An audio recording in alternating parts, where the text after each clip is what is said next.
Good evening, everybody. We are back with another show. This time it's the Flat Earth debate, globe versus flat.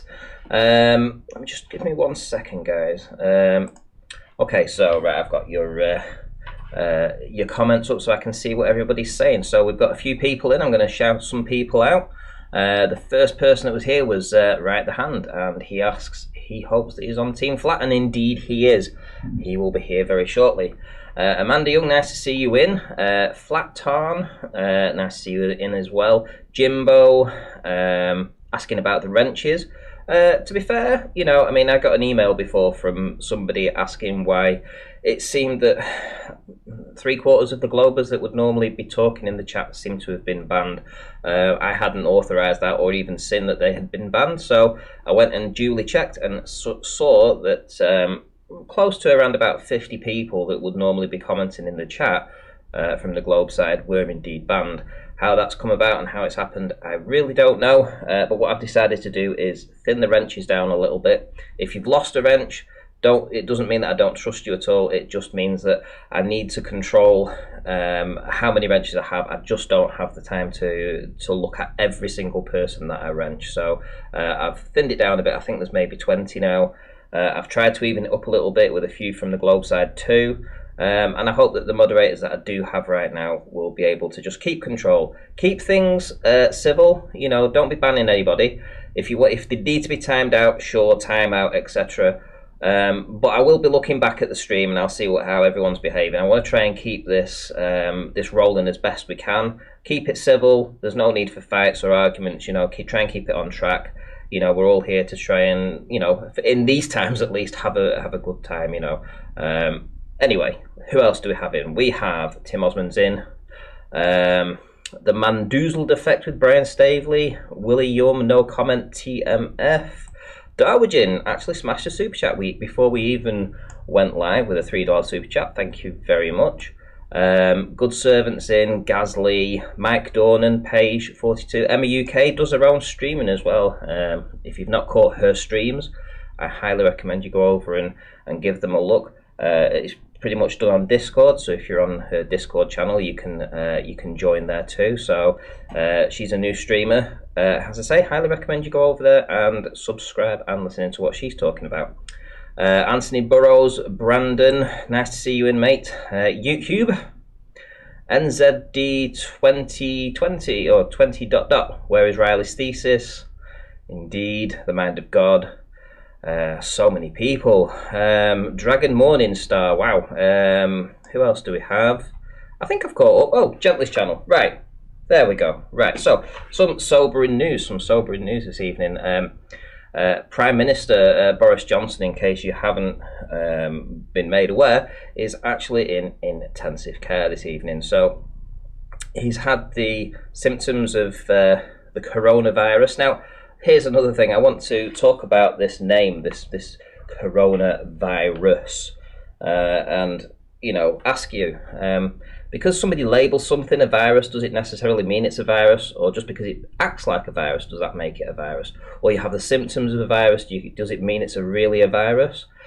I think they're some of the questions that you need to ask yourself, because if the mainstream have copped a word on it and called it a virus, you know, we end up debating what viruses are instead of just looking at the symptoms and what's actually happening. I think it's safe to say anyway that whatever the cause of Boris Johnson, you all know my opinion, so I'm not going to get into this, but you already know that he's the British Prime Minister. He's been confirmed with coronavirus over, I think it was 11 days ago, and he is now in intensive care. So I'm wishing him all the best in these times of these troubled times. We do need somebody at the helm who we can rely upon, and, you know, love him or hate him or for whatever reason, he is there and he is our Prime Minister, and I wish him all the best.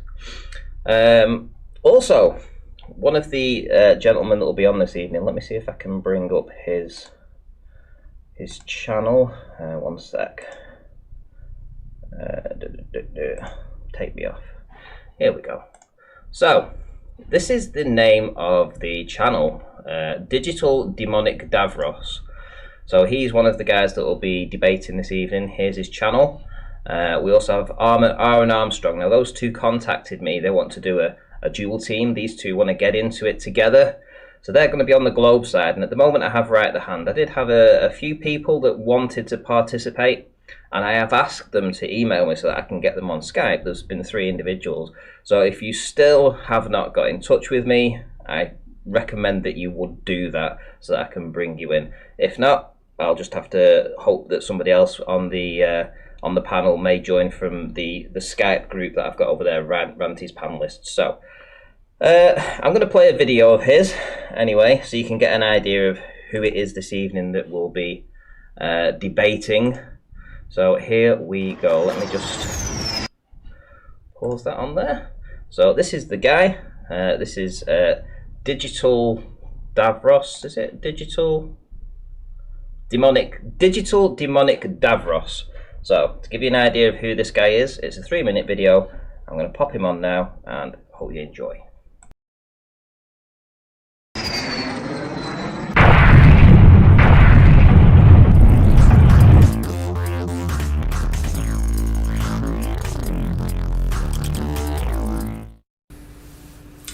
G'day globeheads and conspiracy deniers. I am Demonic Davros, and today I am putting Nathan Oakley's angle of attack horseshit to bed. I have to give a shout out to Team Skeptic for a great debunk on Thursday.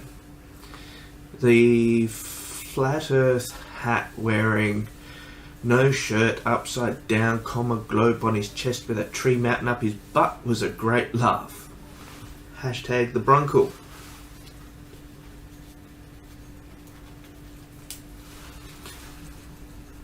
Alright, time to take flight.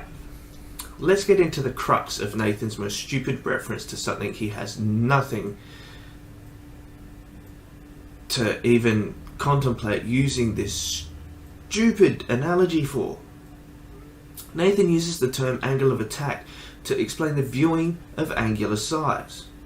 My research has brought me to the conclusion that Nathan has no clue about the things he says and can't even find an analogy that works.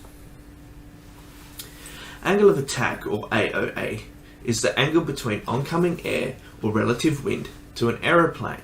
So your plane's like this, wind like this, the plane will adjust to create an angle of attack for less wind resistance. AOA is sometimes confused with pitch angle or flight path angle. My question to Nathan is, what the hell does this have to do with the way we view things in Earth's atmosphere? Is everything flying or levitating and needs to be designated that they need an angle of attack to be stable in the medium they sit in? I'll give you a hint. No!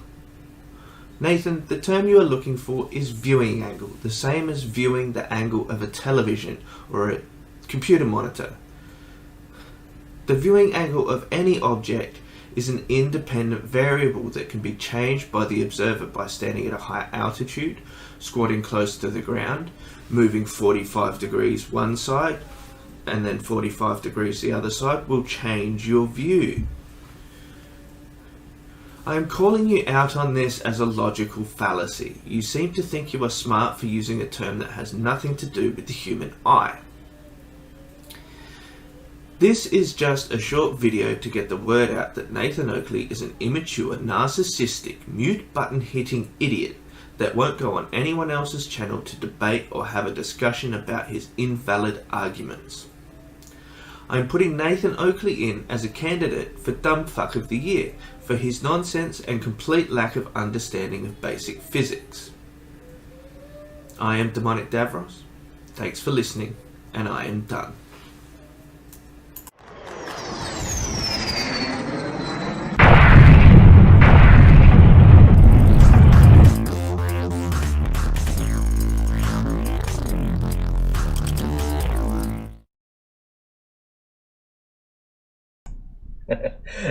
There we have it. There's Demonic Davros,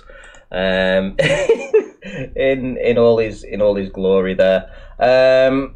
Listen, I hope you enjoyed that, and clearly he showed Nathan who was boss there. He absolutely destroyed him, wouldn't you say, guys? You know, I mean, he totally destroyed Nathan's angle of attack there.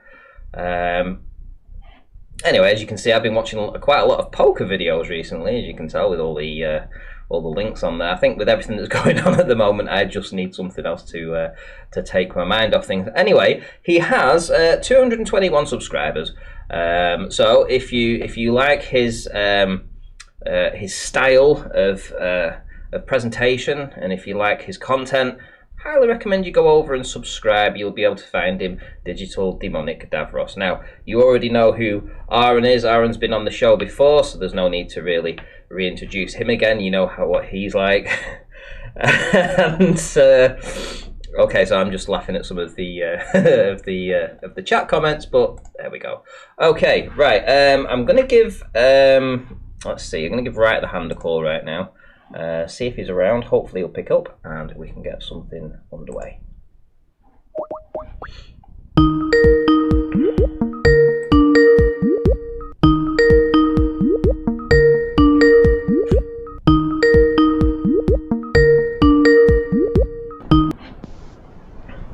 Yep. Hey, how's it going? Good. Okay, so you've heard one of your opponents this evening. Are you quavering in your boots? Oh yeah, I'm shivering. Can't wait. Okay. Right, he has no idea what he's walking into. I don't believe he does. We've also got the Mind of God who wants to join, so Nice, cool. I'll see if I can get a hold of him. Let me just find him 1 second. So I'll bring him in. So you'll be team flat, and we'll get the globies in a moment. So let's just. I can't remember what did it do.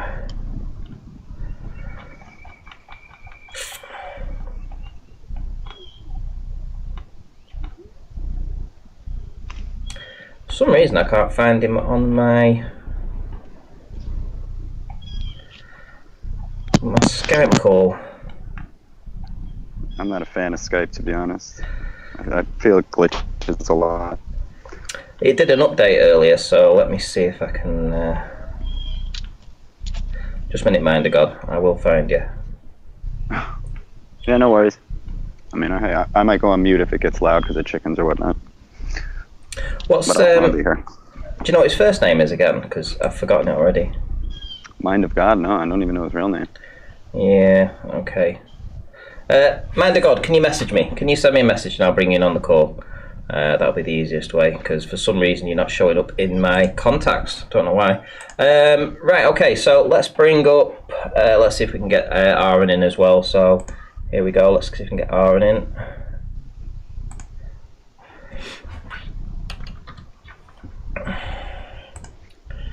So I'll add AranA to the call, and we'll also bring in demonic guy. Here we go.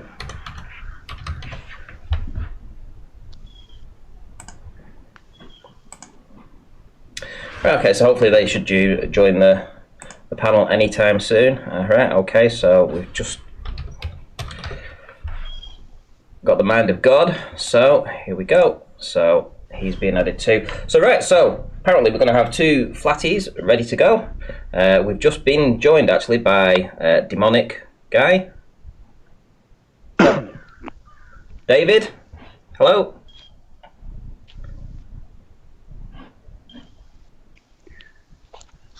Hello. Are you muted, mate? Yeah, is your mic Yeah, quick?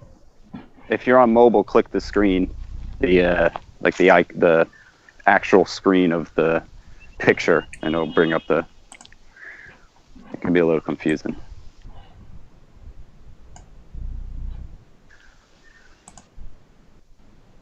Ranty, what's up, man? I'm in the building. Hey, it's all good, man. It's all good. Nice to have you as well. I mean, it's been a while since you've been on the show.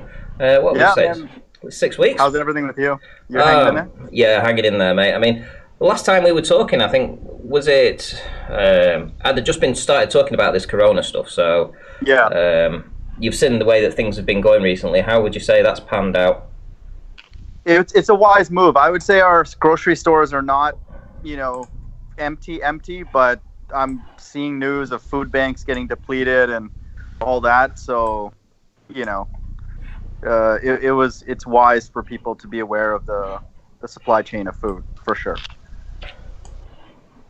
Indeed. So, let's see if we can do a mic check with the Mind of God. Can we give you a mic check there, mate? Yeah. Can you guys hear me okay? Is it loud? No, you can Yeah, I hear you good. Okay. Okay, so we get to go up against demonic Davros, Ranty. That's exciting. Demonic Davros. I hope you don't mind. I played one of your more recent videos to show the audience what to expect this evening. When you get the opportunity to talk, please use the mic so that we can all hear you. See, it may be, I mean, we can't hear a thing. If you're trying to speak the demonic Davros, it may be that you need to leave the call and rejoin, perhaps. Yeah, Skype's buggy. Ranty, we haven't spoken since you picked apart FTFE and Team Septic, so credit to you on that, buddy. Oh, you enjoyed that. How did you think that went, anyway? I just think you played it the way we should now, because let's be honest, we have a lot of leverage, you know, with all the observations people have done and just all the things that are happening. So the more you let them talk, especially fight the flat earth, I mean, you just win. So Well, he won't stop. That's the problem. yeah, exactly. Just It was keep going. good, man. It's a good template, I would say, for people to use. What was interesting is that I didn't feel that I had the opportunity to present everything I wanted to present in the order that I wanted to do it, or get as much information across as I wanted to. I felt like I was always being cut short and not given the opportunity to make a concise presentation. But then when I watched it back and I did the re-upload on this channel, I was like, wow, I completely owned them the whole way through. It was like there wasn't a part that I could look back on and say that they won that particular argument. And even that was even with me having like a third of the ability to actually give what I wanted to speak about or how I wanted to present it, because I had no control over it.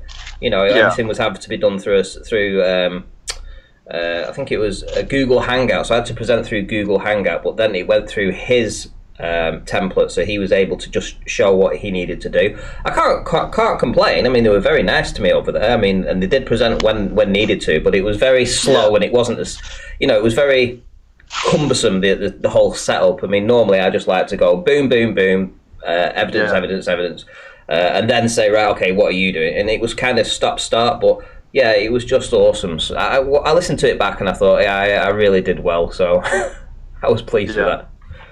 Yeah, that's good. Yeah. Fight the Flat Earth is a freaking Sleeping Warrior fanboy. Like, he just kept talking about Riley, like because he knew that he got slaughtered back then and he got slaughtered recently, so he's just getting crushed.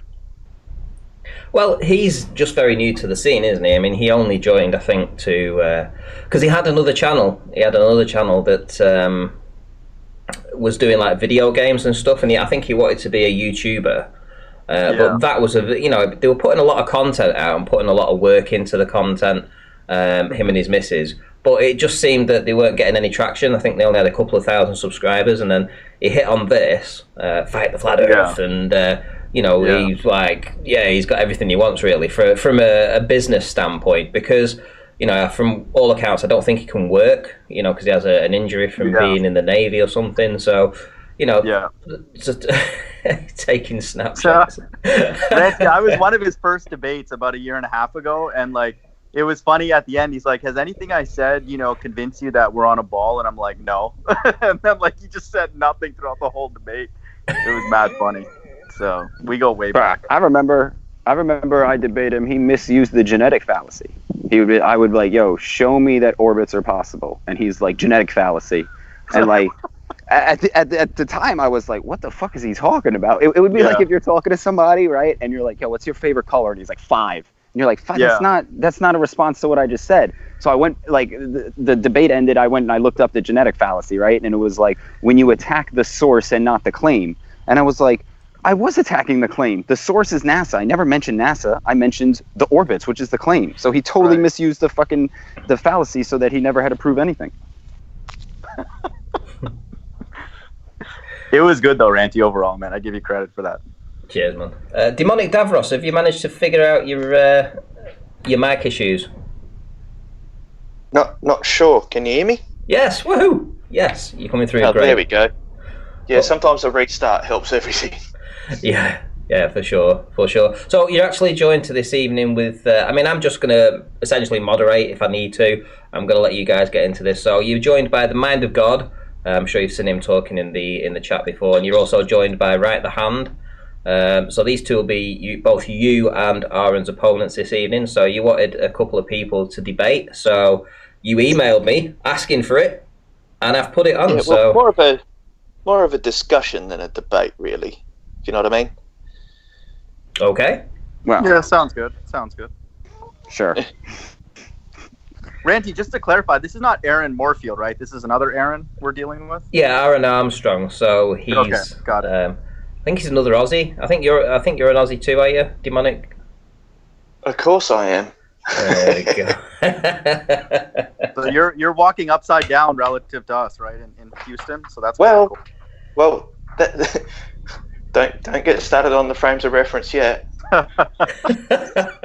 Well, hey, listen, we're all here to have this discussion, so I'm just going to go on mute and let you guys have a little bit of a chat. I mean, where this ends up, who knows? I mean, I'm sure you've got some points to bring. That's why you wanted to come here and challenge the Flat Earth for our position. So let's see what you've got to bring. So I'll give you a couple of minutes if you want to fire into this Demonic Davros and tell us why you've come here, what your channel's about, and why you think you can come here this evening and destroy the Flat Earth.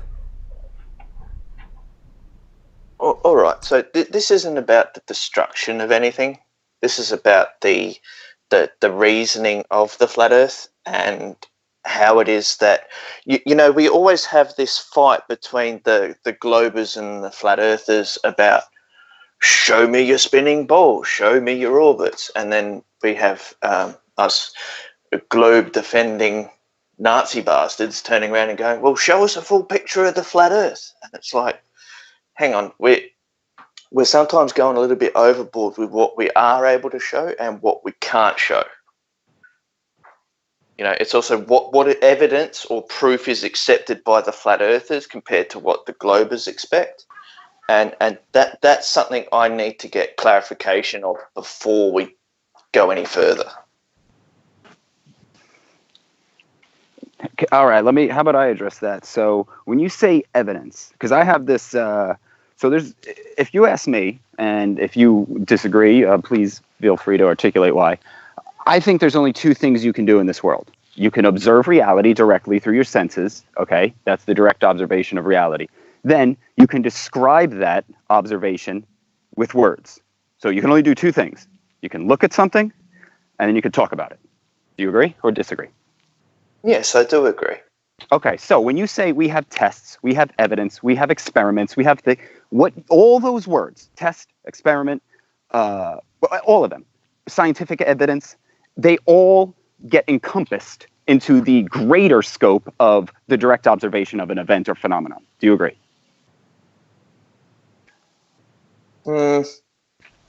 That's trying to corner the... No. I'm not. No. Okay, I'm not trying to corner. Look. You just... Okay, hold on. Let me back up. You just agreed when I was like, there's two things in reality. There's the words that describe what we see. You were like, yeah, I'm with you. And they're like, okay, so you don't have tests, you don't have experiments, you just have what you observe. And you're like, well, now you see you're attacking my beliefs.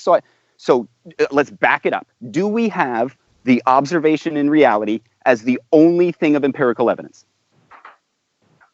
No. Okay, so outside of a direct observation using one of your five senses, can you show me how you can gain new information? That's a good question. Outside of your five senses, how can you gain new information? You can't, because that's the direct observation. That's the only way to get, that's my point. The only way to get new information in any capacity is through a direct observation. So when you say test, when you say experiment, when you say all of these words, you're just saying words, okay? And those words only mean I'm going to watch something happen. A test is watching something happen. An experiment is watching something happen. An observation of a phenomenon is watching something happen. Do you agree? Actually, you can run an experiment without actually having to observe it yourself. So how would you know the results? Easy by what you get at the end. That's the result. But if you can't see it, if you can't see it, how think do you about know? this. Hang on, think about this. Say you're testing a benchmark on your computer, right? You can set it up to benchmark by running a Blender video, and then you can leave that go for an hour, right? And all you have to do is come back and get the results at the end. Okay, but here's the thing. Hang on. You don't have to watch it unless you want to see the peaks and troughs during the actual live event. If you're just after the result at the end, you start it, you can leave it, and get your result. Okay, but you have to look directly at a screen displaying an image in order to get the information from the test. Right the hand. Can I clarify the question? Are you saying Yeah, that it has to be us that has to observe, or are you really restricting the definition that it has to be us or anybody doing that observation? If you didn't make the observation yourself, it's faith. Okay. Because if I told you I saw God, would you believe me? Right? You know, I could tell. You know what I'm saying? So if that's what I'm saying, the only thing that's empirical in fact is what you directly observed. If you didn't directly observe it, it's faith. And this is where the ball comes from. All of their arguments are not direct observations. They are assumptions based on their personal beliefs. So the ballers, just so you know, like we get what's going on. We're trying to bring you guys to a realm in a place where we as individuals, everyday average people, can touch and feel, observe things, and we know why you're uncomfortable with that. Just so you know.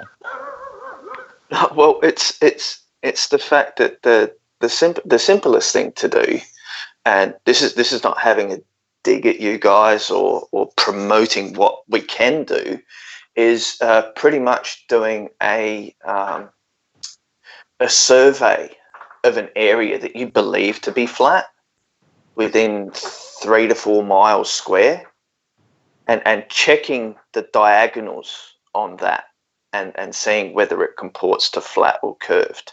I mean, that's just a capable observation you could do with a 1-to-1 scope. So in other words, it doesn't have to have a magnification on it, and poking sticks all at the same height at all those points and seeing whether or not you derive what you see to be your observation correct or not. But my problem with that is you're just observing the stick. So how are you going to say what you observed is correct or not? You're going to set up this apparatus with these sticks, and you're going to come here. Let me show you something. I'm like, okay, and I'm going to walk with you, and we're going to look at it, and you're going to see that, and I'm going to go, yeah, I see it, and you're going to be like, Earth's a ball, and be like, no, I don't see Earth as a ball. I just see a bunch of sticks. What are you trying to prove to me? See, this is where you hold on. Let me just. So what you do is you take the direct observation of the sticks, and you go, well, that can only happen if I believe Earth is a ball. And I'm like, look, you can believe whatever the fuck you want. Why that is happening? I don't have to, though. That's what I'm saying. Actually, that's not the premise you go with. The premise you go with is I want to measure this piece of land to see whether there is or isn't a drop. Okay, but that's just measuring that plot of land, not the entire Earth. Yeah. So yes, okay. What you would do then is you would extend your distance. Okay. Have you done any of this? Observe. Hang on. Have you done any of this? Hang on. If you do this, you're talking hypotheticals. You're talking hypotheticals. I don't care about hypotheticals, because if your ball Earth is only a hypothetical, congratulations, you have nothing. So have you done this yourself? Why did you straw man me? I didn't strawman you. Why are you so defensive? Look, and you have just brought in the genetic fallacy. No, I didn't bring. I brought up how he misused it. Look, man. By saying, "Have you done it yourself?" All I'm doing is giving you a description of how you yourself could go out and perhaps test this. No, that's all. It's not a test. It's not a test. It's an observation of sticks. You're not testing the shape of the Earth. You're observing sticks. The only time your observation of sticks becomes a test of anything is when you already believe the Earth is a ball. Because a test, like we just got done establishing, is the exact same thing as an observation of a phenomenon, which is, in this particular instance, exactly looking at a bunch of sticks. Now, you can look at those bunch of sticks and come to the conclusion that Earth is a ball based on your personal beliefs. Do it all day. I won't, because I don't believe what you believe based on looking at sticks.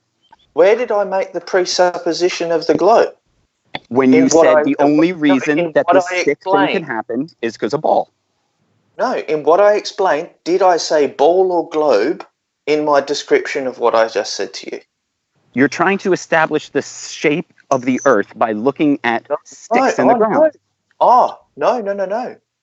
That's where you've got this. See, you've got this ball mentality. You've actually got this ball mentality. Okay? What I was doing was explaining to you how you can start a process, okay, of determining something for yourself. For the last 6 months, I've been recovering from surgery. I haven't been able to go out and do anything.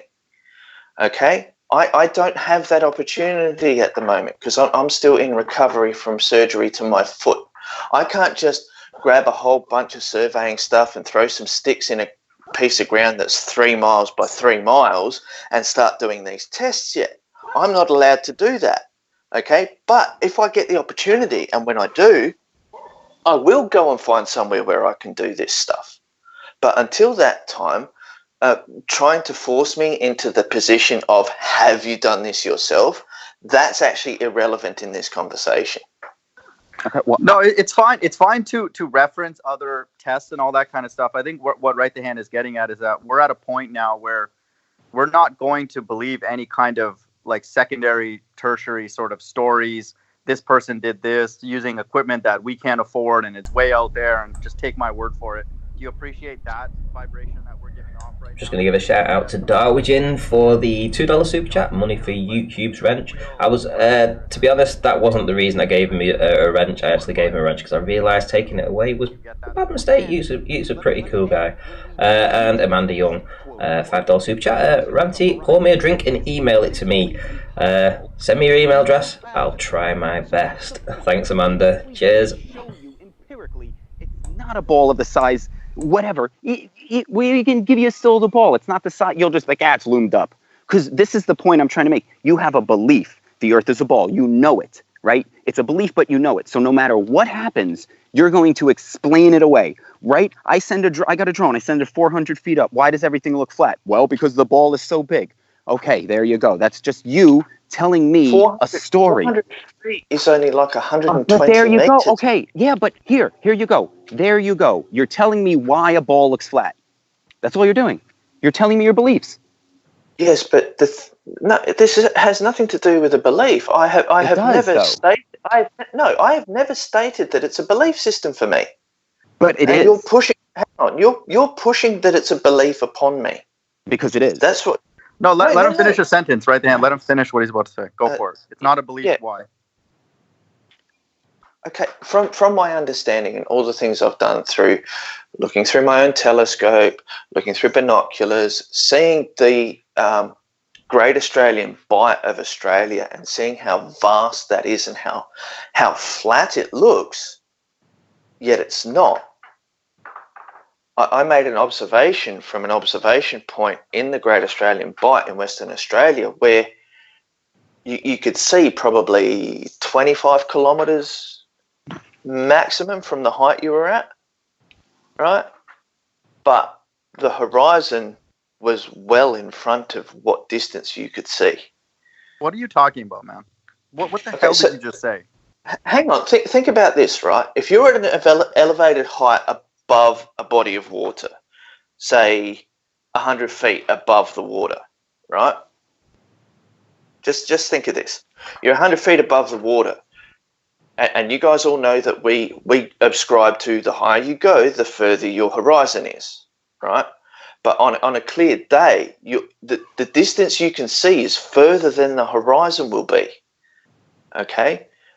And if you can't see anything at your distance vision compared to where the horizon is, where's it gone? What are you talking about, man? Bro, you're just telling us that we see. That's all you're doing. You're telling us we see what we see. What the hell did you just say? Did you understand what I was saying? No. Or are you just like, no. Okay, if you're at an elevated height and you're looking out, your actual distance you can see is further than where the horizon will be. What do you understand mean the that? distance you can see? Define that. What are you talking about? Do you understand a lookout, how that works? Okay, the higher you go, the further you can actually see. Not necessarily. It depends on the atmosphere. Yeah, and what if you get up and there's a wall in front of you, and at the bottom of the wall there's a hole? you could see further through the hole at the bottom than you can at the top. You get what I'm saying, bro? You have to like when you say you can see further from higher up, I'm going to say no. A person can see a set amount of distance, okay? Now, when you go higher up, you just have a better viewing angle. You get above atmospheric distortion. You can, all of these things, but it's not like your vision becomes enhanced and you can Superman see further. No, you have the same exact vision at 5 feet that you do at 5,000 feet. It's just the angles of viewing have changed. Let me just debunk what that idiot just said. If you go up really high on a very cloudy day, distance? If you go up really high on a very, very foggy day, and then on another day you go up 1 feet and it's super clear, what are you going to see, quote, further? Of course you're going to see better even at 1 foot elevation. So what the hell are you talking about, man? You guys are just throwing in atmospheres, putting up a wall. We're throwing in atmospheres. What do you mean? That's the channel that we're looking through, man. Yeah, but you're throwing in fog. You're not always going to have fog. Yeah, but sorry, can I hold on? Can I just confirm that you say that we're throwing in reality? Because yeah, exactly. That's what he just said. No. We're not allowed to throw in reality. Is that right? We're not allowed to throw in reality. The very channel that we're looking through to determine what the geometry is, we just threw that in, as if we just put in something just so stupid, like why? So my God! I'm gonna try and measure the ball when it's foggy. Sir, that's not what I stated. I just use that as an example to debunk your notion that elevation automatically, implicitly gives you better visibility. Fog. And then when the fog clears, that debunks your debunk, doesn't it? No, I just challenged your stance that you rigidly said that elevation gives you automatically better visibility, and I just used a childlike example because it looks like we're dealing with a child to debunk that. So proceed. Okay, so now you're bringing it down to basic insults. No, you're dealing with people who know mathematics, man. That's the issue that we're offended. We understand mathematics. We understand unique solutions. We understand cause and effect. We understand optics because of people like Ranty and other people who are into this kind of stuff. Life is short.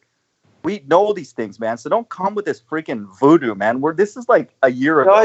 Did I use any mathematics in anything I've just said? No, we're asking you to use mathematics, sir. We're asking you to do that. Why do you want me to use mathematics? Well, I don't know. Maybe because we're trying to solve a mathematical problem of the geometry of the Earth. Do you understand what the term geometry means and what field that is a subset of?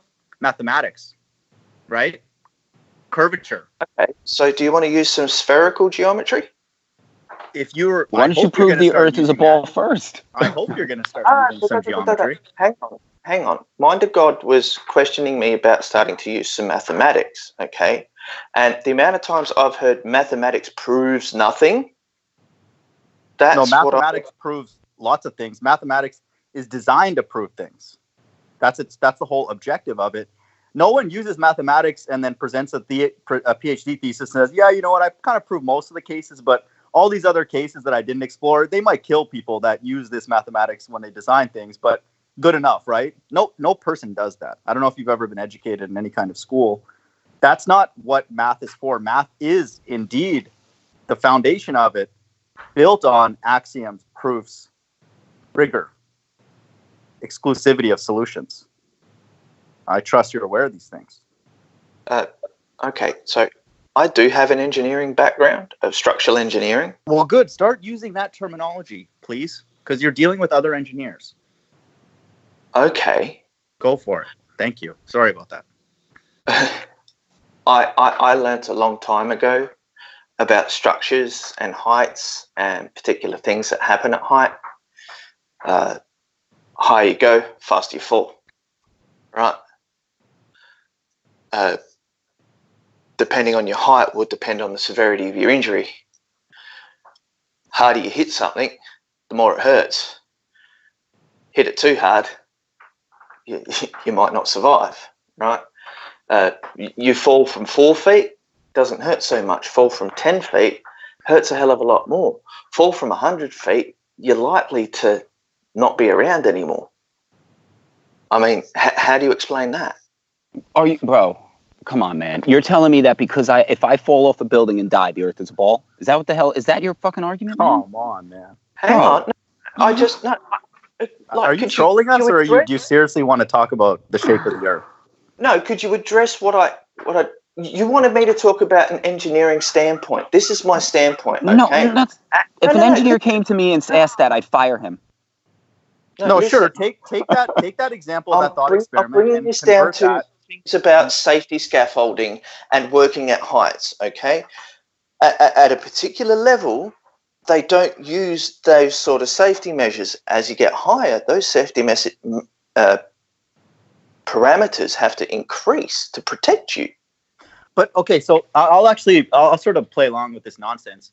Walk us through then how that foundational nugget, which fine, we'll give you that, sure, then has anything to do with the curvature or lack thereof of the Earth, and do it in a rigorous way. So go for it. So proceed. Like, obviously, I hope you don't think that that's a proof, what you just said. You know, you fall from 4 feet, it hurts less than 100 feet. So now help Right the Hand and I walk us through how that implies certain things about the Earth's shape. Go for it. The shape of the globe, as you would put it, is determined by gravity. Okay? And this falling analogy is about gravity. Is that if you're accelerated into something, it hurt. The more acceleration you have, the more it hurts when you hit it. I mean, Wait, hold on. If I land on a square, flat, concrete floor, is it like not going to hurt because it's not a ball? Bro, do you want to listen to what you're fucking saying? My God, bro, this is child. You can't even address this argument with any sort of intellectual capability. We could let him go down that road, but then we're going to ask you, how does that only work on a curved surface, which is what Right the Hand is getting at, and it's correct. Then you now have to tell us how gravity potentially would not work on a flat object, a massive flat structure. And then that's my question. I don't know if you're ready to do that. If you want to take that course, I'd like you guys to teach me how on the flat Earth gravity is actually a thing. Because gravity is a word to describe me jumping out of a building. And when I jump out of a building, regardless of what shape you, listen to this word, think the Earth is, you can think the Earth is any shape. I'm going to fall just the same. So my point is, and I'm sure Mind of the God will agree, is if I fall just the same and I believe the Earth is flat, how am I supposed to fall to prove the Earth is a ball? Right, exactly. How is that an exclusive proof? And let's even give you that it's curved. That doesn't explain to me gravity on a flat Earth. Let me finish my point. Let's just say I'll even give you that gravity and curved Earth go hand in hand. How curved is it? You know, what if it's just curved enough to be effectively flat? We don't know these things. So these are the things that when you deal with smarter people, like people that come by here, Ranty's channel, we're going to ask these questions. You know what I mean? Because we're more advanced in this debate. Oh. Yeah. Okay. I don't know if you should have checked maybe some of our background. You know, we didn't just come on. I have spoken to you before. Right the Hand, I have spoken to you before. Yeah, so if you're dealing with people who have degrees in engineering, masters in engineering, people like us, we've watched Life is Short's videos, we've watched most of Ranty's stuff. We know the bottom up, we know optics better than majority of people, probably actually better than a majority of the ballers, and that's not to be arrogant. Maybe not you, but we know it more than Fight the Flat Earth and Team Septic. So you're just Joss. You're dealing with like adults who are not going to listen to your stories about stuff falling off buildings. That exclusively proves that the Earth is curved. That's nonsense. Exactly. But the thing is, all you guys are doing is just dismissing everything I've said and going, "That's nonsense." No, we agree. Down a path of rigor. We're agreeing that the stuff falls. We're in agreement. It falls, right? There's no disagreement there. You're telling me that it's because the Earth is a ball. That's where we disagree. I asked a direct question, and you guys didn't even answer it. You asked why it falls. No. I asked, can you explain gravity on the flat Earth? Why would we want to? I can. Or that, I'll do it. Okay, I'll do it. Explain the accelerating force towards the ground on a flat Earth. Okay, here's the thing. When you say explain, right, what you mean is I observed a rock fall. Now, tell me why it happens, right? Is that what you mean? No. Don't bring your rocks into this. All right, so elaborate on what you mean by explain. Because we both saw the rock fall. So we know it falls. So when you say explain, what information are you trying to get out of me? Why it Right, falls? Dan, let me try and answer that. Then you can, if you want to take a stab at it, because we kind of get what he's asking. Here's terminology that you would understand as a structural engineer. You took like statics, right, in school, statics and dynamics courses. Like you know what free body diagrams, zero force members are. Do you know what a zero force member is in a bridge, for example? A zero force member. If you have a bridge construction or a lattice, do you know how to? Do you know what a zero force member would be? On any lattice structure, every piece of that lattice has a force acting upon it from the other pieces. There is Look no up the such thing term as zero force member. So there are some of those elements that are actually zero force members. Okay, just look it up later because it's clear. No. It's clear you're a structural engineer. No, I'm going to explain to you about a lattice. Tell me what a zero force member is. Hang on. With a lattice, every part of that lattice has some force acting upon it from all the other pieces connected. That is the general purpose of a lattice system. If one of those pieces is not holding up its end of the bargain, your structure falls to pieces. Let me just jump in real quick because you're using wrong words. So when you say force, okay, force is not what's holding the lattice together, right? Somebody's micing.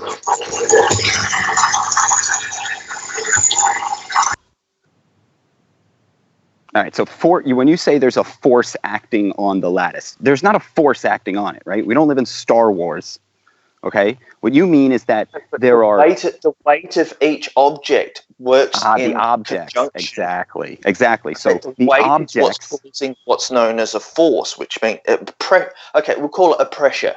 Okay, hold on. Right. Before you... So will you agree that force is a conceptual word? No. Okay, so force is an actual mechanism of movement. Yes. Okay, so can you show me force, just force, moving an object? Yes, the force of the engine pushing a car. No. See, hon. No, that's wrong. Force doesn't move a car. Actually, hold on. Let me finish. Hold on. I got to correct you there. No, wait. Me a question. No, but you answered. You answered. Now let me correct you. Let me correct you. Pushing the car that's not starting. That's a force. That's the push force. You have to push it. You have to enable a force to get the other object into motion. Okay, can you push an object with just force, or do you need another object to move it? What? What the hell does that mean? Because force is a concept word to describe matter in motion. Google, you're on your computer. Put in No, I'm not force on my computer. All right, well, let me here. I'm going to read it to you from your Google. Hello. Force is a concept. Okay, so when we talk about we hear you. When we talk about the concept of force, you hear me? It's pretty glitchy, man. We're talking about an actual push of an object or an actual pull. Like when you're not even going to give me 2 seconds to say hello. That's very nice of you, right in the hand. Hello, everyone. We're right in the middle of a conversation. We acknowledge that your mics work. Okay. I'm sorry. Sorry. No, because it's really glitchy. Okay. I'm sorry. It's very in and out. I didn't hear it at all. Very glitchy. Okay. So can you hear good now? Yeah, everything's good. Yeah, everything's good. Okay, so I'll go on mute. Great. Okay, so when we talk about a force, right, you're talking about a push or a pull, and you can even make the case that there's no such thing as a pull because when you pull a lever, you're just pushing it from the other side, Shadow Rubik's. But we're not going to get into that. So force is conceptually describing a physical push or a physical pull from physical matter. Do you agree with that?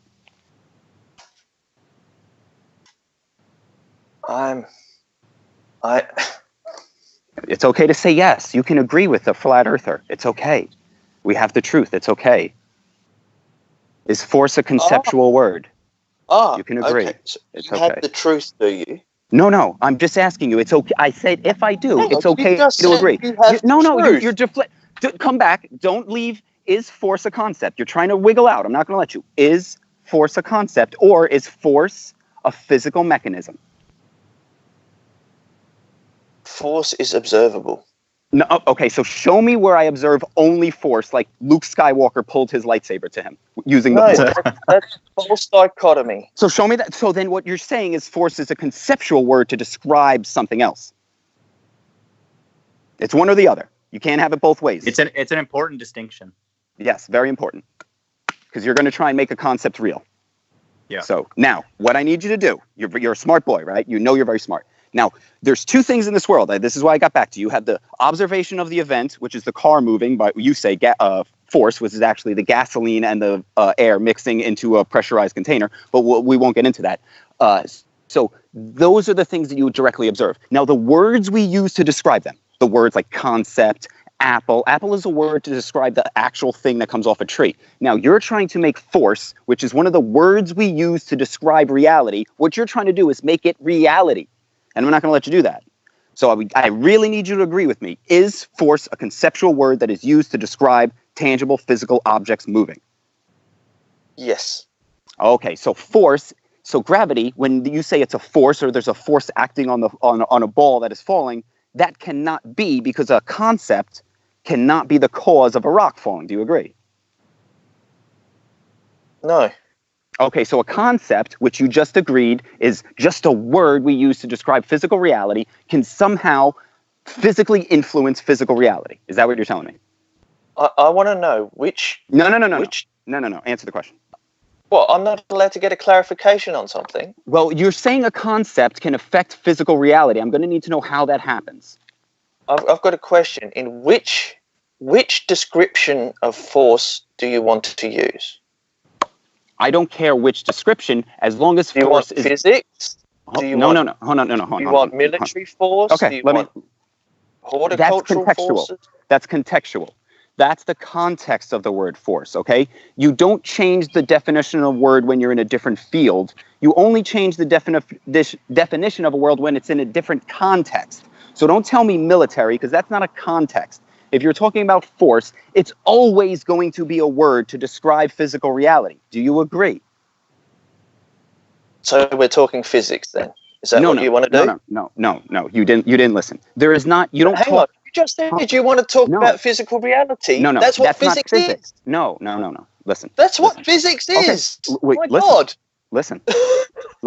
Try and calm down. I know the Satan is in you, but calm down. So when you say physics, when you say science, when you say all these words, they're just fucking words.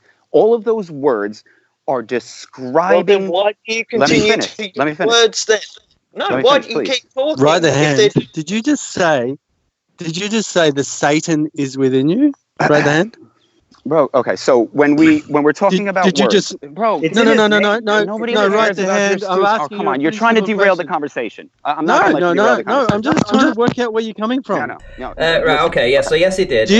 Hold on. Yes, he did, and that was just because of his name. He's taking the piss out of his channel name, which is demonic. Okay. So let's get back on track. Let's get back on track. So when we're talking about words, force is a word, Ranty. not... Okay, so when we're talking reality, physics is a word to describe reality. Science is a word to describe reality, because you only have reality and then the words to describe them, which you already agreed on. So force is not a physical... Force doesn't exist in the real world. This is down to what words are and what they mean. Oh, it's very important. Very, very important what words mean. Hang on. Like, seriously, this is something that actually gets my goat. Is I'm trying to say something, and then you have to jump in and go, yeah, that's right. No, that's what we have to do. That's right. This is that. Okay? And I understand that sometimes I will do it as well, because I want to jump in and correct something or push my point. But you asked me something about words, and I'm trying to address that thing about words. This actually has nothing to do with the argument itself. Okay, if you're saying that these are just words and that they basically mean nothing, why are you even talking? That's not what I said. That's a straw man. So what I said is you have, and try not to interrupt because I know that's what you do. So what you have are words that we have basically uniformly as a society agreed represent certain things in tangible reality. Does that statement make sense to you? But when he turns around and goes, oh, force like in Star Wars, that throws the argument out the window.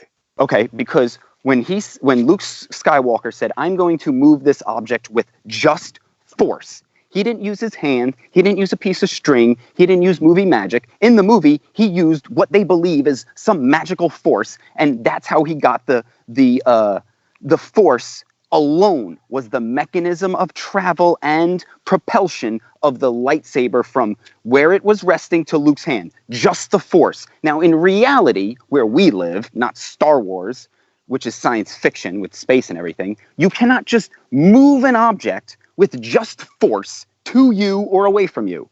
Do you agree? Did you know that a force... I asked if you agreed or not. So say, no, I don't agree, and I don't agree because. Or yes, I agree. I don't agree with you guys trying to use Star Wars as your prop up for this argument. No, it's just an analogy for force. So can you move something with only force? For force. Yes, it is. Because he used solely force as the mechanism of propulsion and travel of the object. That was just the name of basically the magic that the Jedi could do. Well, magic isn't in real world, so you can't use the force or magic. So what are you Stop using? using that argument then. Well, you keep saying a force is real. Magic isn't real, so stop saying it is.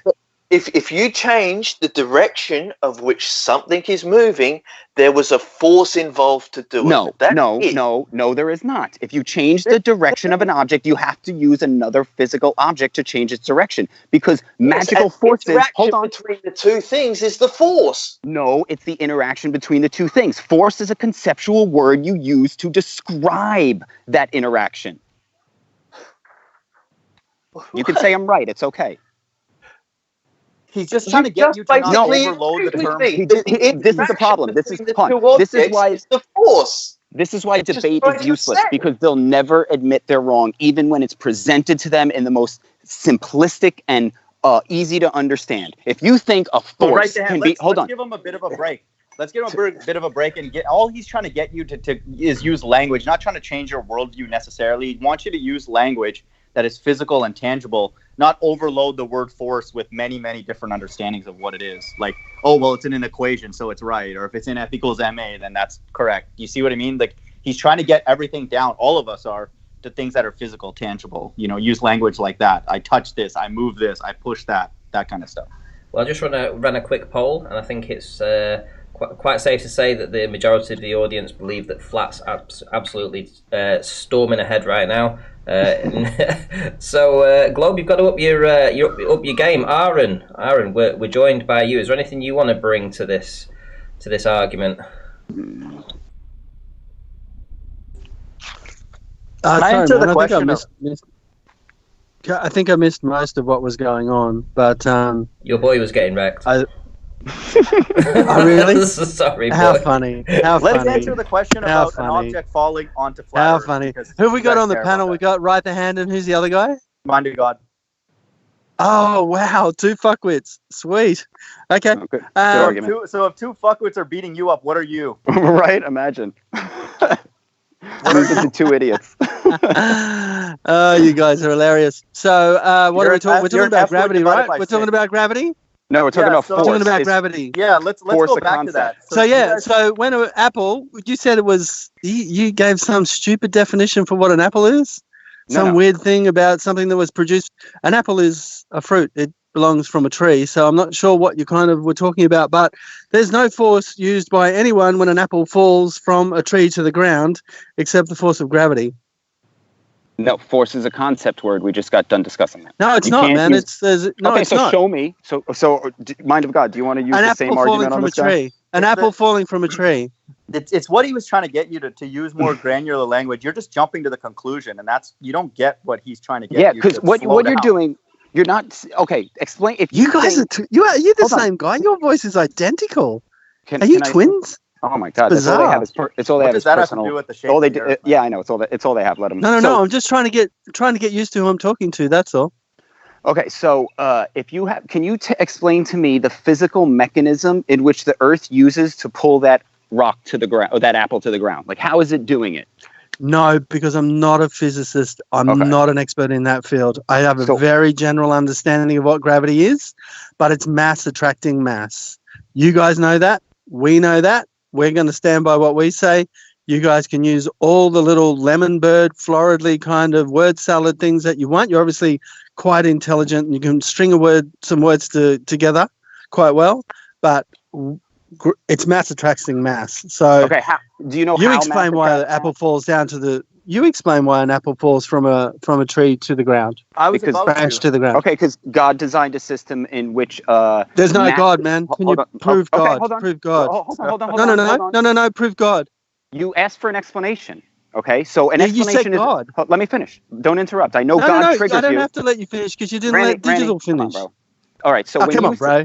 Randy you doesn't say- moderate, man. I'm Okay. sorry. When He you- just sits there no, and I listens can. to the shit fight. He doesn't moderate. I can moderate when I need to, and I think it's only Oh, fair you that only you let. moderate when you want to, Ranty. Not when you need to, when you want to, mate. Yeah, but well, When you at the moment, when you I say- don't need to moderate at the moment because right at the hand's just destroying you, and so the mind of goddess too. So He's not destroying me. of Okay, course talking he about is. so why are you so God. triggered? So when you Let say him explain- finish his rebuttal to the thing dropping. Right, the hand. Just finish your statement, and then he can say whatever. Yeah. So when you say explain why the rock falls, because we both saw the rock fall, so you're telling me to I didn't give say rock. I said apple, but rock will apple. do. Okay, whatever. An object falls. So we both watch an object fall. You say we both saw the same thing. You're going to go, why do you think that happened? And I'm going to go, well, I believe that there's a God and he created a system in which we live in, which functions normally. So things that are not like air will fall. And you're going to go, oh, okay. Well, I think it's because the earth is so big, it has a magical attraction that is somehow pulling the apple down. I'm going, okay, well, we Hang can on a believe second. what we Hang on want a to believe. second. Wait, no, just wait. Wait, good points. Very good points. Let's wait. I would say that if I did believe in a God, which I don't, but I believe in there's something out there, but I don't believe in God or, like I wouldn't put a name on it, then he invented gravity. Okay, but gravity's a word. You're just describing the apple falling. And you're saying that God No, I'm made the saying apple God's fall. the cause. Yeah. Because we both see, do you not agree we both see the object fall? So how come we disagree on the cause? Because it's personal beliefs. You believe gravity and mass attracts mass and space-time bending and yada, yada, yada. Do you believe, I believe God's design system. Do you believe that God watches everything in the world that could possibly fall, and when it's about to or needs to, he makes it happen? No, I believe he Right, designed the hand. Let me take this. Yeah. Okay. Go for it. I was just going to say, I believe he designed a system that makes things happen according to laws. He did. He did design the system. I agree. God is real. He did design the system, and he called it gravity. Well, gravity is a word. Let's take this back. Let's take this back to free body diagram. No. That's what God did. I agree with you, actually. That's a very good point. I believe that God did invent the system, and he designed it to be. That's amazing. We're on the same page. Yeah. Let me just walk you guys through this. If you were going to do, if you were going to drop an object from any God's height, amazing, isn't he? God is amazing how he does that stuff. Just it's incredible. Give me like 10 it's seconds. Incredible what man do. He invented gravity. Holy shit. All right. This is the way anybody would go through an explanation of anything falling or moving or whatever. They would do what's called a free body diagram. And so let's say you have a rock or any kind of object. You would draw the forces that are acting on it. And once a person does that and models that, they would then be able to reproduce that and then recreate that test, and then it would work. The thing that we would say is that when an object falls and then it's experiencing some motion to the ground or whatever, we would need to know its height, what it is, intrinsic properties of that object, and conditions in the atmosphere. And then we could reliably tell anybody what's going to happen with that, and if you did the same thing over again the next day with those same variables, it would do the same thing. But nowhere in that did we need to introduce another concept. We just need, like I said, the height, the intrinsic property of that object, and the atmosphere, the wind and all the different conditions. So for a flat earth, but you can do that. That's just mathematics, and you can do that easily with gravity. We're talking exactly the same language. Let me just finish my You're point. using a formula where you don't call it gravity, but it's exactly the same formula that we would use if we're using it as gravity. Our point, because you're giving us even more motivation to reject the notion of gravity and go with what we experience, a non-spinning Earth. We've never seen curvature. Understand. 1 second, let me finish my point. I don't understand. 1 second, you guys all started out with flat Earth, right? You all started out with I can't see the horizon. Yes. No flat earther actually started out saying why do things fall? You all started out with something, and then it got harder and harder and harder. I'm still talking, man. I'm still talking. I'm still talking. Making up an argument, and it got harder and harder and harder to explain. Why? Oh, well, we've got a flat Earth, therefore we can't be spinning, therefore we can't have gravity, therefore we need a firmament and all this kind of stuff.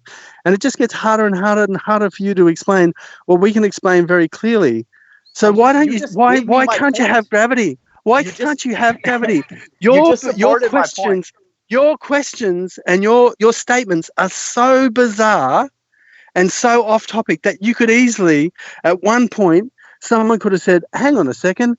We can have a flat Earth and we can have gravity, and we'll just say that God did it." But no, you say, no, we can't be spinning. No, we can't have this, we can't have that. What I just walked you through, which is what I actually agree with what you just said, that it's equivalent to what you guys would just use language of gravity. But I explained the things that would be needed to describe. You didn't explain it. You didn't give me the formula. You didn't give me the formula that you're using to tell how fast things fall. We all agree.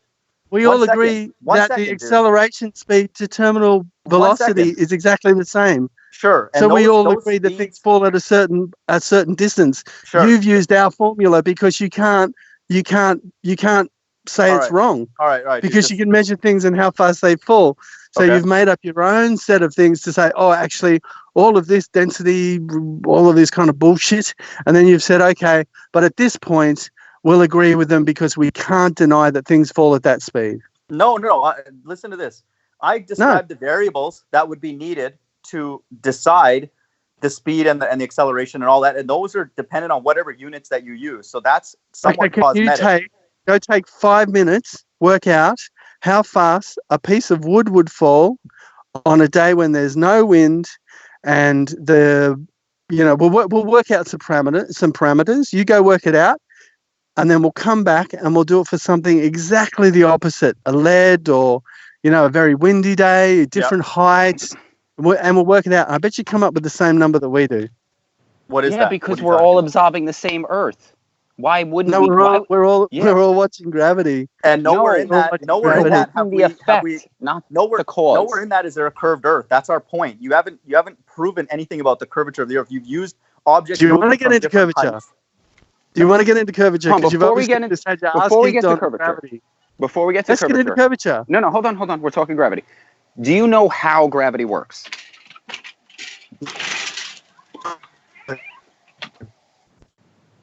Can you tell me the physical mechanism? I'm a nurse. I would never, ever, unlike a bunch of flat earthers, I would never profess to work to say how something. You're a nurse? Or is he breaking up for anyone else? Yeah. Or causation. That's not what. Not flat earthers more than you can't catch virus stuff at the moment. What a bunch of. All right. So, from the gist of that, you don't know why the rock falls. You just know that it does, right? Gravity. Yeah. Okay, but when you say gravity. When you say gravity, mass, that you don't know why. Okay, so mass attracting mass. So you don't know why the rock falls, but you know it's because the Earth is big and it's pulling with its mass the rock with its mass. So you do know why it happens, right? No, I don't know why. I understand the explanation that a larger object will attract a smaller object of mass, and we've called it gravity. So if you want to get into the itty-bitty, gritty, nitty stuff of gravity with me, sorry, not able to do that. And I think you guys would be careless and stupid to do it too, because I don't think either of you have a firm understanding of what is and isn't gravity. No one does. Okay, hold on. So when you say, what you're saying is that when a rock falls, so you say God makes it fall. Hold on, God makes it fall. Let me finish. So when you said the mass of the Earth is attracting the apple or the object. Now, when you say mass of the Earth, what do you mean? It's like size, how big it is? Yeah, it's size and weight, yeah. Okay, so the Earth is so big, it pulls the rock down, and you know this just by watching the rock fall to the Earth. Well, that's the best explanation that I've ever been given. And your explanation is God made it happen. Okay, so when you say explanation, it's a story that somebody told you and you believed it with personal faith, right? That's what you're telling me? And your explanation is God made it happen, and you believed it with personal faith. You believe that God invented it. You're right. But the difference between me and you is I'll admit it's faith. You won't. Oh no, I Just admit certainly it's have a fake. lot of faith Just in admit it it's being fake, and then gravity. we can Yeah, move yeah. on. No, so No, you no, have no, I faith in the believe it. cause. No, Because no, I for believe a me- rock falls. Yeah, a rock falls for for me me- too. For me, a rock for falls. me- For me, a rock falls. Hang on a second. No, hang on. I'll But a finish rock the does sentence. fall for me. No. Randy, no, For you're me, fine. You're it's fine. faith. Yes. Yeah, I it is. have You're faith right. You're in a in religion. gravity. Yes. Yeah, you're right. That's my No. point. You're in a religion of science that believes gravity Okay, over good. God. So you believe yeah, that at least he's man. honest. Hold on. So you believe man can explain why a rock falls better than a god could? Wow, you have some faith in men, Because huh? there is no God. Oh, you sure about that? Definitely, there is Okay, no so God. There's no okay, God. so let me ask you two questions. First, where did all the matter come from? Has it always been here, or was it spontaneously burst into existence? Look, man, I have a reasonable IQ. No, but can you? I Explain I'm to me. still You're telling me you have an answering my explanation. No, you got it. You say you have an explanation. You say the ball Earth model explains beautifully. So I need you to explain beautifully. So explain beautifully to me where all this matter came from. Has it always been here indefinitely, or is it spontaneously burst into existence? Now explain. You got to explain it to me. You have this model that explains. Now do it. No, I don't. Oh well, because you can't. But I can. It's nonsense. God, That's why my he brought it brain into existence. can't. My brain can't comprehend. Just as oh, so no, my brain can't comprehend when it started or how it happened. So what you're saying is you I'm cannot not a explain. scientist, Wait, man. I know. So you can't explain how the Earth started. But I can. So I can explain how Earth started, and you can't. God created it. So I can explain how Earth started, and you can't. Prove God. He You can created explain Earth. it, and I'll. Okay. Yeah, and I'll you can say explain gravity. The Big Bang. Okay, but where did all the matter come from? Where did God come from? He created the idea of existence. So he doesn't even need to, he is eternal. He is outside of all stumbling a little bit now, mate. Stumbling a little bit now. I can say the Big Bang created the Earth. You're interrupting. Sorry, sure. Go ahead. So God created the rules in which you're operating under. So he is outside of those rules. So when you say, well, where did the Earth, no, you're interrupting again. So please, I know it's painful to listen to that. Painful, man. Interrupting again. You're just doing it over and over. Why can't you be quiet? And it's bad, finish, bro. man. We'll let you guys. All right, let's do the your over. God argument's the same as scientism. So No, but here's the thing. I will admit that at the when you start getting down to where you can't see what's going on, and you start making up photons and all this shit because you can't see what's happening. Let me finish. Come on, man. You're getting triggered. So at a certain point, you're doing it again. I'm totally triggered because you're saying that we can't believe in the Big Bang. Come on. Listen, you asked. Listen, guys. You asked to join. Listen, you asked to. Listen, Aaron. No, Aaron. We can't believe in the Big Bang. But you're allowed to believe in some big man in the sky with a staff and a big bomb. Aaron, you asked to join. Your expert. Aaron, shut up. You asked to join, and you wanted to join to have a chat. Well, can you let him say his piece, and then you can have your piece? But you keep interrupting him. It's not right. It's been We'll move away from the God thing in a second. Just let him finish. You'll make your point. We can go to the curvature because we clearly both agree.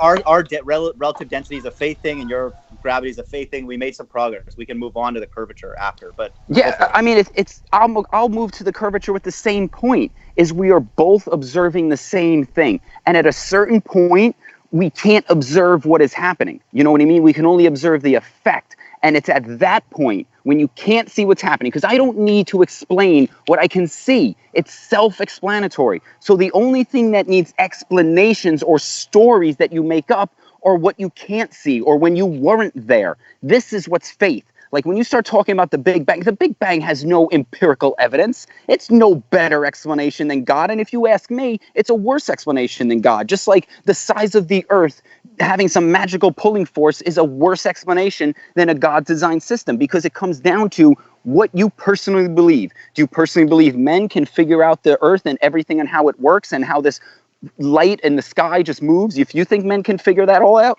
fine. I don't think they can. And this is why it's beliefs on both sides. And that was beautifully summarized, whichever one you are, right the hand of mine to God, I don't know. But we are getting down to the point where I am triggered because I feel that my point is being overridden by your faith in something that you can't prove to me. So you're saying, no, God could possibly do it. and you're saying, no, I'm right, or I'm getting the impression that I'm feeling you're saying I'm right because I've got this infinite wisdom, or I've got this belief in this God who has been documented or described as being able to do anything. So I can actually put any possibility or any impossibility onto him, and he's able to do it because we can't describe him.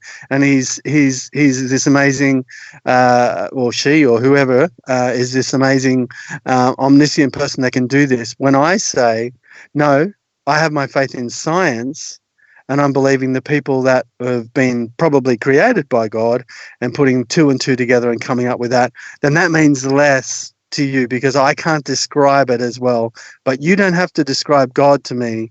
You don't have to give me the infinite specifics of how God created it. You just say, we have this amazing being that can do anything. So all right, relax. do you understand where my frustration is coming from?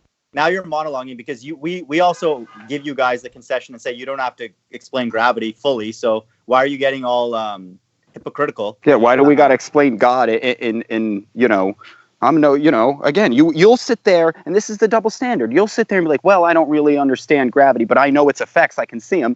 But then I go, well, I don't really get God. Like, he's too extraordinary for me to understand, but I can see his effects. And you're going to go, that's bullshit. I'm like, yo, you just made that argument like 2 minutes ago. No, I didn't say it was bullshit. I didn't say it was bullshit. I'm saying that they cancel each other out. Because they're both fake. In this omniscient person who you can't prove exists or has done anything is the same as my. If you ask someone who knew about physics and knew about astronomy and all of those sorts of things, then they would be able to explain it much better than I can. Explanations are stories. You accept the story with your faith, just like I accept the story. You accept and your. That's my point. I'm checking out, Davros. I'll let you talk, Davros. See you, man. I'm still here. Yeah. I'm going on mute. Bye. We're good with that. We made progress. That's my point. Both G's cancel out. The God and the gravity roughly cancel out. We think we're in good position. You guys think you're in yours. That's fine. Mighty God, just something to address from right the hand here is the fact that you basically just agreed that you can't prove either of them. So then why do you use God as your backup? It's not a backup. I think it's a better explanation than the size of the Earth floating in the vacuum. Hold on, let me finish. Let me finish. You just said you can't prove either of them. The question. Let me finish. You're getting triggered. Once you hear your ball being put in a bad light, you get like all antsy and you're like, oh shit, I got to interrupt. Don't let him, now let me finish. I'm going to explain to you and you're going to listen why I think God is a better explanation. Because when you tell me I'm standing on a ball, let me finish. When you hold on, I'm not done. I didn't even make my point. I didn't make my point. Let me finish. Dude, never make a point. Let me finish. This guy's so yeah, but you're I know. Yeah, because it's like a religious. It's like a religious. Let me make you. Because you don't let me make my point. When you're telling me that your explanation of me standing on a giant piece of rock that is suspended or moving in this gigantic vacuum chamber with other rocks moving around it while this rock that I'm standing on is spinning with water attached to it in this massive vacuum chamber while also moving around the sun, which is also moving around. If you start telling me all this, right, I'm like, that sounds like the biggest load of fucking bullshit I've ever heard in my life. And to me, a creator and a designer just makes more sense. You're going to be like, bah, bah, bah. You'll say whatever you want because you have your beliefs. You believe the earth is a ball, just like I believe it was created by God. Hang on, right the hand. On that notion, why could that God not have created a orbital system and a spherical earth? We didn't say that. We did not ever make a statement like that we discounted that. I discount it right now. I discount it because orbits... why couldn't a God, not your God, a God? Because the observation of reality is based on laws that you cannot get around. When you throw an object into the air, you cannot escape the fact that it will fall to the ground. You will never demonstrate an object continually and in your point of view to move around the entire earth. You'll see something go over your head, then your faith will kick in about how earth is a ball and it's going over your head in a circular pattern, blah, blah, blah, blah, blah. But that's faith in what you see. That's not the actual observation of orbits. Let me answer both questions. Okay. We don't disagree. 1 second. No, I know. Let me answer both or both sides. We do agree that if a God God obviously could do that, but it would not be in the reality that we live in here, because it would go against natural laws, like he's getting at. So we don't think that it's impossible for a God, some other God, not the one that we're living in and created this. Maybe heaven. Potentially Maybe heaven that. is a ball Earth, and heaven is other planets that you can walk on, and they're balls, and that's a perfectly, maybe space is what heaven is, and each person gets their own planet. You don't know. Maybe the devil took parts of, or whoever made this story, whatever you want. Just so you don't even got to pin it on a particular religion. Whoever the story's origin, because you look up at the sky, you can make up any story. And then that's just what you guys are giving us. You're giving us stories. And then when you ask us for a story and we give you God, you hate it. You're like, no. Like, well, that's the thing. I've heard the God story. Yeah, why are you guys so upset when we present another? Like, why when you guys say your point, we don't react the same way you guys do? Why do you do that? Like, what's the big deal? If science is what it is and things are going to be found out, figured out, and all that, why are you so worried about another worldview? Your whole foundation is that science can't prove anything.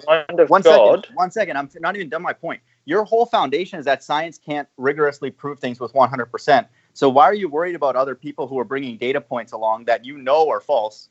What's the big deal, right? Because you guys claim that science doesn't prove anything, right? So what's the issue with a few flat earthers throwing a couple flat earth data points in the pool of science that, you're just like, whatever. It could be, but it's probably not, right? So all this emotion cutting us off, all that is telling, right? We know what's going on. This is an atheism versus non-atheism.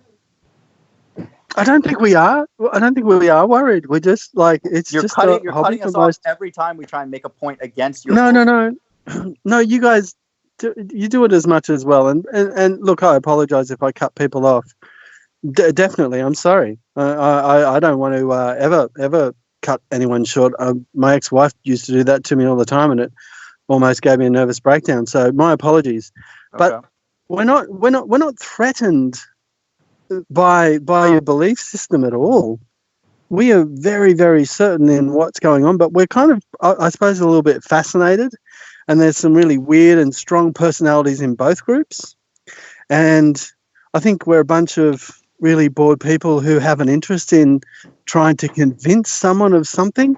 I think that's probably a part of our drive, that we want to say, look, how could you possibly believe that? I'm going to do everything I can to help you to believe what I believe as true. Okay. And you're doing exactly the same things back. So that's a good way to word it. Why don't you speak on that tone in such a diplomatic, sober way? That what you just said is fantastic. That's a good spirit. You're in it for the love of the game. That's what we're here for. I have but I'm a pretty anxious person most of the time, and I misinterpret things pretty easily and regularly. So for me, I don't speak as well as I would like to. Look, I have one question for you. I have one question for you. 1 second. I just want to clarify. What Right the Hand is getting at, if you come in that spirit of diplomacy, which everything you just said for the last minute is fantastic. If we had more of that, we probably wouldn't even have to debate. But what Right the Hand is saying, and what we're all saying, is that if we are going to diplomatically debate the shape of the earth, we need to get our language consistent, and then once we do that, then we can design tests, thought experiments, and all that kind of stuff. And so if a person is as confident as you guys are about the curvature of the earth, I wonder why you're not eager to clarify the language with your opposition. That's telling. Don't do that. We're trying to clarify before you guys go use force and say it's an ethical. It's mind of God, right? Yeah. So the just force, curvature, gravity. Mind of God is it you? Yeah. So hang on. Last time we spoke online, you accused me of sin as being a healthcare worker, and you accused me of a number of things. I'd love you to go back and have a listen to that one. I didn't accuse you of anything. So what I'm fascinated about, and what I want you both to answer, and this is a bit off track, but at least we'll all be able to take a breath. You call us a fundy religious followers, right? Like Oakley uses Absolutely. that term, yeah. No, you both have used it, yeah? I think you're in a religion, yes. You just don't realize it. Okay. So is that religion anything to do with a spiritual side, or like, could you explain what a fundy is? Because both of you believe that. I'm assuming. Do you believe that Jesus and God and all of those people existed? Do you believe in the Bible? Here's the deal. That let me answer that. No, So wait, no. It's a yes or no question, man. It was yes or no. Do you believe in the Bible? I'll believe in the Bible fully when it does what it says. So I'm observing the world through the Bible, but I'm not tied to it if it doesn't follow through with what it predicts. Just like you guys. Which one are you again? Sorry, which one are you? Which one are you? Sorry, are you Hand of God or? Yeah, that was TMoG. Right, the hand can answer that. Sorry. Before. Yeah, bro, to me, I directly observe the Bible. So when you tell me, do I believe in it? I don't need to believe in the Bible. It's a book that you can touch just like I can touch. There's no belief in it. Now you're going to say, do I believe the word? That's just semantics. Do you believe in God and the word of God? I told you I believe in God. Why would you ask that? So you're more fundamental in your belief system than we are in ours. No, the way I answered the question proves that you guys are the fundamentalists, because fundamentalists are people who are so dogmatic and do not see any other option. Like a fundamentalist Christian, for example, will keep saying Jesus this, I'm saved, and all that kind of stuff, and never think about the possibility that maybe Jesus doesn't exist, maybe they're not saved, and they'll just keep pushing that, and they won't stop. And so that's why you guys are fundamentalists, curvature, because you guys will not explore other. One second, you guys will not explore any other explanation of certain things happening, like things dropping, like, you know. Perhaps you should ask. Well, I don't think that's entirely true. I've got 2 points. The first point is perhaps you should ask some friends of yours or people close to you and ask them, do you think that you're a fundamentalist in your beliefs, regardless of whether they're about God or about flat Earth or about gravity or whatever? Just ask them, do you think I'm a fundamentalist in my beliefs regarding these subjects? And I'm pretty sure I know what they say. The second thing is that we're not believing things just black and white. We've waded up in our own mind. No, I'm telling you. We have, well, I'm not talking for everybody, but for me, we've waded up in our mind. We've had a certain level of education that's taught us this stuff. And then we've looked back at it and we've weighed it up and we said, you know, that's right for us. But what you've done is said, no, that doesn't ring true. Because we have different beliefs. By saying that we're fundamentalists and that we're not thinking and we're not believers and we're not questioning, then that's a really derogatory statement, a very un-Christian statement. I call you fundamentalist because you don't admit that you're in a religion. You quote it as fact. And you're going to say... I'm not in a religion. You are. You don't know why gravity happens. You just said heliocentrism. Yeah, our current science is not a religion. You just admitted you had faith in gravity like 10, 15 minutes ago, man. We both I said I said I had faith in believing the scientists that had put it all together over the last. What do you think a religion is, bro? Right. We just agreed it was faith, man. What do you think me and my God have? We both believe in God. So we're both funded. We're both in the scientists. We're both funded. We're all fundamental. No, hold on. Listen, the difference you're a funded as well. Hold on. No, you're not understanding. Yeah. Yes, you are. Let me you are. You're a fundamentalist in believing your religion where doubt. Okay, your religion of doubting. Sorry, go. My apologies. Please go. We're not in a religion because we admit it's faith. We say we accept God with faith. We don't say it's absolute fact. When you sit and tell us about gravity and space-time bending, you're going to look us in the face and go, it's fact. And we're like, bro, it's not fact. It's just a story you believe. That's why you're a fundamentalist, because you won't admit that you're in a religion when we do. We admit we accept God with faith. I am going to interrupt you. Going to give a shout out to Brandon Toy, who says, for the $4.99 super chat, Sean Hawkins has failed to produce his evidence regarding EQ mounts and has resorted to accusing me of not researching the subject. He is a Poe! And from Anamorphic Mind for the $5 super chat says, remember when Ranty came out and admitted that he was only trolling flat earthers and the flat earthers are stupid? LOL. Really? I would like a citation of that, please. Video footage would be ace. If you can produce it, hey, I'll bear my arse at the window. And, well, I won't say exactly what else I'll do, because it doesn't really matter, because that is absolute bullshit. But thanks for the super chat, though. Much appreciated. It's going to take me a few minutes. But whatever you call it, I'm not trying to be rude, but just so we don't keep going over the same topic, we both agreed we had faith in something, whatever that something is. Fill it in. So if you don't want to call that a religion or fundamentalist, that's whatever semantic. Yeah, it's a word. It's Yeah, faith. Yeah, in but that. you're calling us negatively. You are using the negative the word of fundy religious negative. And another super chat from Bandon Toy, who says, my request is very simple. A video through an EQ mount tracking a star from horizon to horizon. Only one axis. Without auto-guiding. He can't. Thank you very much for the super chat, Brandon Toy. And going back to Anamorphic Mind. Dude, where did I ever say that? That's absolute horseshit. And you know it. The plethora of variables that could be used to explain our reality. But we have. 1 second, let me finish this point. You can take it. 1 second, let me finish this point. I notice when I'm making a strong point, somebody just jumps in. So no, that's your paranoia, man. That's your paranoia. You guys are limiting the number of variables that can explain things. For example, you're using gravity as a blanket term to explain ridiculous number of things, right? And so we're unpacking that. People who are into this kind of stuff, looking at relative density, all these other explanations. We're not the fundamentalists. We're actually opening up the briefcase of variables. Go ahead.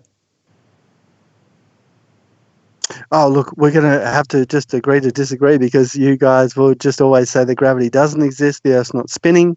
There's no, the sun isn't real, we don't know what it is, the moon isn't real, we don't know what it is, all of this kind of stuff, where you don't make decisions on anything. When I can say, and I'm speaking for Digital at this exact moment, he and I have obviously been in the scene for a little while. I'm still talking. I never said that. I'm still talking, man. I'm still talking. We're supposed to. Well, don't say stuff. Okay, you guys haven't said it, but okay, excuse me, generalizing, flat earthers haven't said it, but we have looked at all of your arguments, and they don't align with our beliefs. So we're not fundamentalists. 1 second. We're not blind. Oh man, this is going great. From Rob Kidgen, this has been awesome, Ranty. Thank you very much for the $5 super chat. Awesome. Thanks, guys, for supporting the show too. I really do appreciate it in times like this. It's really, really, really going to be helpful for next month. So thank you very much for supporting the show. It means a lot. You've just deflected the entire conversation with that. I just challenged. No. He's talking about an explanation. You'll explain something as gravity. You'll explain something as curve. And what he's saying is, will you consider alternative explanations? You just said that you've looked at all of our arguments. Have you looked at Life is Short's video? A lot of us have watched all of them. Yeah, I have. Yeah. Okay, so do you agree that it's possible that an object can be obstructed bottom up across a flat surface without physical obstruction? He was off a 6. Sir, do you acknowledge that we've tested that? That's a reality. No. I tested it. I tested it with my own knowledge. Okay, what did you come up with? That his test wasn't good enough. Okay, why? Good. That we have 4,682 million pictures of where bottom. Okay, so just clearing up something. So Anamorphic Mind says that Ranty, sorry, meant right the hand. My laptop accidentally picked you. LOL. Okay, well, thank you for apologising. So the super chat, which had my name in, that said that, what was it again? Let's just get it right. Remember when Ranty, so that's now going to be remember when right the hand, came out and admitted that he was only trolling flat earthers and that flat earthers are stupid. Okay, so I accept that apology, because I certainly never said that.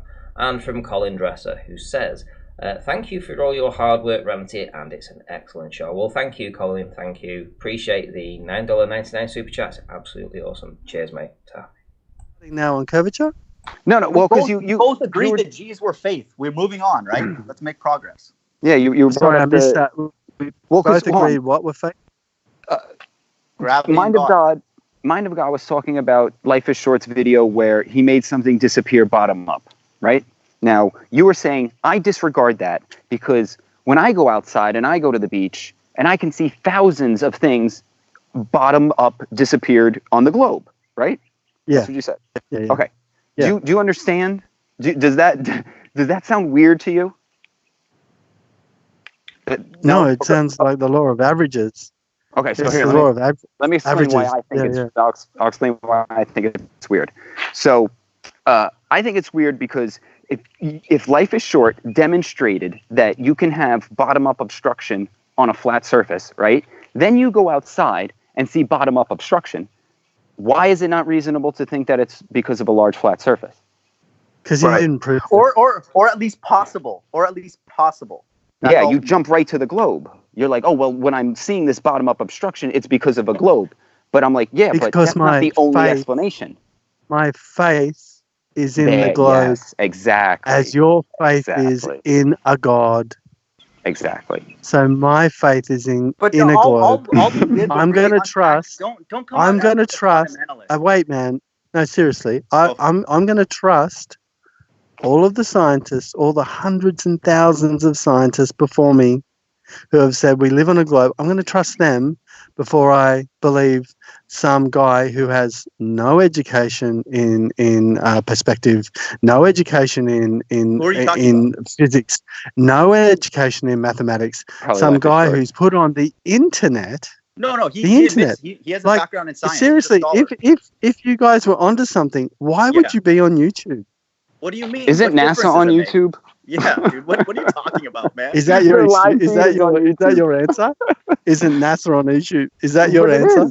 Here's the thing. Is that right now. seriously your answer? Right now. We're on YouTube right now to share your opinions. Because NASA's on YouTube. No, man. I'm still asking you a question, and I'd like it answered. Once this video I'm still asking a question. I'd like it answered. Damn, I think Aaron's slightly pissed. Anyway, so from Windrider with the $20 super chat, who says, "Who needs the fights when we have Ranty? Thank you for the entertainment." Appreciate the support there, Windrider, and I hope you enjoyed the discussion I had with Fight the Flat Earth a few days ago. There wasn't any arguments there. I just destroyed them. So who needs the fights exactly? Yeah, we don't need the fights. We can just win them on arguments. Stuff that you were just defending. What was his name again? Travis. Life is short. Life is short. So life is short. So what else is he doing other than getting on YouTube? How is he presenting? What papers is he presenting? We have a lot of. Is he on any TV shows? Has he got any ads in the paper? Is he fighting anyone? Let me answer your question, dude. You're hella emotional. We did our own tests. I did my own test in my hallway, like you guys don't do with your priest. We just use his thing as confirmation that, whoa, damn, like he actually. Priest? 1 second. Why do you use the word priest? Oh my! Why do you care so much? Why do you care so much? Why is it such a big deal? Because I have some sort of faith, and you telling me that I have a priest who's some scientist. It's incredibly derogatory. Bro, if you weren't in a religion, you wouldn't get. In your religious background, you have pastors. If you had more faith in your religion, you wouldn't be so triggered about it. You are degrading their status. All right, dude. You degrade God. You degrade God, and I don't get upset. All right, I won't say priest. That's fine. Just don't pretend like Life is Short or Oakley are our priests, and then we'll be okay. So I did a test in my hallway. I did. Confirmed, but no, you didn't. But I'm just saying, don't do that, and we'll be even. I won't do that either. So fair enough. So I did a test, and lots of people. Not even, man. I didn't do it. You did a thing in your hallway. Okay, go ahead. Come on, get over it. Be a big boy. Fair enough. I did it first, so I apologize. So okay. Who said that? Right. Come on, bro, I did a test. Chris Berry's done a test. Even Jose's done a test. Oakley's done a test. We've all looked at these and be like, yeah, maybe it can be. You know, people. So I'm not saying we just took his results, but we're like, hey, he actually put a mathematical underpinning beside it. Gave an explanation, made some predictions based on his understanding, and he was humble enough to come out and say, yeah, this is not groundbreaking flat Earth proof. This is just, hey, it's possible, and so we don't take that as gospel. Oh, the Earth is flat. We then look at observations, and especially the black swan gives us even more kind of motivation to be like, whoa, wait a minute. Actually, thank you. Hang on. Thank you for bringing up that black swan. You didn't even let me finish my point. No. All I'm saying is that there are certain times that let's talk about the black swan, shall we? Well, how can we? No, bro. Oh my god. Right? I've got a Come on, I man. wanted to bring up. I've been waiting patiently, okay? And you brought up the great segue into this, the black swan. Okay, so you got a bunch of apples and you find one bad apple. Do you throw out all the apples? Bro, that is not. You're equating Apple. Answer the question. Answer Bro, the damn it's irrelevant to the shape of the fucking planet. No. This guy's trying to redefine black swan. Oh my god, it's just so sad. It's just so sad, bro. What answer do you want us to give? We'll just whatever. I'll say yes. Sure. Yeah, bad Digital, you don't even have to go there. The black swan is one of the most distorted pictures on the internet, and you're saying, have a look at how far the horizon. Wait. Okay. You're saying, have a look at how far the horizon is, and measure it against what? What do you want us to measure the horizon against, guys? Look at you're painting us as fundamentalists. No. I'm asking you. It's a very simple question. Yes, that's you're putting a conclusion in our mouth. No person looks at the black swan and immediately says, "Oh my God, the Earth has to be flat." No, we use that as one data point. You guys are the fundamentalists that will use one data point, whatever stupid one you pick, to claim that the Earth is curved. We've never used it at all as one data point. Yes, you do. You and your priest, Oakley. Bro, you and your priest Oakley. Bottom up. That's one of many flat Earth evidence. The strongest one is just the fact that buildings don't move. We're not on a moving Earth. We know that implicitly. Buildings don't move. That's ridiculous. Why would a building move? It doesn't. You're right. If it was spinning, if the thing you built it on was spinning, it would fucking move. The velocity mean that the building not has changing to move? orientation at all. It's obvious. Bro, do you understand that when we ask for a demonstration of the Earth movement, you show us 1, a pendulum moving, not the Earth movement. 2, you'll say you are moving. Look, while I'm because I've asked ballers. Hold on, though? Don't interrupt. Hold on. I've asked ballers before. I'm like, when I am sitting perfectly still in my chair, you're telling me I'm moving, and they go, yes. And I'm like, how do you quantify that? How do you quantify? Because isn't the whole idea of motion that we are detecting an object moving over Earth because Earth doesn't move? So if Earth is now moving, how are we detecting motion? Maybe the object is standing still and the entire Earth is moving underneath it. This is the philosophical ideas that you just ignore. You just ignore them so you can juggernaut through with your belief that the Earth is a ball. It's like the upside down people underneath you. You don't even want to think about the logistical impossibility of that because you're like, well, yeah, relative. It's relative.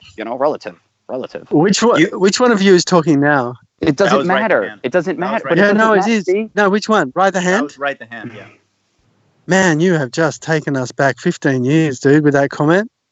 At least mind of God has got a head on his shoulders. At least mind of God knows what he's talking about. Wait, why did he take us seriously back? Gone so this is all they do. Back. Explain why he took us back. Why'd you use 15 ridiculous. Years? Explain that. What do you mean? What do you mean? What did I do? Because when you're talking specifically. You guys do know about velocity and acceleration and all those sorts of things, right? And all those sorts of things? What the hell are you talking about, man? What the? I know about objects move. Yeah. Velocity. Here, I got a football. I'm gonna. Do we know about those sorts of things? No, let's go back to the black swan. Actually, let's go back to the black swan. Sure. So, when we're measuring the horizon in the background, right? What are we measuring it against? What are you talking about? That's an ill-formed, retarded question. Start again. Okay. Give me 15 seconds and I'll rephrase it. Yeah, and don't call me retarded. This time, please. Yeah, do a little bit better. Go. Bro, he's trying to. How do you measure how far the horizon is? Why would we want in to? that picture? Why would we want to?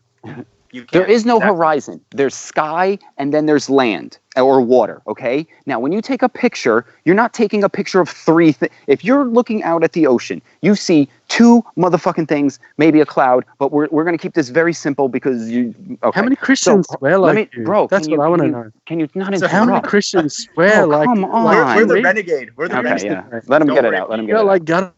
Yeah, let him get it out. Yeah. That's fine.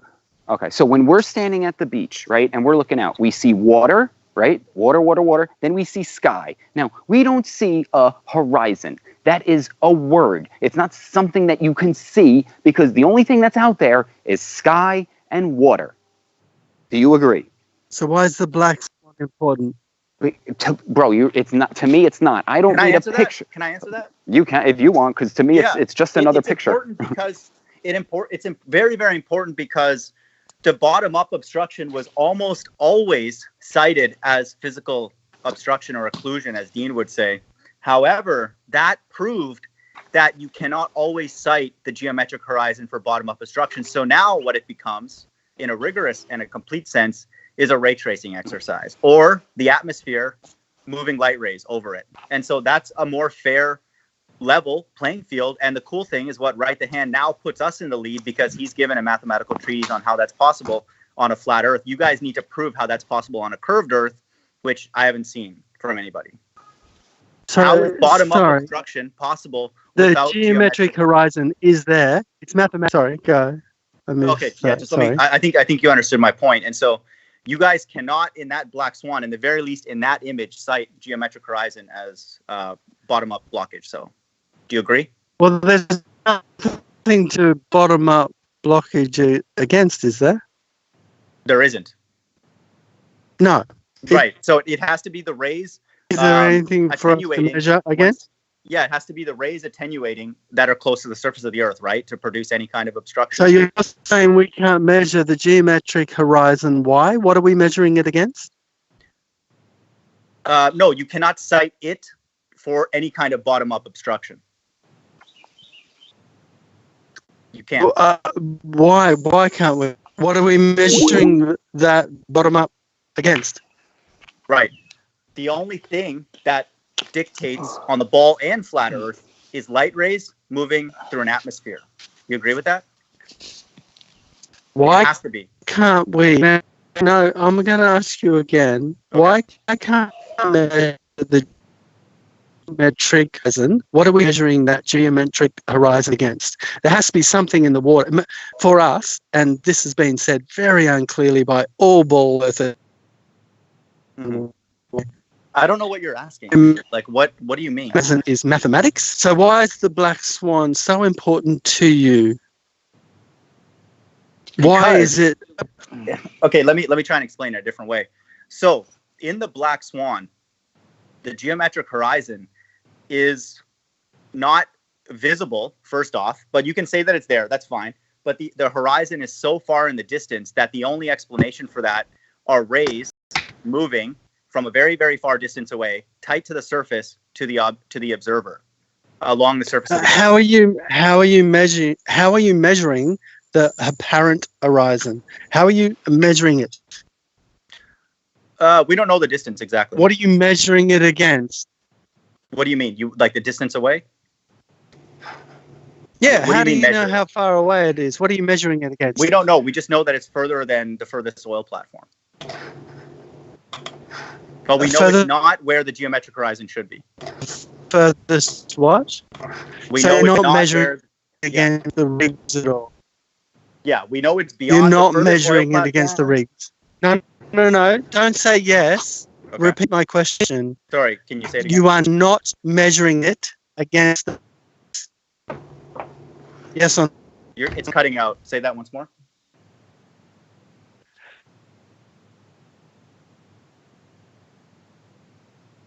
I think you went mute.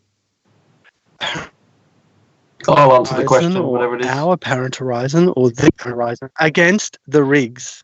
Yes, we just know it's beyond the furthest rig, and it's much further than where the geometric theoretically should be. It's greater than, it's much greater than the geometric and greater than the furthest. We've been told two things by Q and Nathan Oakley to ignore the rigs. That's one. Aaron, you keep pointing out, mate. The rigs are not important, and they've made that very clear because the rigs are so warped, and that's the second point. So you cannot make that. I'll address that. They're important. A minimum, a lower bound on the horizon's distance. They are, and they would agree with that. They know they need to be there as a reference. What they're saying is that optically, the appearance of the two rigs is not relevant to their point, not mine. So do you understand that distinction? Those rigs physically being there at a particular distance is absolutely critical, because if those rigs were 50 feet out from the shore, no one would even look at that image. It wouldn't tell us anything. Do you understand that? So don't take their word too literally. You're taking the best from both worlds. You're saying we need to measure this apparent horizon. We know it's lower bound, man. Do you understand? Tell me what a lower bound is. But we can't consider the rigs because they're so warped. What's a lower bound? In mathematics, what's a lower bound? So if I tell you the lower bound of your IQ is 5, what am I telling you? That means your IQ is at least 5. Could be 6, could be 200, right? So the lower bound on the horizon in the Black Swan is the furthest oil platform. Do you understand the point and how important that is? I don't think you can bring those factors into the Black Swan. You can't say anything about lower bound. Yes, you can. What absolutely can. What I do know is that you have. Right, you keep roboting out, Aaron. You keep cutting out, mate. Seriously, you might need to rejoin. You might need to drop and rejoin there, Aaron. Okay, can you hear me now? Sorry. Tap out and Rumpus. Come on now. We got the Rumpus here. He knows what a lower bound is. Yeah, I mean their argument is actually correct. The oil rigs do give a distant. It means that the horizon is at least as far away as the most distant oil rig. Thank you. It's a lower bound. It does not mean that it's that amount. We just know that it's at least that amount. And again, it's not gospel. That's not a flat Earth proof. It's just strong flat Earth evidence. It becomes a proof when your explanation requires infinite over 6 refraction, which then it becomes a flat Earth proof because that's non-physical. So if the search space is infinite over 6 refraction or a flat Earth, then it has to be a flat Earth because infinite over 6 is not. No, it doesn't. Mine have got it. No, it becomes a flat Earth proof when they say everything is refracted, and then they try and use the geometry to get their R value, drawing straight lines. We don't draw straight lines. Yeah, also you're wrong. Utterly stupid. No, they're using curvy lines in that. Yeah, I mean, the fact that people still don't understand that light is bent in the atmosphere is just incredible. If you haven't yet learned that light is bent in the atmosphere, that's not what I'm saying, Rumpus. You're obviously not even understanding what I'm saying. Let her finish.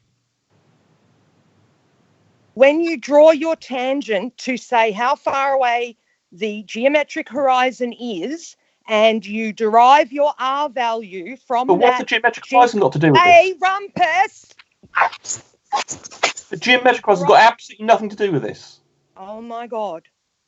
I'll say it again. You're going off on a tangent, not understanding, as usual, that the geometric horizon has absolutely nothing to do with that image, because the geometric horizon is only valid. Hold on, is only valid when there's no atmosphere. Do you understand that? The geometric horizon is only valid when there is no atmosphere. Rubbish. You use a geometric equation to get your R value. You get that R value by a tangent to the geometric horizon. We do you not. You can't have that tangent because that should be a straight line. You have no straight lines because everything is refracted. Yes, that's right. That's their argument. That's their argument. Straight lines. Oh my God. That's their argument. Therefore, have no geometry, have no straight lines. You can't draw a triangle or a square with bendy lines. Let me show you. You're an idiot. No, Payge, their whole argument is that the rays tight to the surface follow Earth curve. So there is no notion of straight lines. So the geometric. Yes, but they can't decide how big the Earth is until they draw the geometry they're using to decide the size of the Earth. That's another issue. Straight lines to a geometric horizon. We'll deal with that as another issue. We're dealing here with intense refraction. Right, let me explain to you, as you clearly don't have a clue what's going on. I understand what you guys are trying to say. No, you don't understand. Well, you've just talked about geometric horizon. No, you don't understand, because you've talked about geometric horizon, and that has nothing to do with what you're looking at. Let me just show you what's going on. They don't cite that page in this image. They don't, because rays are curving. If rays were straight, then the geometric horizon would lead to. All right, hold on. You're not understanding what I'm saying either, then. Right. But we're talking about rays of light. The rays of light don't bend. Geometry they use, what they use to get their radius is using a straight line. They no longer have any straight lines to originally get that R value. How are they using a straight line to get their R value? What do you mean by that? When they draw it side on, they will draw a straight line to a point and extrapolate the size of the Earth from that geometric equation. But they're also saying all the lines are bent. So how do you get a geometric equation to say the Earth is a certain size if every time you look at the horizon, it is in a different place because it's moving, because the lines are bent? You never, ever, ever have had a straight line to get that original radius. All right, Paige. Now you're making me defend their claim. So just listen. This is what they believe. That first of all, the Earth is curved.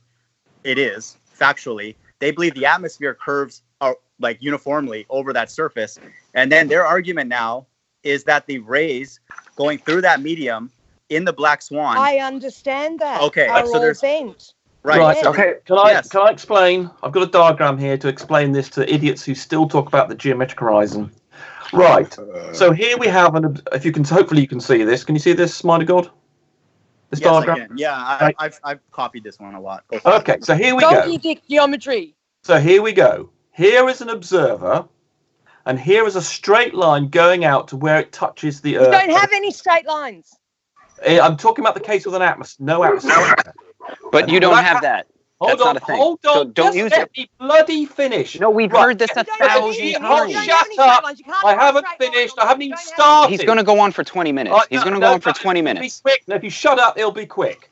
Right, the geometric horizon is only relevant when you're using straight lines. In the real atmosphere, where there are bent lines, the geometric horizon has no meaning. It's not relevant. The Does your R value come from a geometric equation? The geometric. We're not talking about Alberuni at the moment. We're talking about this image with the black swan. Right. So a geometric horizon is only relevant when you've got very benign atmospheric refraction conditions, or there's no atmosphere at all. And in that case, you can. Did you ever have no atmosphere?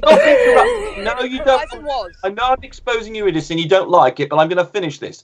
So what we actually just let him get it out. Let him get it out. What we actually see in the real world, because lines are bent, here we have the apparent horizon. And as you can see here, it's exaggerated the curvature that occurs here, but it's just to make the point. So this, of the base of the lighthouse, I've positioned on the apparent horizon. That is where a curved line, this curve here, is what happens in the atmosphere. That is what light will do in the atmosphere. Okay, so I have a question. Rumpus, I have a question.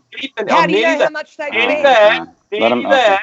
Right, so if we draw a curve like this one here, which we know is what light will follow, and you draw that from the observer, it'll touch. Yeah, but you get that bending from an R value that you've used a straight line to get. You get a chance to respond in a second.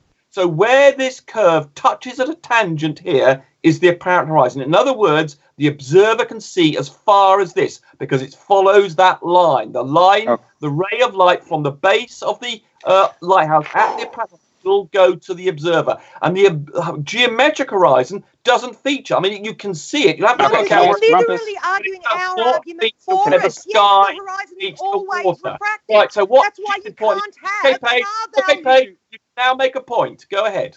No, Rumpus. Let me hold on. Since the beginning, that the horizon always moves. Okay, it's Rumpus. Never in one position.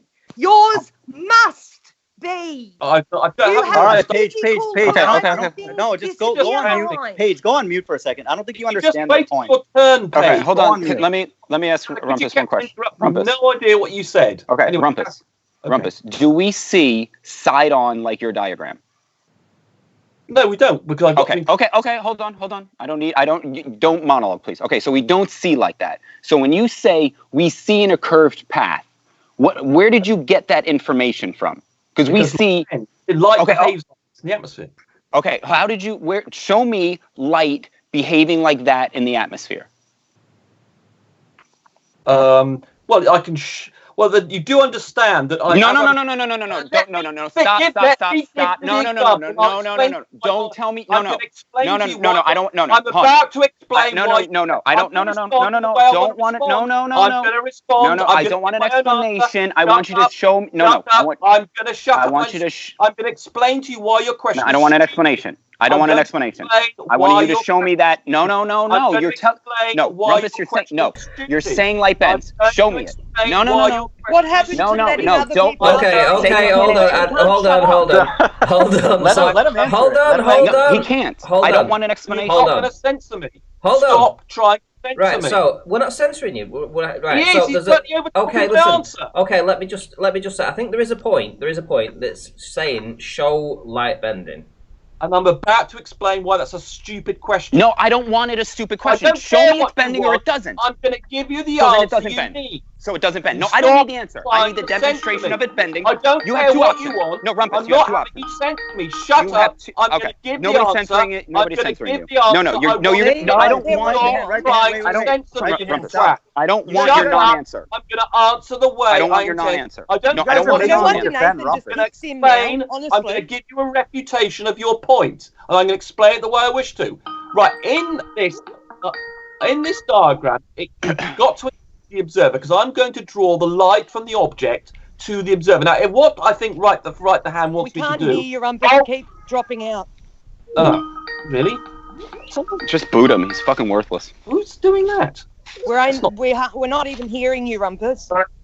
What? No, he's just we're not hearing you. We're getting one word every couple of seconds. Right the hand. Ask him a clearer technical question. Oh, I think he. Oh, you can't just say. You can't just say show me and then. I Chris, think he left. You understand what I'm trying to say to him? Can y'all listen to me for a sec? So one of the problems. No, we've already listened to you. We're gonna hold on. I was speaking. Don't. Hold on. Rumpus, I was speaking. Don't just jump in and start talking. I was talking. Already listened to you, and you're now going to hold on. I was speaking, bro. Rumpus, you just interrupted me. Shut up. You've been. Okay, so when he's talking about the path of light, I'm going to say, if the path of light bends, you need to show me that. Now, he's not able to show me, so what he's going to do is start an explanation why he can't show me that. So if you can't show me that, then you don't have it. So if he's going to say light bends, right? Who keeps kicking people? To show me it. Who keeps kicking? What are you asking him when you say show it? Do you mean mathematically? Do you mean no? Well, if you're going to tell me that, if you're going to tell me light bends, you have to demonstrate that in the atmosphere. He's going to show you a laser in a liquid bending, and that's not light in the atmosphere, and he knows it. So instead of answering, that's all they do. Oh, it's a laser in a sugar solution bending. No, I want to see it in the atmosphere, not in the water. That's fine. Yeah, let him show it, and then he can't. He has a bad connection. What about the Rumpus? The Rumpus, why you keep dropping, mate? Is people kicking you? Is somebody kicking you out? Yes, I've been kicked out twice. Right. No one's kicking you. Right. Whoever it is, stop kicking the Rumpus, please. But Aaron, so show me the light bending in the atmosphere. Don't explain why. Don't explain why you can't. Right. Either you can demonstrate it or you can't. I will answer in the way I'm going to answer, and you're not going to censor me.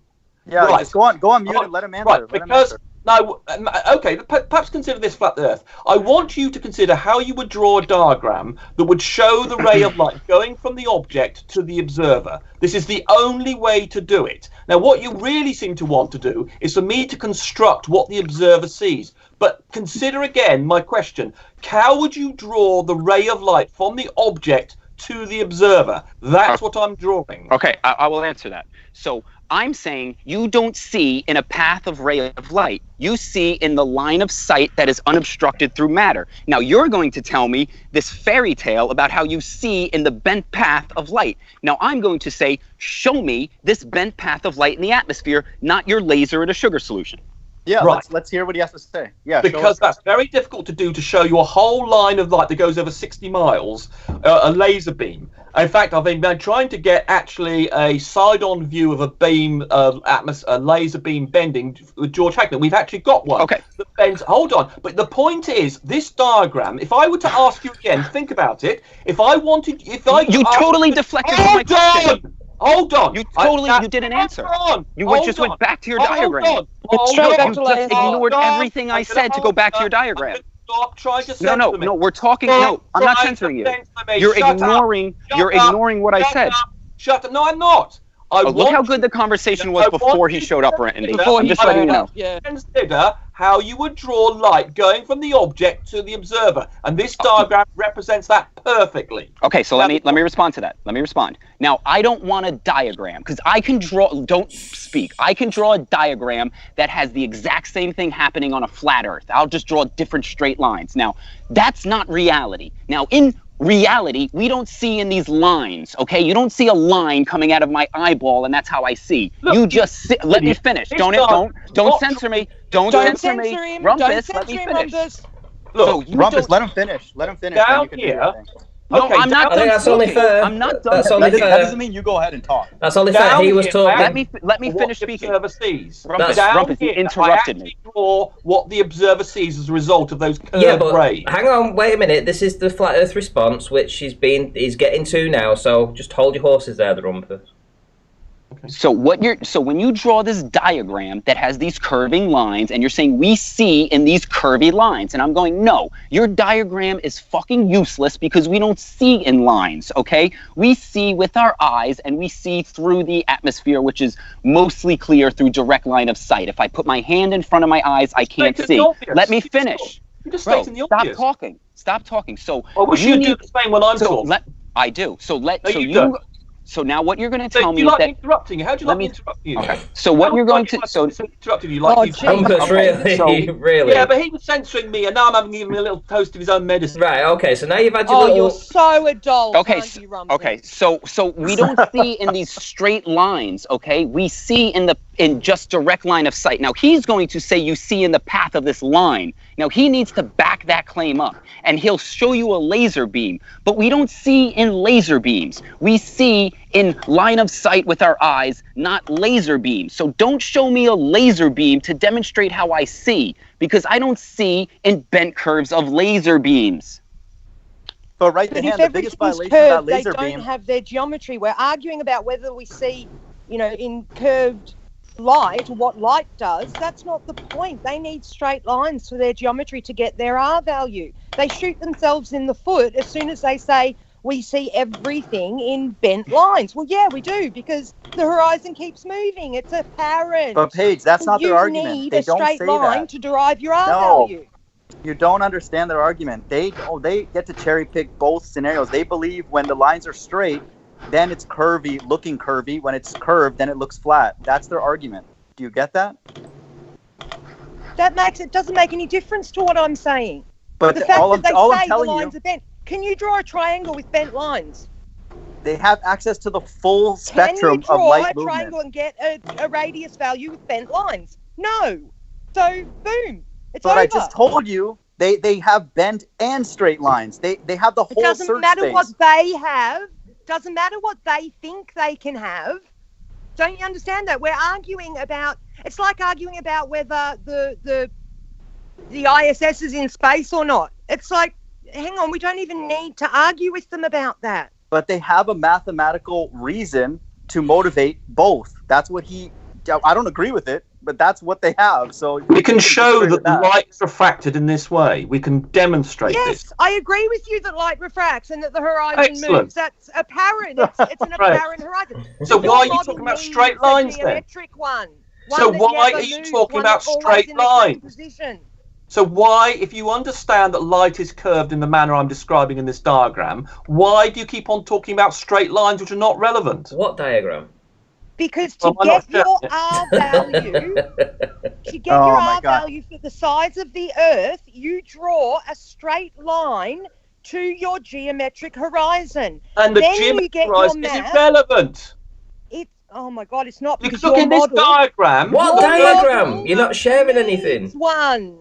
Yeah, he is. Is he? Yeah. Paige, they cherry pick I'm not both. seeing anything. We get your point, but there's no point in arguing. They use both. They use straight and that stupid sticks in the ground experiment. Yeah, so we light need to is straight. stop them. Yeah, but we just have to play along because they're not going to concede that. Okay, but we have to get to the mathematical underpinning. They're not going to concede just because we say that. You're not allowed to do that. What do you think? You think they're just going to? What am I not allowed to do? What's she claiming I'm not allowed to do? Just use straight lines when you want to and curved lines when you want to. Right. In the real world, what's happening is in the diagram I've got here, curved line. You do realise this is a diagram and not the real world, Rumpus. Can I just ask you something? It models the real world perfectly. Rumpus, if you have a geometric horizon that we can see and we can measure when there's no atmosphere on the Earth, when have you ever validated that? When has the atmosphere ever been taken away for you to prove what you're saying? Do you understand that when you say the atmosphere has to be taken away for us to see the geometric horizon, that's like us saying, well, the necessary antecedent for gas pressure is a dome. You just can't see it, a container. You just can't see it, but it has to be there. You guys say, well, if the atmosphere was all taken away, we'd see the geometric horizon. Well, when have you ever proved that? You can't take the atmosphere away. Exactly. So that's why we're drawing curved lines. It's just a belief. No, it's not. We can validate this is what happens. I just said it's not. It's a belief. You haven't got any proof. You said no. We haven't ever tested it with no atmosphere. We know light. We can measure that light behaves in this way. When did you actually test it and experiment and verify Yes, people do this. You took the atmosphere out. Geodetic surveyors. You took the atmosphere out. Hold on, you've been speaking for a lot. Hold on, you've been speaking a lot. Let me answer. Hold on. You've spoken a lot the last 5 minutes. I would like to have a chance to speak as well. Shut up. Payge, just go on mute. Just chill out. I would like to respond. Right, geodetic surveyors make measurements using reflect. You don't need to tell me to let him say it. Shut up, you moron. Listen and try and understand. I know you're stupid, but try and understand. Geodetic surveyors measure these angles and these curves that I'm drawing here in real life, in the real world, in the real atmosphere. They measure them. Yep. Right. So you've got to accept. And they can measure your belief that these things would happen without an atmosphere. So they measure these curves actually occur. So what are you claiming? Yep. In an atmosphere. But you need no atmosphere to see your geometric horizon. So that's what. Yeah, but this is not a subject. Give it. Your little brain. I have to think so hard to think down to your stupid level.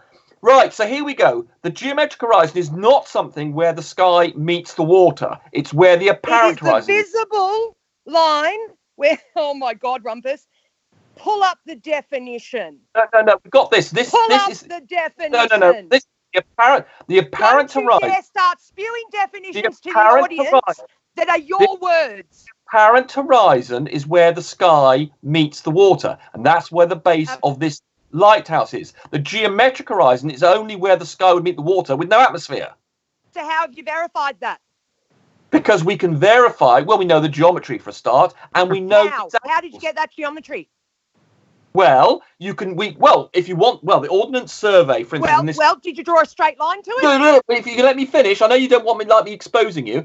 In this country, we have something called Ordnance Survey, and they have geodetic markers all over the country with which they can measure the radius of the Earth, and they do so every second of every day. Straight lines. So we've got GPS that does the same thing. Straight lines, right? That's nothing to do with straight lines. GPS use straight lines or not to get that R value. Geodetic receivers that we have embedded in the ground in 75 locations in Great Britain.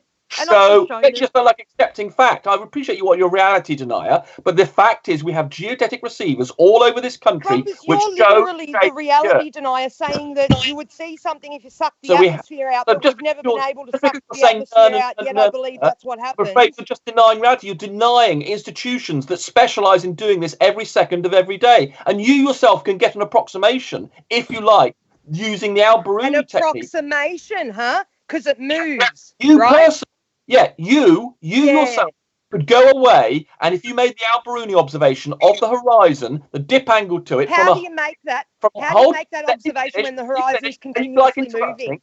So I'll start interrupting you every time you start if you carry on like this. So, Payge, you try to explain how the horizon keeps moving. Hold on, let me just whole argument. I want to tell Payge how she can measure the radius of the Earth. Jeez. If you get up to a nice high spot, then the effects of refraction are reduced. And if you measure the dip angle using a theodolite or your own homemade astrolabe, you can come up with a radius of the Earth. So is refraction caused by light going through different densities of the atmosphere or not? Correct. So when you get up higher, you've got less atmosphere to go through? When you are up high, the angle is more downwards, and that reduces the effects of refraction.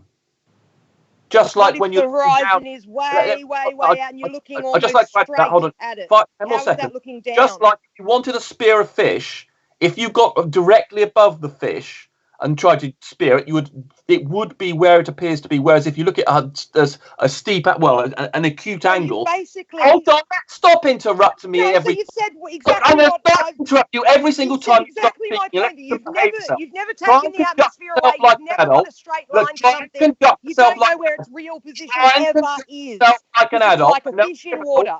Try and conduct yourself, and then they could take turns in talking, and then we'll be much more productive. So I was coming within 5 seconds of finishing. So if you're trying to spear a fish, if you're looking, so hold on. I'm just saying. You were within 5 seconds of finishing. Okay, so you're on the vinegar stroke, right? Let's finish it. Men always say that. So if you're looking down to a fish from directly above it, you will see it where it appears. But if you're looking at acute angle, it won't be there. And the same thing happens with the Alberuni thing. The higher up you get, and the more you're looking down, the more accurate your answer will be. They're finished. But Rumpus, when you're up on a mountain, the horizon will never be straight down. You literally would have to look straight down into that water to see that fish. The fact that you're looking at any angle at all says the lines are bent and refracted. Yeah, therefore, you have never seen the geometric horizon in its proper position. Therefore, you don't know the size of the Earth. It'll be within a few percent. So you've just decided which one? Whoa, a few percent on a couple thousand miles. That could be quite a lot. But they've just decided which one they're and what's a few? The one they take 10% can be a few. Within a few percent, you would get the right answer. What's a few? Give us a number. Between 10 and 20%. You know by now that's not going to work. Within 5 or 6%, you would get the right answer. If you went up to, say you went up 800 meters and you took the dip angle of the horizon, which of course is impossible on a flat Earth, so you know it's a sphere. So if you took that dip angle to the horizon, you would get an answer within 5% of the the radius to be measured various other ways, more accurately. You could do this yourself personally and go and establish that it's not flat because the horizon would be below the dip angle would be below the horizontal. Rumpus, can we clarify one thing? Just when you guys use this, people in the chat are talking about no atmosphere, okay? That doesn't mean like it's a vacuum. You would agree, right, that atmosphere that's producing those straight lines is just the atmosphere that produces the straight lines, right? It's not like the Earth is sucked of all the air or anything like that, right? Sorry, someone's... Hold on, someone's... My whole point is that you've never actually sucked the atmosphere out to check that what you're saying is what happens. You just believe that is what happens. And we're saying that we can show you that the horizon moves and it can be way, way further away than what your ball model allows for. Therefore, the Earth can be flat. No, let him.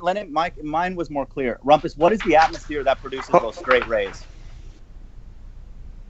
You want straight rays? Well, if you actually... we all know. 1 second, just let me clarify, because we all know it's not the atmosphere being sucked away. Because you guys are citing straight rays for bottom-up obstruction. So, what atmospheric conditions are you using in your model to produce those straight rays?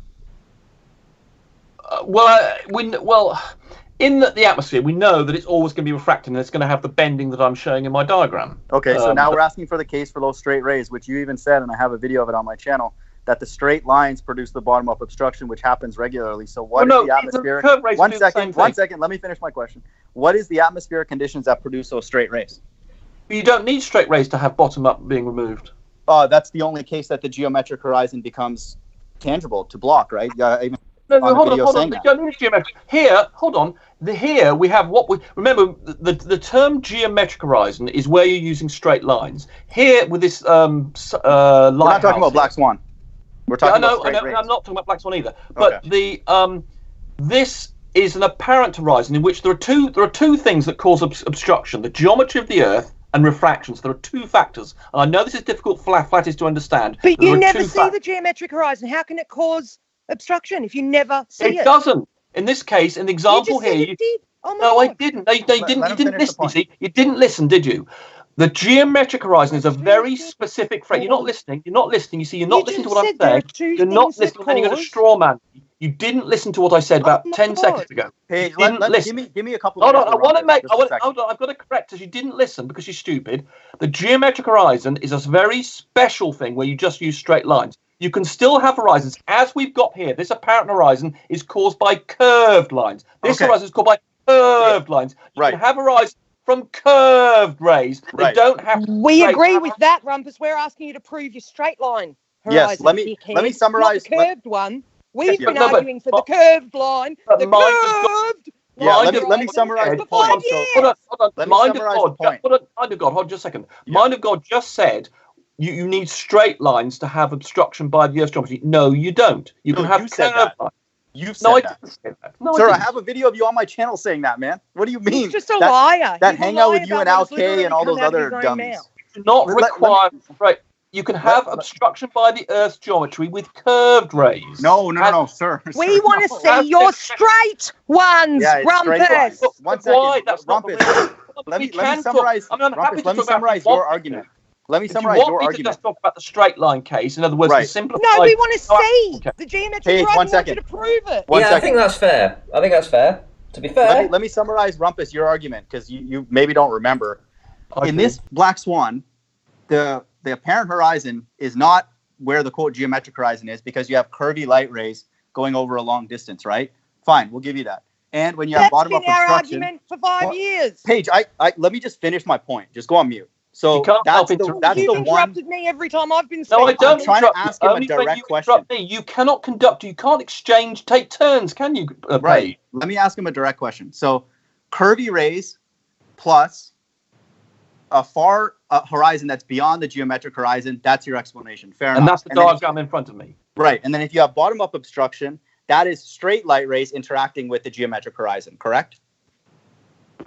That's your position. No. One second. Let him answer. Right, look, that's what your position is. Okay, hold on. Look here. Imagine this lighthouse. No. Why are you getting uncomfortable? That's your position, right? No, no, it's not. If you let me explain, you seem to be thinking that I'm saying that you can't have obstruction with curvy lines, and I'm about to show you how that happens. So if this has that happens. Stop interrupting for once. Jesus. We agree. Shut up, you stupid woman. We want to see your straight line horizon. See if you can. No, he's asking about curved ones. Oh my Jesus. God. No, we're not. No, I'm not.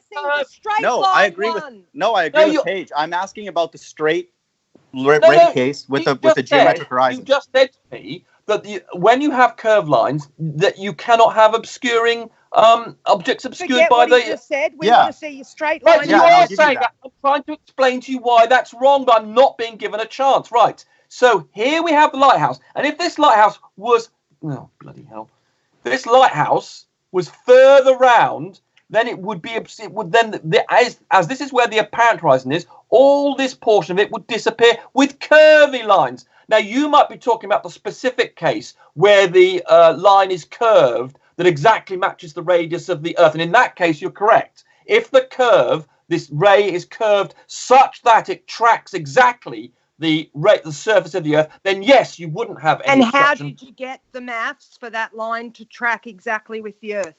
Where does the maths come from? Say again. Where did you get the maths to say that light ray curves exactly at the radius of the Earth? Where did you get that math from? That's dependent. Okay, I can show you the maths if you like. Yep. Does it have an R value in it? It does. Rumpus, before you get into that, this is your. Hey, can I please? No, Payge, this was our debate. I don't even know why you're even in this debate. Listen to Rumpus's statement first before you guys. This is what you said, Rumpus. Listen to this. You're about to play something, are you? Yeah. Listen to this. Right, this will be for this case when the ray tracks the surface of the Earth. In that case, you wouldn't have any obstruction, yes. You're about to quote me on a specific curvature of a ray. For one particular curvature of the ray, if it's a particular curvature, it will track the surface of the Earth, and in fact, there would be no obstruction. But that's only one particular curviness. Most curves of the rays, the normal 7/6R curvature, you still get obstruction, but there is a special value of the curvature of the ray, which means you wouldn't get any obstruction, and it's called Earth circulating rays.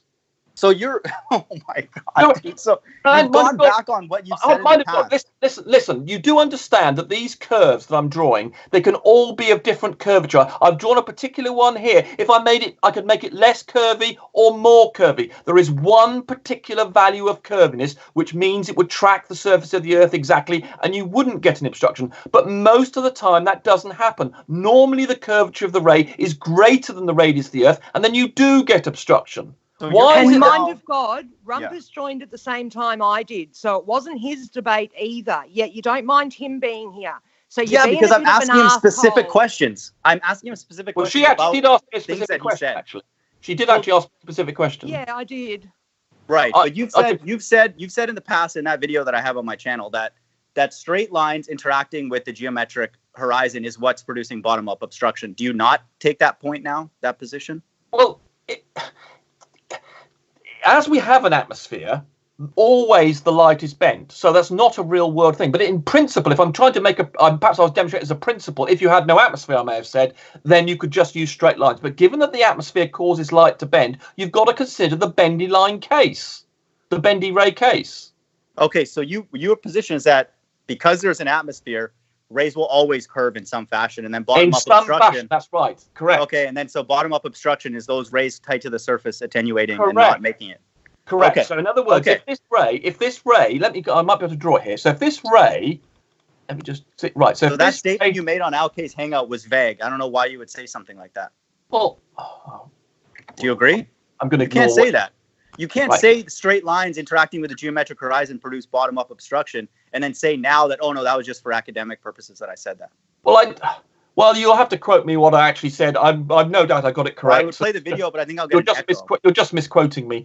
The point is, you can have bottom-up obstruction with straight lines with no atmosphere, or you can have it with curvy lines with atmosphere. But you don't get it if the curvy line. So if I were to get this here, so if this curvy line, which I've drawn at this radius, now let me see how curvy it is. So I'll now try and curve that along the surface of the Earth, and you can see that it's actually. Right, so it's not. So you can see here that it's got a radius, this curve I've drawn, bigger than the surface of the Earth. But if it was more curvy, so I'm now going to make it more curvy now. So here we go. I'm now going to make this more curvy. So there we go. And now I've made this curvier. And now if the rays were following this line that I've just drawn, there would be no obstruction. But those are very rare rays. They only happen under extreme circumstances. But Rumpus, where did you get the equation to do those bendy? Nearly finished, and the black swan situation is one of those rare occasions. So you can see here that that observer, even if they were sitting on the ground here, that ray of light would still go all the way round. Okay. All the way around the surface of the Earth. Where did you get the equation to bend those lines? Okay. Does that equation have an R value in it? It does, yes. And how did you get that R value when you never see a geometric horizon to have a radius value? There are lots of ways of measuring the radius value without having to use the AranA technique. As I say, geodetic receivers on the Earth. Can you show me a way of doing it without having an R value already in there? Right. All right, Rumpus, let me play this back. Listen to this. This is you. There's nothing about a geometric horizon that you can see visually when you've got refraction and you've got bendy light. The geometric horizon is just a function of light moving. Yeah, so you're never going to see it. So how did you get your R value? That's what you said. It is absolutely correct what I said. Absolutely 100% correct. Can you show me any way of getting an R value without already having an R value? When you say getting it right, so what you're asking now is how would you measure the radius of the Earth? Is what you're asking, independent of with the problems of refraction. That's what you're really asking, isn't it? Oh, pretty much, yeah. Okay, so what you're saying is how would we measure the radius of the Earth given the problems with refraction? And make it honest, because I can measure the radius of the Earth, have a circumference and a diameter and all that kind of shit on a flat, round disc. So you need to be able to give me a radius of a sphere without ever begging the question of the radius in the first place. Right. Okay. Now that's actually a reasonable question. Right, you don't have to use the AranA technique. As I say, if you were to get up high, the effects of refraction, and you're looking down mostly, then in fact you can get a value of the radius of the Earth within about 5% or so. But okay, and what's the equation for that? Well, if you assume that it is a geometric horizon, then you do not have to use the 7/6R or any other. Can you repeat that? Sorry, if you what? If you assume. Right. If you assume, because you've gone up high, that the no, I don't want to assume. Well, yeah, but the way the way that science works often is you start off by saying if you can get a value that's within 5% of the right answer, you're onto the right thing. But if you want the exact, I can do that on a flat Earth, Rumpus. That's our point. Yeah, I can Rumpus, show you a you're flat just Earth starting with a diagram ball. right now Right, that has but got hold all on. the continents Okay, mapped perfectly using NASA data. The guy's even mapping the moon over the top of it now, all the eclipses, everything, on a flat disk. But Payge, we've got things like geodetic receivers embedded in, as I say, 75 locations in Great Britain, which do the measuring of the radius of the Earth, and in fact, all positions, even little changes. You can look at that data and extrapolate that data in a different way. No, you can't, because they know how they created the data. They know. No, that's your fate. They know. That's fate. They designed it. They know what they've done. They know how they've created it. They assume. Well, okay, you could use the Eratosthenes technique to measure the radius. Yeah, and if you had a close local sun, it could be a flat Earth. No, it doesn't, all because we're trying to say to you guys is that every proof you give us isn't actually only for the I'm about to refute what you just said about a close sun. One comment. Yeah, please. All right. If you put 3 baskets in front of you, have just flat Earth, just globe Earth, and both, you'll have stuff in the both basket, stuff in the just flat Earth basket, and nothing in the just globe basket. You will have everything just globe basket. Right. Okay. To go with the Al-Bruni technique, for instance, which you're complaining that we do include refraction. Indeed, you only get an answer within about 5% of being accurate. The point is, you do have a dip angle to the horizon. That will not happen on a flat Earth. Hold on. Let me finish. That fact you have a dip angle to the horizon immediately invalidates the possibility of a flat Earth. So that's how do you know? Well, hold on. I have a question. How do you know what a planet? How do you know what a planet-sized flat Earth? How do you know how light will behave on a planet-sized flat plane? It's a mathematical construct. Well, we can create that. No, yes. Yeah. Oh wait. Okay. No. Wait. Hold on. You can create that in reality or in some kind of simulation. Some kind of simulation. You can prove that. Okay, so you can't do it in reality, though. Well, you'd have to build a flat Earth then, wouldn't you? Which obviously I can't do. Okay, hold on. Okay, so here's my question, Rumpus. Hold on. I got 2 questions. First is is perspective and all of the effects we see caused by the Earth or our eye? Perspective has got nothing to do with the Earth or the eye. Oh, but hold on. What? Whoa. Wait. Can you repeat that one more time slowly? Right. Perspective has nothing to do with the Earth and nothing to do with the eye. Perspective happens as a matter of course. It's a mathematical thing. It's independent of whether. Perspective is only because of our eyes. I think you're wrong there, Rumpus. Seriously. No, I'm not. Yeah, no, I think you are wrong. Perspective isn't us looking at the Earth with our eyes. Right. You're just making too strong of a point. Perspective will happen whether it's our eye or a camera or anything else. It's a function of the rays of light. It's a function of 3D geometry. It's got nothing to do with the eyes. I can show you here if you like. Up here, I've got some diagrams. So you're saying perspective has nothing to do with the source of the view? Viewing source. This might come back to bite you, Rumpus. This might come back to bite you. My 13-year-old son's just don't say that, dude. Shout out Flat Earth Theta. You're not going to win any points with this, Rumpus. Who cares? Don't say stuff like that. Yeah, we don't need them. That's nonsense. Right, here we go. Here's how perspective works. Let me just show. My God. You're going to show me a stupid diagram with. Hold on. This is the whole point. You're going to show these bendy lines and say this is how your vision works. Well, you're going to use straight lines for this particular diagram. No, you got to demonstrate that. I think you see because there's nothing in the way. You have to demonstrate that vision is based on the path of a laser. Well, it matches or everything. The geometry. He just believes that. The theory we don't see the geometry. The theory I'm about to present exactly matches reality. Exactly matches what we see in reality. So hold on. Let me address that. Everything you're creating right now that you're going to show me comes from you observing reality. So of course it's going to match. Okay, Right, hold on. Why wouldn't it match? Hold on. So one thing. Here we go. One thing. Hold on. Before you start, can I just confirm that in 3 of the diagrams you have an eye? Yes, that's to show you what's going on. But the light phase, yes, you're stupid, aren't you? The eye's not doing it. There's nothing about the eye. There's nothing about the eye doing it. That's just saying what you would see at this particular point. A camera would see the same thing. It wouldn't see anything to the left or the right. It's got no peripheral vision. You're breaking up again.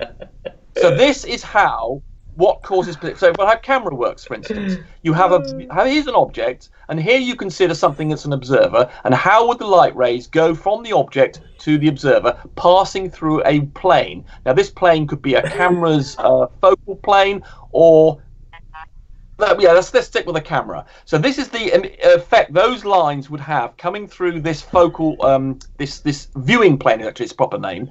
You would end up with these points on it. Now you can see that the eye hasn't caused this. There's nothing. This does not cause that, although it's drawing the lines to it. The eye doesn't cause this to happen. I'm sorry, Rumpus, but this is bullshit. You understand, aren't you, Ranty? No, perspective is all about what you view through Ranty, your perspective, through your eye. You literally said it had use nothing to do with your eye. That's The what eye's not perspective. I understand what you're literally trying to said. say, The but eye's not causing these rays to do this, the eye's Ranty. not There's causing no it, but rays, we're Rumpus. not There's gonna no be able to see it any rays. other way, Rumpus, than in perspective. There's no rays, man. Ray fine, Romano's man. not Rumpus, running. We give you that. Fine. It doesn't make sense to argue. Fine. Sure. Go ahead. This drawing, Rumpus. This demonstrates exactly how what- an object appears on a viewing plane, and this would be a camera. This could be the camera's. There would be no sensor. lines attaching the object to our eyes. Does This- that look 2D? Is that like flat? Yes, It looks that's the like whole point. flat, This you thing here is what you would actually see Yes. if you were this person here. Oh, God. This is Yep. what you would actually see from that point. Where's This the shape- depth Imagine that's a perspective? circle. Imagine that's a sphere, like the moon or the sun or whatever. You don't see the sides of the sun, do you? You see a flat disc. It's like what's on that paper with the flat square. So people saying that things in the sky are spheres because that's what you see is not true. You don't see a sphere. You see a 2D. Yes, as demonstrated in this diagram. Yes. Yeah. So what we're trying to explain to you guys is the way we see is the way we actually see compared to how we think we see and what we tell ourselves are two totally different things. I've no You idea. know, we look at the sun and go, oh, a big ball in the sky, but you're not actually seeing a ball, are you? You're seeing... Yeah, you see in 2D, yes, so what? Yeah. So we're just trying to get it across to you guys that we're looking at this in just with a different set of eyes. We're not letting those words from I can give equations for how this works. You don't understand what the hell's going on. I fully understand this, you don't. Rumpus, I can show you a map of the flat Earth with all the continents in the right position, the right size, all mapped out, all perfect. Like No, you can't. So, for Yeah, instance, I if you did that, then how would you like to measure the distance on this flat map you've created, say between Chile and South Africa? And you would find that it does not match what we have in reality. And what about having a sunset or a sunrise? How do you account for that? Perspective.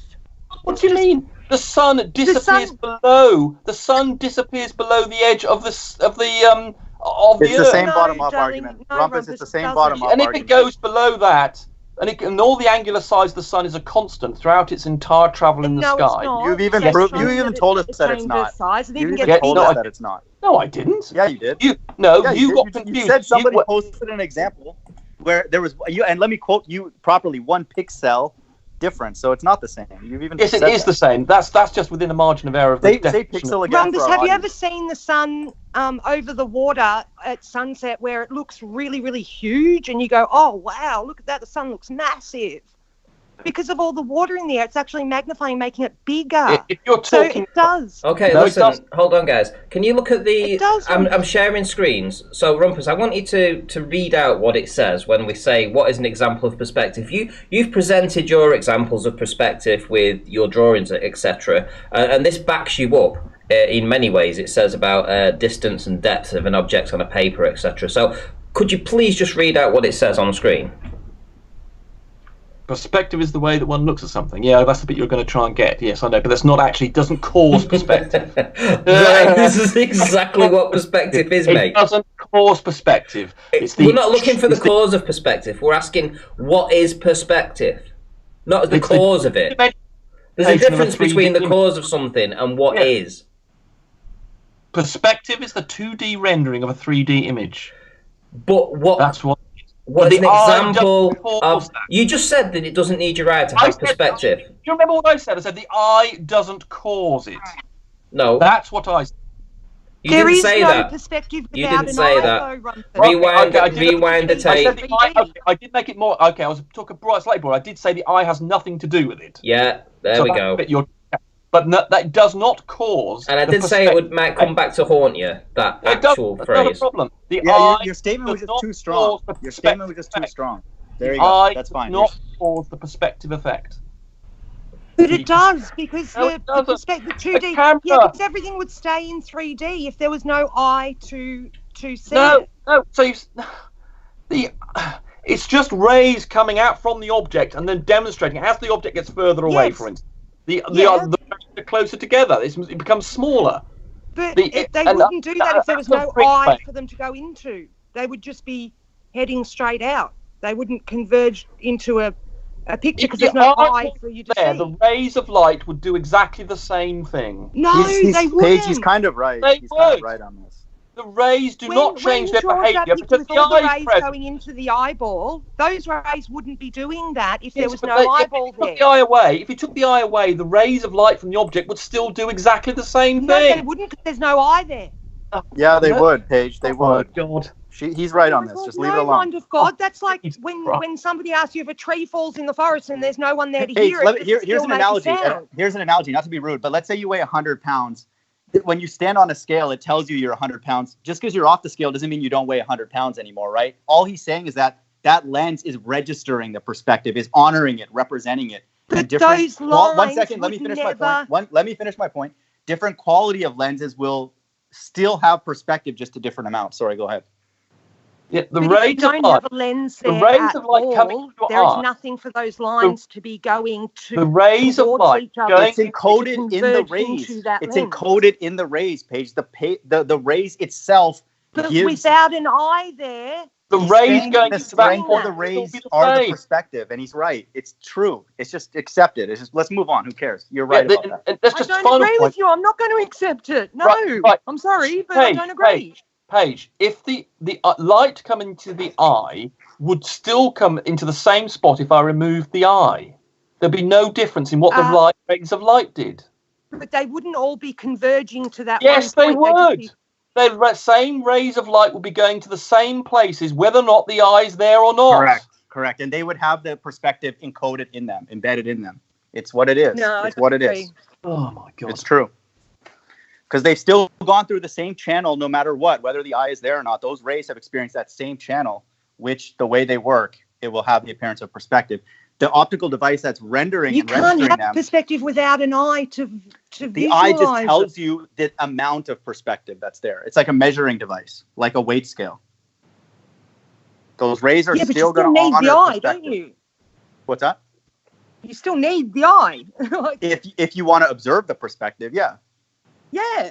Right, but the rays themselves, their strength or weakness encodes the perspective. That's what he's saying. The rays of light that come to the eye are not affected by the presence of the eye. No, I didn't say they were affected by it. That's not what I meant. Okay. Well, whether the eye's there or not, the same rays of light will go to the same location, whether or not the eye is there or not. The perspective effect of the rays of light will not be changed whether the eye is present or not. Yeah, but this is again getting into a philosophical discussion, just like with the. No, it's a geometrical discussion. And then understand what rays of light do. If there's no one there to see them, do they? Yes, they do.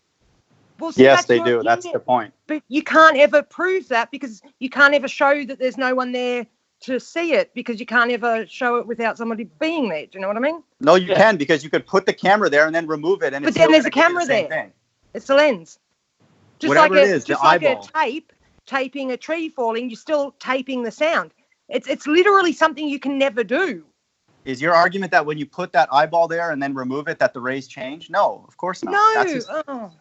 That's his point. You obviously don't get what I'm trying to say. That was the point I was making, that the perspective effect of the rays coming in are not affected by the presence of the eye or not.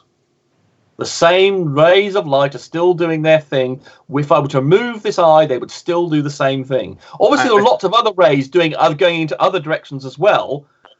But, you know, the fact the eye is there or not doesn't change which... I feel dirty, man. You guys are making me agree with Rumpus. Ugh. Don't do that. We're not making you do anything. But he's right. So you are making... Well, that's your choice. No, it's not. It's Nobody what's right or you wrong. to do anything, mind of God. Sorry, but that's your choice. Anyway, let's get back to the point. You were asking me, Payge, basically, how can we verify the radius of the Earth? Oh, yes, so no, you were asking about all these other things. As I pointed out, the dip angle to the horizon demonstrates that you do not have a the dip angle's caused by your height. If you're on a ship, if you're on a low boat, you'll only do how far above sea level you are. If you get up onto a big ship, you'll have to... That dip angle will be more because you're higher up. It's got nothing to do with... No, you don't understand geometry then. On a flat Earth, let me draw your diagram. No. Yeah, you don't understand. Hold on, here we go. Right, so... Rumpus, can you have a conversation with me without insulting me for once? You just do it without saying you don't understand. Okay, don't keep on interrupting me then, because that's what aggravates me. Rumpus. All I'm asking for is a little bit of adult back and forth. But you do have a tendency to rather sabotage the ability to debate things. Right, so if we have a person here... let me go and get a real person from my other diagram around here somewhere. There we go. We'll have him. Right.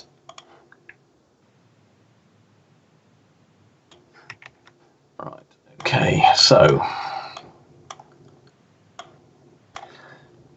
if we have a plane of say, let's make it infinite to begin with. Then the light coming from the plane. Let's change of color.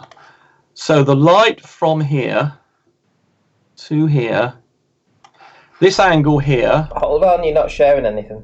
Yeah, I can't see anything. Pardon me. Sorry. Didn't dare interrupt him though. So, thank you very much. Thank you for that, Payge. Right. So here we are. So sorry. Right. Okay. So here we have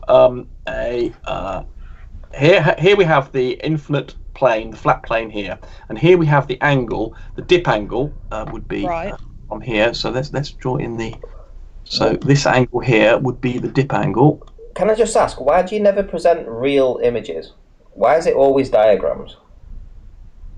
Well, because I'm usually demonstrating principles, and I can't draw something that's 10,000 miles wide, as would be the case of the Earth, the flat Earth.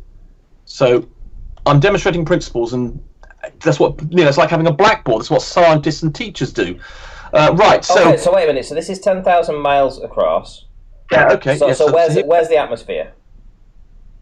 Well, will you want to get involved in atmospheres again? Well, clearly, I mean, we're talking about reality here. Okay. Well, let's deal with the principle for a start with the simple case before we get into the more. Let's suppose there's no atmosphere, right? Okay, go ahead.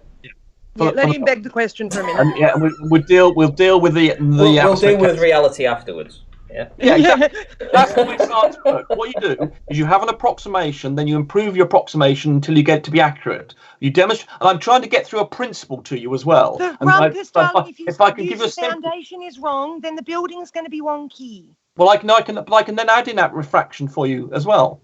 Right. So the point is that this angle here, for you to not perceive, if this with your eyes. As we all know, the Rayleigh criteria is this is 0.02 degrees is the minimum resolution of the eye. That means if this point here and this point here were subtending an angle, so this is the horizontal, then you're trying to measure the dip angle to here, and if that becomes less than 0.02, you will not be able to resolve the difference between them. Yeah, we know that, Rumpus. Consequently, also the human eye, the 0.02 angle for a 6-foot human at 3 miles is what? How many feet would you reckon, Rumpus? It's actually, I think it's twice that. I think it's 12 feet. 6 feet. No, 6 feet gives you 0.04. 6 feet. No, it's not. I remember calculating this. It was 0.04. Right, well, we can do it. Okay, we'll do the calculation. Okay, we'll do the calculation then. Hang on, come on, Rums, just finish this one first. Oh, okay, right. So, in other words, at what point... well, actually, it's going to end up being the same as the thing. Actually, we'll end up the same answer to the thing Ranty's saying. So, in other words, how far away would it have to be for you not to be able to... For it to be... so that you couldn't distinguish? It would not be below the horizontal. In other words, the horizontal and the angle to this thing would be such that they would be the same thing. In other words, you wouldn't have any dip angle.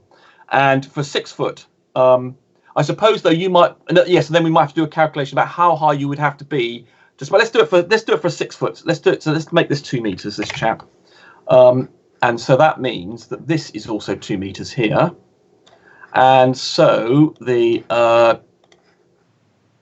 tan of that angle, that means that tan of 0.02 degrees. Whoops.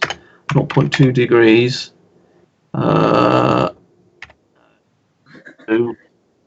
2 divided by 0.02. So that means we're trying to work out this distance x here. So we're trying to say from distance x.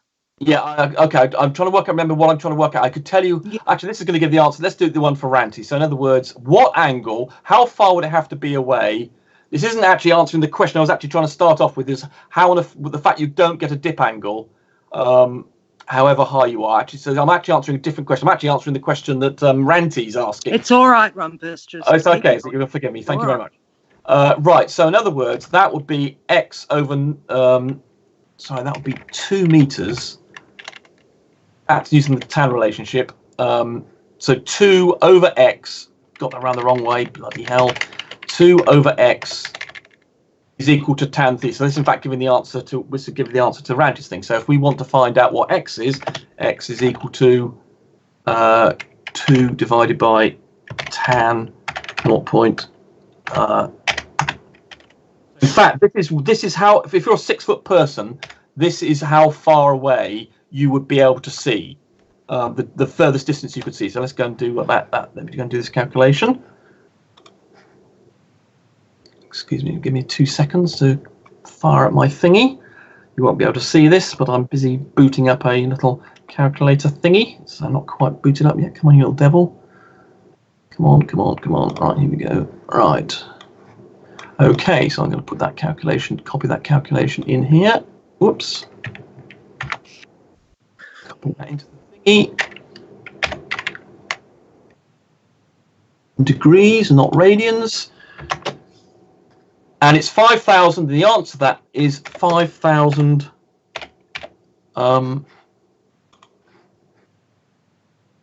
29 meters, which is or equal to 5.7 kilometers. So that means that if you're a 6 foot person, the horizon, you will not be able to tell on a flat Earth. 5.7 kilometers, you would not be able to tell beyond 5. In other words, if the flat Earth was 5.7 kilometers away. 5.7. It's 5,029. You said. Yeah. Okay. Well, I'm using an approximation. So it's 5.02 kilometers, not 5.7. Yeah, it's 5.7 as I've written down. It's not 5.7. It's 5.029. What are you talking about? Give me the what's the result? 5729 meters is 5.7 kilometers. No, yes, but what's the result on your calculator?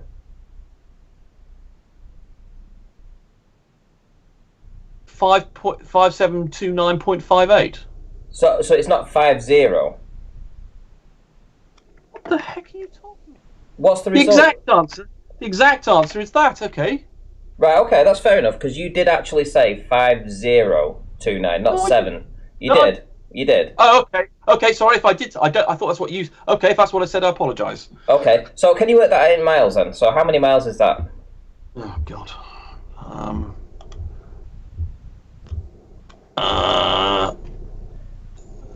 Convert that into... Okay, let's go and convert that into miles.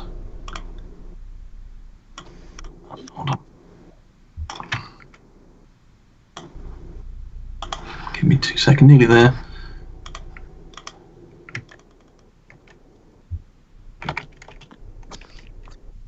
3.55. So 3.55 miles, and that's 6.6 feet, or thereabouts. A little bit more, 2 meters. 2 meters, a bit more than 6 feet. 6 feet. So very similar to the geometric horizon. So wait a minute. So 6.6 feet, looking at 6.6 feet, giving you 3.5 miles. So I was absolutely spot on when I said a 6 foot human, the 0.02 would disappear at 6 feet at 3 miles. I was absolutely spot on. You said it would be 12 feet. Yes, I must admit, I must have forgotten my calculation there. Yeah, okay, I'll give you that one, Ranty. Okay, so I was right and you were wrong. I was right and you were wrong. that is a first. That's the first ever I've done something wrong. No, it's not a first, Rumpus. Well, I did that on memory. It's just another. No, You're no, human, first Rumpus. It's okay to no, it's say, the first I'm time sorry, I've ever I made a got it miscalculation. I did that from memory. I don't make. That's a very, very, very rare occasion. It doesn't matter, Rumpus. Anyway, but anyway, let's just say, doesn't that match the Earth curve calculator? A 6 foot human, at 3 miles Where away. they got the size of the Earth from by stealing how we see. They stole our vision, our the way we see in perspective, and told us it was the size of the Earth. That's how they did it. But the actual thing I wanted to actually tell you, rather than going to this one, was let's imagine we're an aeroplane. And you had, let's suppose you were at 35. Well, okay, let's make you 1,000 meters. What dip angle would you expect to see if this was infinite? So, in other words, if this what was that movie, The 60-Foot Woman or something? What was that? Charge of the. So imagine we made this 1,000 meters. Let's make it 10,000 meters. And be Godzilla. And we then wanted to say what the angle be. So we're going to so we don't know. Well, actually, can you make it 1,000,000 meters? Well, no, I wanted to give a realistic. So the point I'm trying to prove is what would you expect? Well, you wouldn't. What would you expect if your flat Earth was 10,000? Right. So this new situation. If the flat Earth, let's say, has a radius of 10,000 kilometers, say. But Rumpus, we have an atmosphere. There'll be a point where you won't be able to see through the thickness of the atmosphere anymore. We get attenuation, yes, that's true. But so we can because we see that here is but the point is we can see we have a dip angle in the real life. And I'm just about to show you what the dip angle would be on a flat Earth of 10,000 kilometers in radius.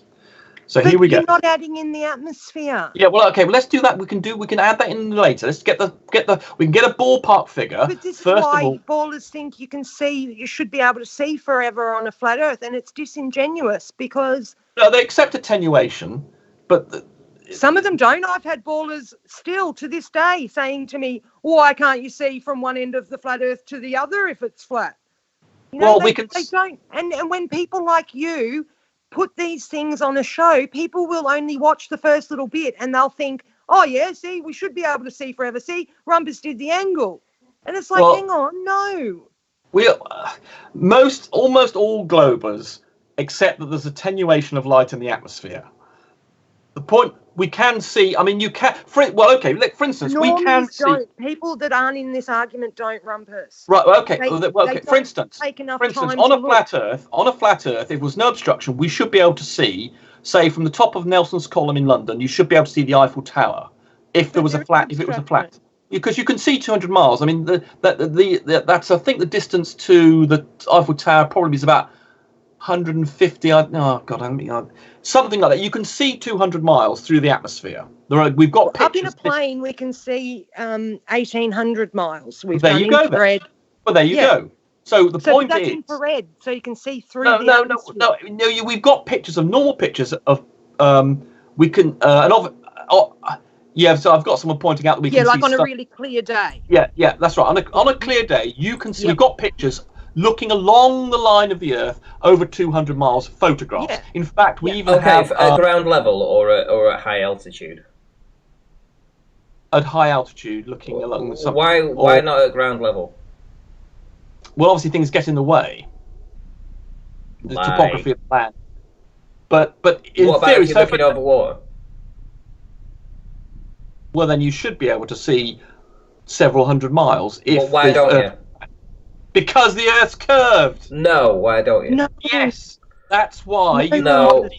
you would be able to see a lot further if the Earth was not curved. You Because just we've said got you pictures. accept the atmosphere. You can't see No. through. No, Like, Paige. if you got dive into a photographs. pool, Paige, if you we've dive got into a pool, photographs over Rumpus, you can't 200 see the miles other away. end of the pool. Paige, we've got pictures over 200 miles of things 200 miles away, and we will be able to only see, when for it's a instance, the clear Eiffel day. Tower.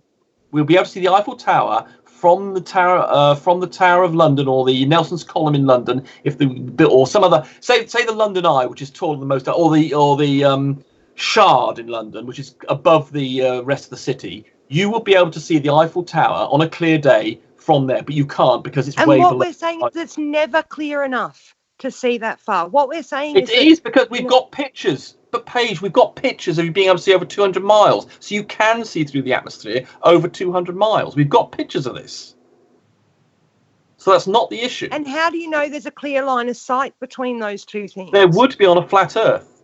No. We still have mountains and valleys and I shit. don't think there are any mountains. I don't think there are any mountains between But London. you're saying I don't think. You don't know. You don't know that you've got line of sight. Actually, saying that, there is those bloody Sussex Downs, aren't there, actually?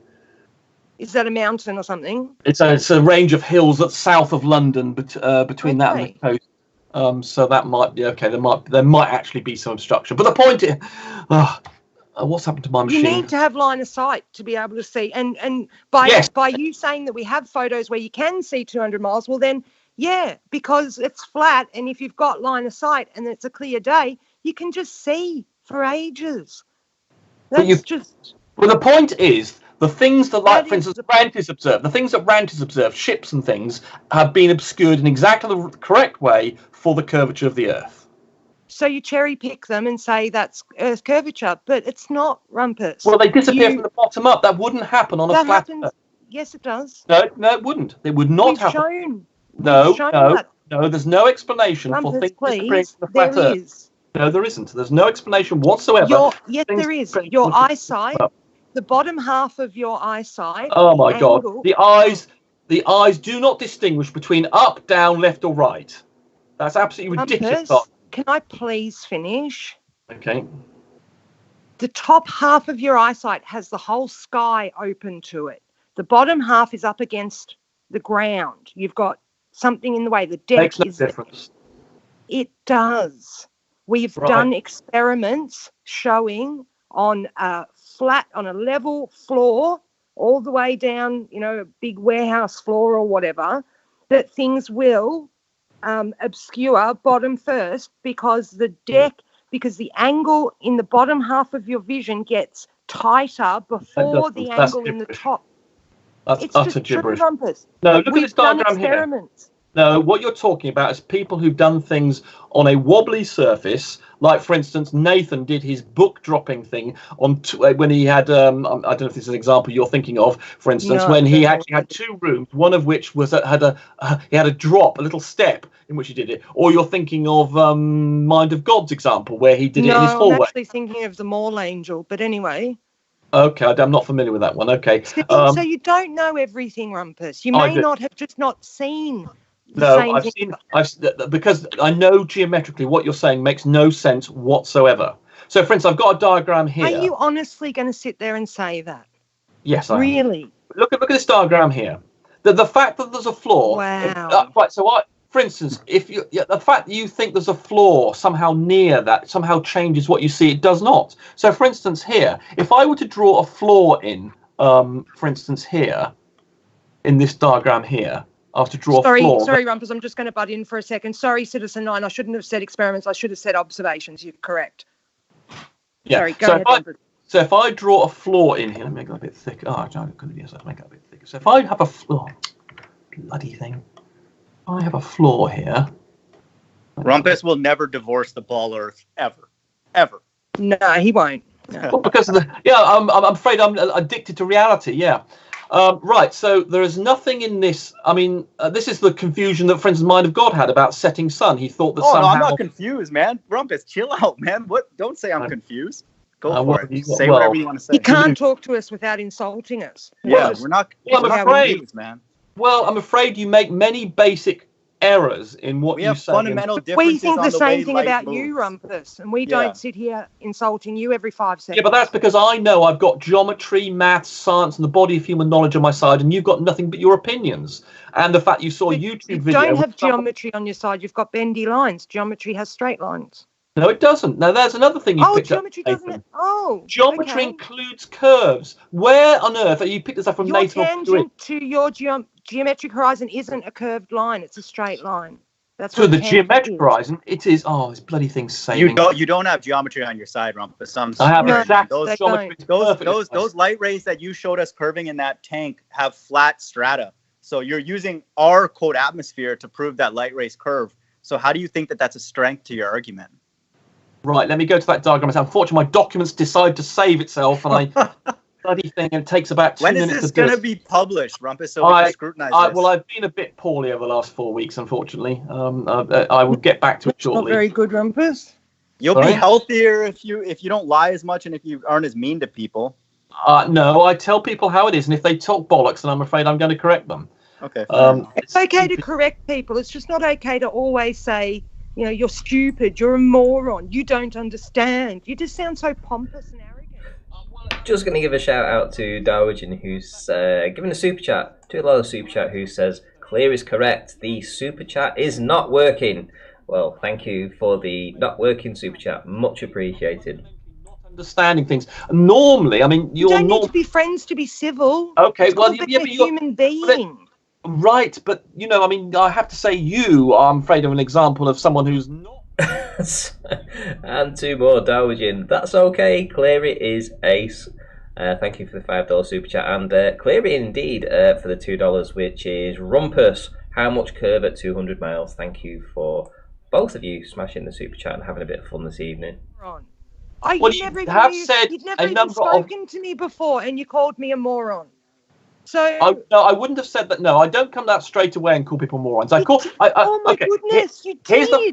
No, hold on. Here's the formula that it causes me to call people morons. First of all, they have to be a bit stupid, and then they have to start telling me that I'm wrong, or they do it in an aggressive manner. If you meet those 3 criteria, then I start to call you moron. If you're just stupid, I don't call people morons just for being stupid. If they're stupid and they know they're stupid, and they're humble about it, they're diffident, I don't call them stupid. I don't attack people just for being stupid. You have to have those 3 criteria. You have to be stupid, you have to be wrong, and you have to be telling me you're right and I'm stupid. If you meet those 3 criteria, then I'm going to go and call you a moron. If you don't do that... And one more, rays have to curve. Please add that. Rays gotta curve, right? If we don't believe that, then we're stupid. That's nonsense, man. You need to get off that high horse. Let me go to the point you were making. I get distracted, but you made a semi-valid point in your comment just now, mind of God. Yes, regarding the strata, the layered flat strata. Right. Yes. I'm gonna let me just see if I can find that bit. You're utilizing that from right to left. We're looking at it from left to right, where the ray starts out straight, which is what it naturally does, and then it does have the ability to refract. Let me just get there. You're looking at from the other direction, which doesn't help your point because you're shooting it through a flat Earth. Right. Nearly there. Is that right? As in you? Right. Here we go. Right. So. This is the thing you're referring to. This is my right. So here we have what happens in a beam of a laser beam coming in from the right hand side here, pointing slightly upwards, and you can see here that it curves down using the rule of refraction, which is basically it curves towards the denser medium. And as you can see, even at the end, it actually starts to bend down. And then I just demonstrate in here.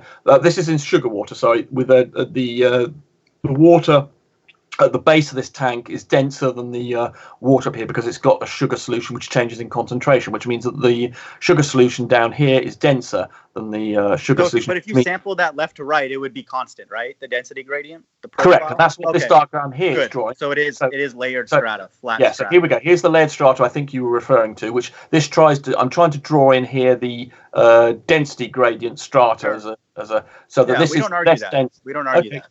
Right, great. So what you did have a minor point. This is actually a flat Earth scenario.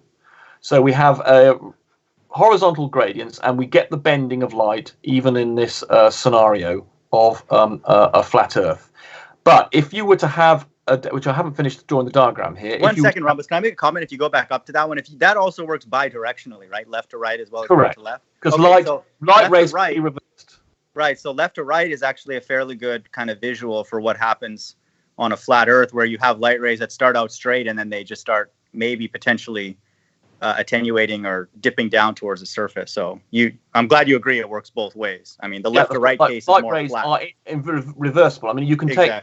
Right. And the point is that light rays will bend towards the denser medium. And this is drawing a little box here, drawing the situation here where light rays coming in from the right-hand side here. And I'm just saying, when we look at that as flat earthers, we should get comfort because we look at that left to right and know that is actually what happens when there is a density gradient that matches that in real life. That's what would happen, and it's not shocking. Like, we don't argue that. You're using that from right to left.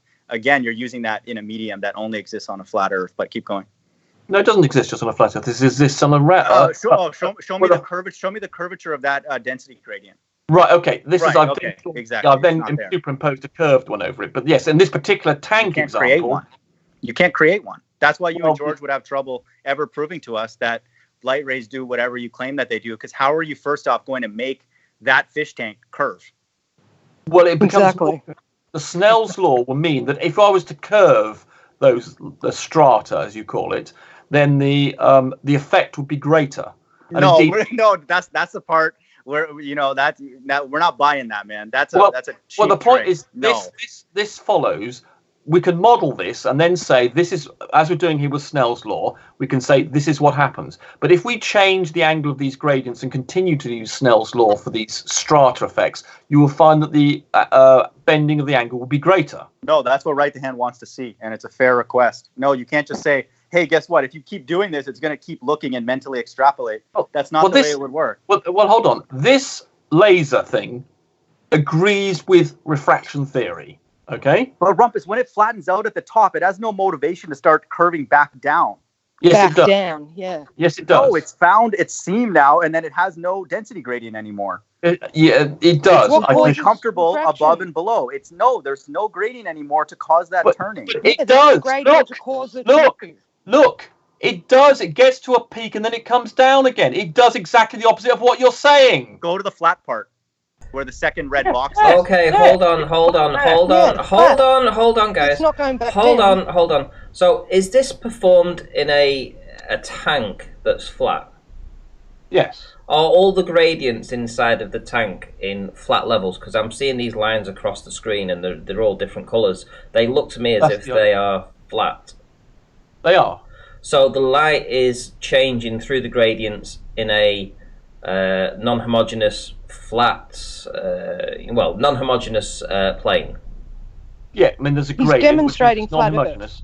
Yeah. So it's not homogeneous. There's a density gradient vertical one. Obviously, we don't know for a fact this particular tank hasn't been jiggled around. It's slightly not quite the thing, but it fundamentally is going to be of this structure. It might not be exactly, real world sloshing around. Perhaps he put his finger in it, who knows what, and slosh some bit of it around. But fundamentally, it's going to be like this in principle. But once it gets to the flat part, and the angle of that beam is traveling in a parallel line to the bottom of the tank.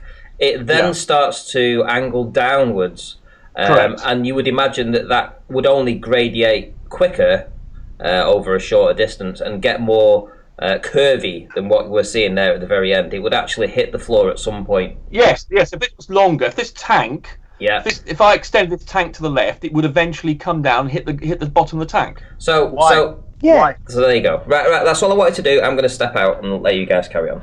Yeah, Rumpus. Why? Once it's reached flat, it's now in a homogeneous layer, right? It has no motivation to go up or down. What's motivating it to do what you claim that it's going to do and start arcing down? Because if you look at the maths, there's a second order effect. I knew you were going to say that. Right, well, you're right. But why? How does that ray know what's going on in a layer above it? Because this is called the horizontal ray paradox. And you can think of it. You can paradox. Or I think is it paradox? Did you just make that up right now? Did you just make that up right now? No, I can show you. For instance, if you let's go up here. Here we go. Right. So look, here is this is when you don't have a graduation, but you do have a sharp medium change. This is what a ray of light would do if it was following exactly horizontal. It would at some point come down and be refracted towards the water following Snell's law. Now, it would actually be unstable in this thing, in this following this horizontal, but it would nonetheless, it would still come down. Now, in the graduation case, hold on a second, I'm just being accosted by someone. What is it? Someone's accosting me. Hold on. Give me a second. Do the people in the audience understand what he's showing you with that fish tank with the laser light and the gradients is exactly a flat Earth model? He's showing you what light would do, bend down and hit the ground, obstructing things from bottom up on a flat surface. Right. He's not showing you a curved fish tank with a curved bottom and curved. You've just misunderstood. Let her finish, man. You just accused her of interrupting. Yeah. I did. Sorry. Apologies. Okay. Apologies, Payge. It's a strong point.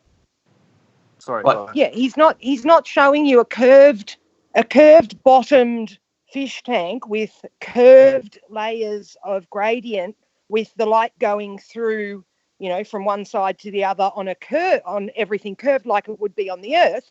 He's literally showing you what we are arguing for. That everything's flat, the bottom's flat, all the gradients are flat, and that the light will drop down and hit the ground and therefore block things bottom up on a flat plane. He's literally let me show you why you're exactly wrong. So if you go to this, imagine. No, stop. No, you hold on. You've made your point. She's not wrong. It's right. Hold on. I'm about to answer you, please. You've made your point, and I would like to answer you. But don't dilute her point. All I said was that you're showing a flat-bottomed fish tank. Exactly. And that's not wrong, is it? Is that wrong? No, you just said that would cause things to be obscured from the bottom. It does exactly the opposite. And I'm about to show you why. Of course they would. No, I'm going to show you. You'll be able to see it in front of you. Right, we're seeing it right now. Right, great. So here we go. So here is an object. This is the real object here. And it's emitting this laser light, and it bends in the way we've described. And I put the observer here where it becomes horizontal. And the observer will perceive this horizontal light as the object being here. Do you understand that? Do you understand? Our argument is from left to right. No, please, it's very important you following this line here. And where do you think the observer will perceive this object that's below? Flip the observer looking the other way. That's our argument. No. I'm offering this example. Now, please go with this. I just told you you're fine to use this for your ball Earth from right to left. We know what you're doing. We're looking at it left to right. We're looking at it the other way. Flip the observer the other way. Look, you're being an idiot now. This would curve down here in exactly the same way this is curving up. It doesn't make any difference. We're seeing a light ray start straight, which is what it normally does. Look, and we're observing it from left to right. Goddamn moron. And she's right. It would be blocked bottom. Oh, let me show you. We have a point when you do this sort of thing. This is a checkmate, Rumpus. If I drew it the other way, if I drew it the other way, and if I move these objects, God damn it, I move these. Let's say those. Hold on. I put them over here.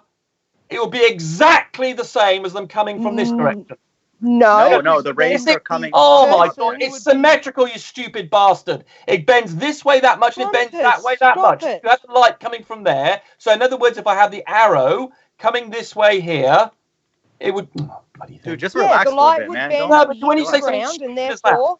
Right, so here we go. So I've got it coming from the other way now, and I've changed the angle of the observer coming left to right, and it does exactly the same thing. And move the objects to the left. The rays are coming off the object straight, and then not making it to the object. And then hitting the deck. If they came off straight, they would be bent. They'd miss the object. If they came, let's forget that object there. This is where the object is. If there was a light ray coming off here of this object, it would be bent down here. It would be following the same path. Move the observer all the way to the right. So remember, the rule is that everything bends down. That's what light does in this fish tank, okay? So if you had light, hold on, let me finish. So if light came out horizontally from this object, then it would bend down, it would not hit the observer. The only light that's going to hit the observer is one that's going up. That's her point. Dude, that's her whole point, dude. Right. Well, those would be the light rays. Here we go then. So here we go. So here we go. I've got it over on the left-hand side. So I can't believe he's literally demonstrating my just point. Made her point. No, you're not. You don't understand. You're completely wrong. Here we go. So light coming at an I angle. hope the audience can see what You're interrupting me. doing, You're honestly. interrupting me. You're interrupting me. So light coming horizontally. Yes, damn straight I was. Be quiet. Light coming horizontally from this lighthouse top would miss the observer. They wouldn't see it. Yes. The only light that the observer would see from the top of the lighthouse is light that's going up at an angle. So it's exactly the opposite of I had over here. Exactly the same scenario, except No, it's not. It's exactly the same. No, it's There not. is If no you drew difference. lines coming out of that lighthouse from the top to the bottom, line after line after line after line, the lines at the top would reach the observer. Correct. The lines at the very bottom, stop. The lines at the very bottom would hit the deck before they get to the observer. She's right. That's Therefore, correct. blocking things Here we from go. the Here we bottom go. up. Light coming out horizontally from the lighthouse would not hit the observer. Dude, just admit you're Yes, wrong. right. She's right. I'm She's absolutely right. And if you're just not, I'm going to have to call you morons if you don't get this. Well, draw 5 parallel of those archy things and Sorry, show us. look, you're the one Stack that them. doesn't Right, get it. look, do you understand? Do you see that if light is coming out horizontally, it would miss the observer? Do you accept that? Which At the ray are you bottom. looking at here? Oh, this one I'm drawing here from the top of the bloody lighthouse. Can you not see it? Jesus The Christ. bottom one? Yes, the one I'm moving, the one in purple. Can you not see this? Well, you're moving something on the left. I thought we were looking at the light rays. Right. This is a light ray. I've drawn a lot. It's not. I'm gonna. Why are you putting it at an angle? They start out straight. Just start them No, out. they start in all flipping angles. You goddamn twat. Sure. Look, Let's just use one that's flat just Jesus as a starting Christ, point. utter Why make dick. it harder? Just make them emanate You're at the 90 one who's degrees. making it hard. Jesus. Just make them Christ. emanate at 90 degrees to the object. Hold on. Let me draw some sample lines. Do what Payge just said. Make 5 rays come out. I'm about to do that. All right, good. Right, here we go. Why are you so I'm now fast? going to draw out several lines. Here we go. Here are several lines coming out from this thing. There you go. Yeah, draw Right. like 5 of those. Right. So the only one that hits the observer is the one that I drew that came out at an angle pointing upwards, okay? So do we understand that? Which is exactly what I drew over here. No. Put that above the observer line. So let's see one of them actually No. make it to the I observer. put look. I put an object here. This is where I've decided to put it. This is where the observer is. But none of the rays will hit the eyeball, though. They will, you stupid bastard. What do you think this one here is doing? Which one? The magenta Oh one? my God, you stupid bastard! Can't you see what's on screen? This That one? line here. I'll make it. I'll make it in black. Right. Sure. This line here, which is the one that I had over there, goes up, starts off pointing upwards, and gradually bends down, following the rule that light will bend towards the greater Correct. density thing, and then it hits the eye. The other one Rumpus, coming come at on. horizontal. Hold on. The ones coming at horizontally will not hit the observer. The No, we're observer talking will about the not base, dude. Hang We're not on. talking about all the rays coming off the top. We're talking about some from the top and some on the Well, I'm bottom. dealing Draw. with one line at the moment. Hang on, I'm dealing why with have you a line. drawn? I'm dealing with a ray coming from the top of the lighthouse at We the don't moment. argue okay? that. Why have you drawn the ray going up when the ray in I've the... drawn lots Hang of on, rays. can I I've drawn please 4 finish my rays, you question? twat. Let her ask the question. It's a good one. Why Go. have you drawn the ray going up when the ray in the fish tank starts out horizontal from that Exactly. position? Why are you doing that? I'm Why are you drawing out. it going Oh up? my God, Jesus Christ. Dude, your whole diagram starts straight. That's the whole Your- strength of your- our... That's our Your agreement. We agree on that. reality, the reality of your demonstration No, shows no, you're the gonna line treat. coming out I'm horizontal. determined that even and someone as bending stupid as down. you is going to understand this. I have drawn out lots of rays. I could draw out more rays. I could, Yes, for but instance, you need to start them off horizontal. Like no, shows in they come out in reality. all directions. You stupid bitch. They come out in all directions. Oh, dude, that's Oh, a yeah, sign of but somebody. you're- Ranty, Do you can not you please understand? do something about that? That means you're lying, dude. Why? Look, We're look, Rumpus. Look, the can you whole not point of the see? example is to use the fish tank as the foundation that we Right, agree here on. we go. Yeah, Look, you're not using your demonstration. I am. Changing This- your Now demonstration. you're just No, I'm doing not. magic tricks. No, dude. I'm not. Yeah, because you're bending I'm them not. up. No, I'm not. Light rays will bend as I have drawn them, depending. I've drawn them at That's different not angles. what They it's will. showing in reality in the fish It tank is behind exactly you. what happened in reality. That's exactly what happened to the laser beam. So Dude, I've don't drawn, call anybody No, a it's bitch, dude. not Or we're gonna. I have horizontal drawn and then going six- down.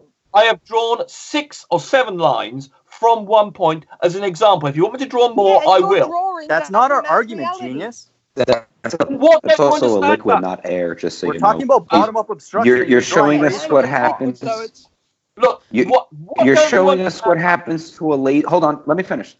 You're showing us what happens to a laser beam in a liquid, not how we see through it air. exactly the same thing. The laser beam just makes No, it it's clear. not. No, It's the same thing to you because you're an idiot.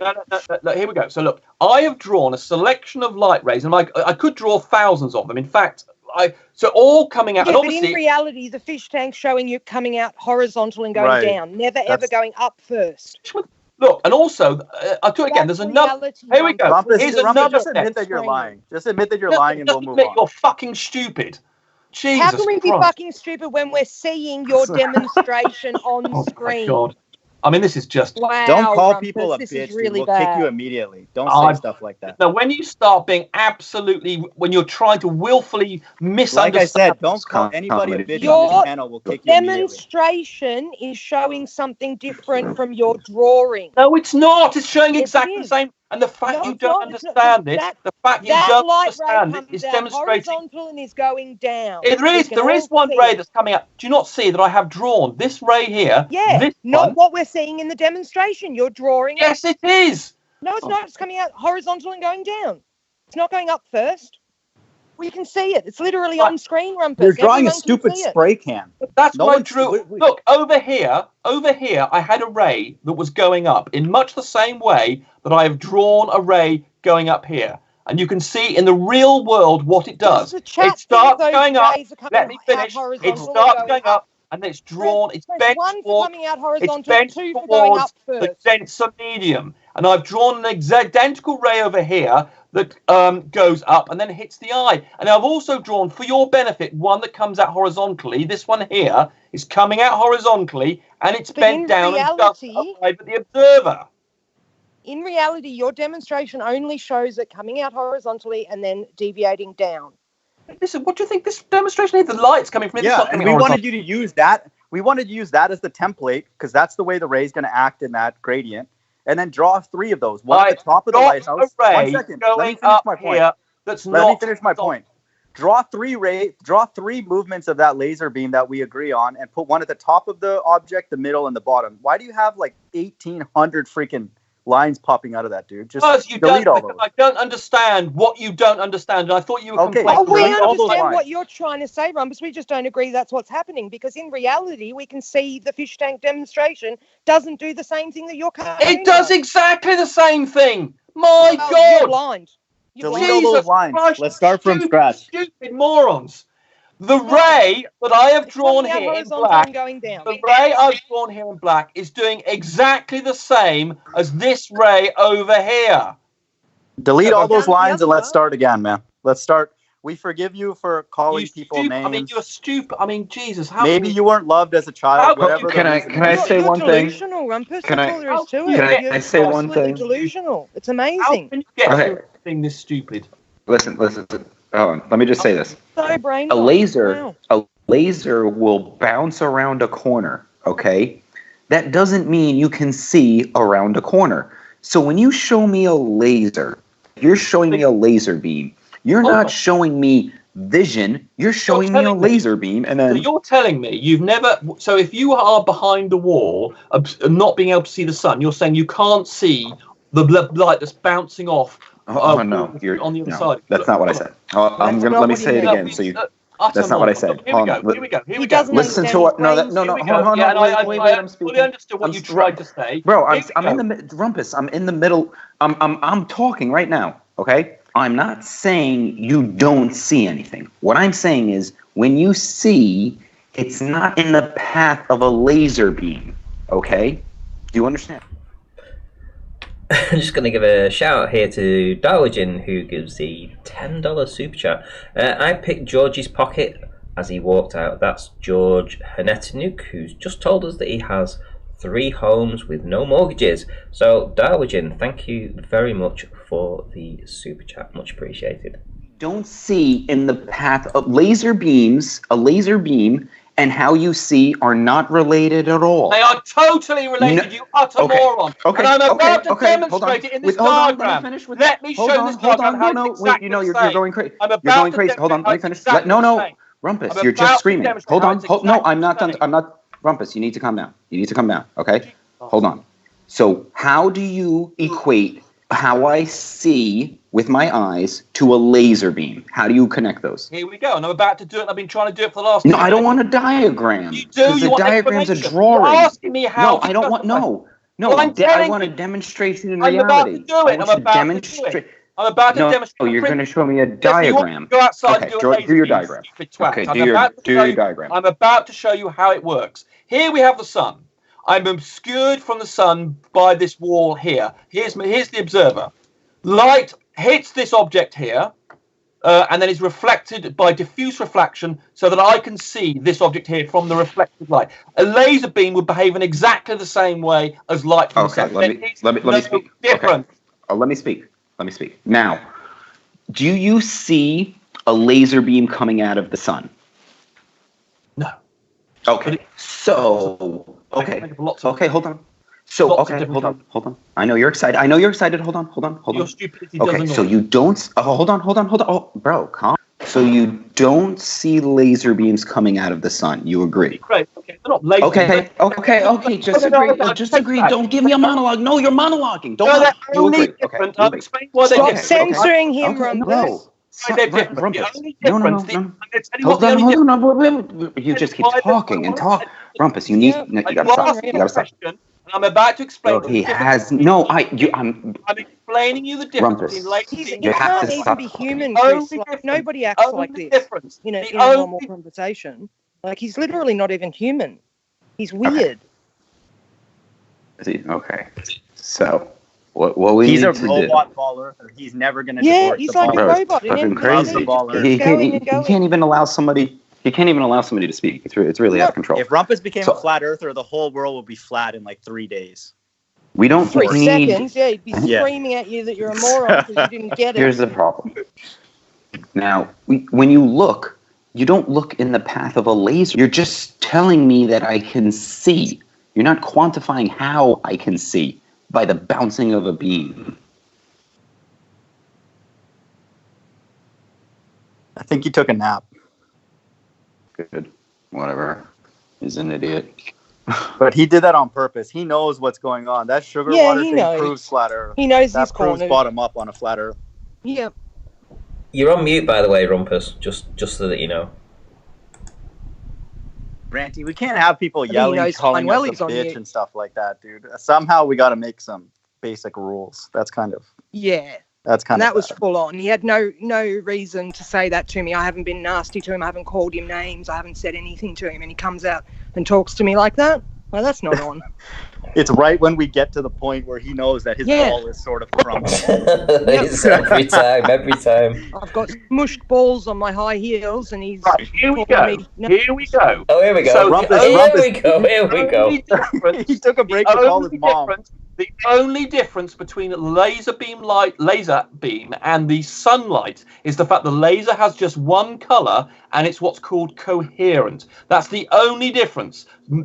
Multiple directions, color, and coherency. That's the only difference. Otherwise, it's the same. The sun just simply has more rays going in more directions with more colors. That's the only difference. That's the only difference. So it's an awfully big difference. Well, but that's like saying an incoherent magnet and a coherent magnet. The rays do the same thing when they're not. The rays. Hey, let me try this. Let me try and ask a question in a different way. Rumpus, how does that layered strata prevent or not allow objects to be obstructed bottom up? Let me ask it in a different way. How do you see that that's our flat Earth with that gradient? You're breaking up. That's not possible. Right. Going back to this diagram. This here, this is the original object here, what I've labeled object. Forget about that. Oh, bugger it. Hold on. Right. So this, don't ignore that for the moment. This is the situation. This is the object with light coming out of it. And it follows the curve that all light in this tank will bend towards the bottom of the tank. Okay. And that means... Okay, wait a minute. How does light come out of it? How does light come out of it? Let me come to the No, how does light come out of it? No, Ranty, let me finish this point. Then you guys can take over. I just want to know, how does light come out of the object? We're looking. Yeah, say that's one, right? I mean, I could draw in as I did before. No. You just said light comes out of the object. I'm just asking, how does light come out of the object? Well, it gets the sun shining on it and it reflects it. So light doesn't come out of it then? It does come out of it. It's emitted by the object. It's a reflection of light. You're stupid tosser, aren't you? It doesn't come out of it though, does it? It doesn't come out of it. It is being emitted by the object. If the object wasn't there, there would be no light coming out from that point. It's not being omitted from the object at all. It is being emitted because it's reflected. That is an emission. That's not omitted. That is an emission. No. Light is reflected by the object, and the object absorbs the light and then reflects it. Idiot. It absorbs it. Let's let him have that, Ranty, even though I know what you're saying. Yeah, we know what we're saying. You're a moron. Yeah, but so Rumpus, you're wrong. See that? Rumpus, no, we agree that correct, and you're an idiot. We agree that the top of that light, that one that's on there right now. I would just like to make the point here, get to the punchline. So the observer here sees at this point here that the light is horizontal and perceives the object. Good. Yes. Here. But wait, the bottom. 1 second. The one that's emanating from the bottom. Hold on, this is the punchline. Payge said that this would cause objects to be sunk down. No, they do exactly the opposite. It looms them. The exact opposite of what Payge said. You've never shown proof. 1 second. Now draw. Here. This is what. Draw the light ray coming from the bottom of that object. It's not going to make it to the observer's eye. That's our point. You're breaking up. There's the light ray coming from the bottom of that object. If that object's tall enough and all that, it's not going to make it. I'm hearing him. I'm hearing him very well. So yeah, I'm hearing him fine too. He's saying so. The light coming from the bottom of the object is not going to reach the observer. Don't make. That's the perceived one. Okay. Sir, delete the second one. We're only talking about one object. Here's the object. Here's the actual object, Rumpus. If you just said the ray. You just scolded Ranty. Okay, you scolded Ranty about the light hitting that thing physically, and then now you draw an other object. No, we're dealing with that one object and the sun hitting with that. Hold on, one of us is breaking up. Delete the other object. Don't do that, dude. That's magic tricks. You just spent 10 seconds making fun of Ranty that's physical interaction. But let's show the physical then.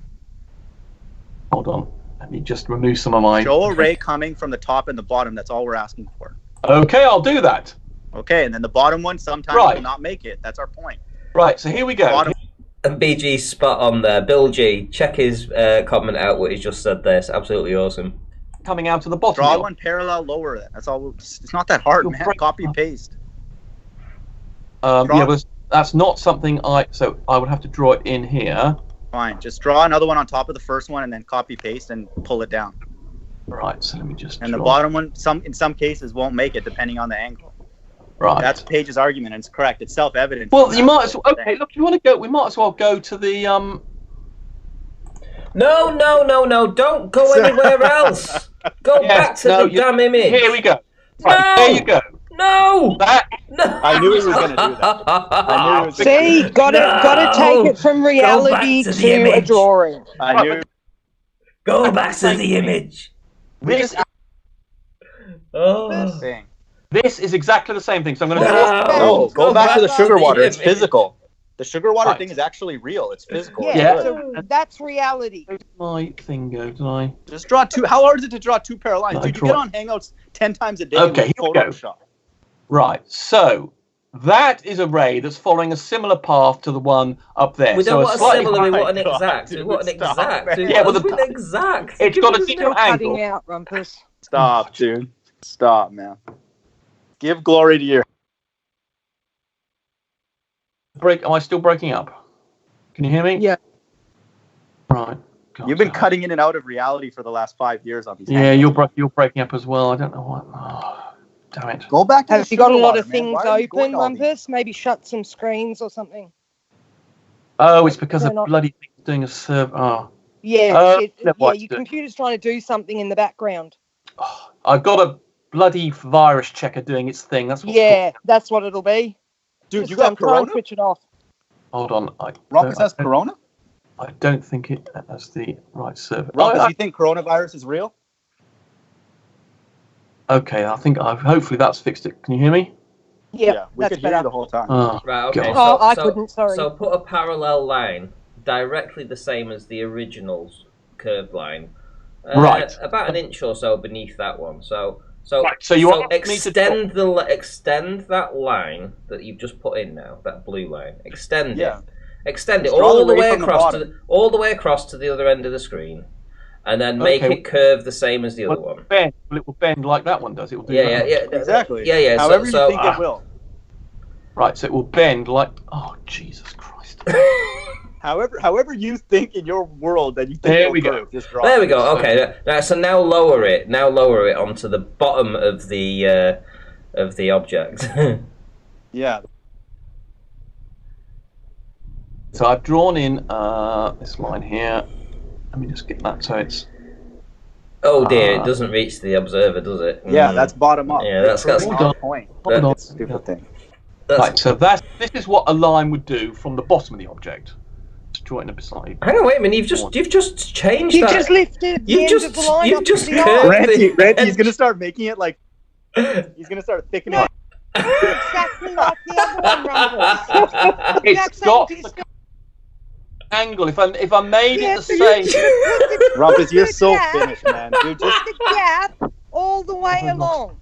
Just apologize. I can't. You're breaking up again. Apologize for calling her a bitch and tell her she was right. So the gap is the same distance between the two. You do understand? Do you understand that for this light ray to hit the observer, it has to go up at a higher angle? Do you understand that, Ranty? Are you capable of understanding that? That's why we're saying it doesn't happen. Are you capable of understanding that? Yeah. You're so. Ranty's just so stupid. You're not bending it at the same as the other one. Exactly. Well, I did. You claim that gradient. You claim that gradient does that to the light rays, right? That was your point. That's why it doesn't hit your eye. You're obstructed from bottom up. You owe her an apology, man. That was rude. If you're too stupid to understand, I'm afraid you've got a terminal problem. No, you just drew exactly here we what go. you said. You just drew exactly what you said. So now lower it. Now lower it. Now lower the line. Now lower. Just lower the. Yeah, there we go. So there we go. And then to go through the observer, it has to go upwards. You stupid bastard! You stupid bastard! I mean, can you not understand that for light to get from the bottom? I mean, are you really this stupid? For light to get from the bottom to the same observer, it has to go up at a higher angle. I mean, how stupid can you be? No, but how the stupid sugar layer is not allowing it. That's the whole point, how right? stupid That's your whole point. I mean, it's incredible. That's bottom-up obstruction on a flat Earth. Right, so the point is that the light from this thing will arrive at the observer and it will be perceived raised up, not lowered down. No, that ray is not going to make it to the observer. Simple geometry. No, that ray is not going to make it to the observer. That's our point. It's no good. You're breaking up incredibly on me. Why are you changing the shape of that line all of a sudden, dude? Make it parallel to the first one. I mean, you're stupid. I mean, you know you're stupid, all three of you, but this is quite exceptionally stupid. No, we don't. Really actually. You're stupid. proving flat Earth. You're changing reality to fit your argument. You're proving bottom up on a flat surface. You are literally proving bottom up on a flat surface. No, I'm doing exactly the opposite, but you don't understand. No, you're not, Rumpus. Can you not understand? How did the red ray cross over to the other one? Let me make change that line. Here we go. We're going to try again. We're going to try again. Have to do something deceptive to try and prove your point. Light. Shut up. Be quiet. I'm explaining. The observer will see the light coming in as following the light ray, the laser beam, as horizontal. Therefore, the observer will see the lighthouse raised up.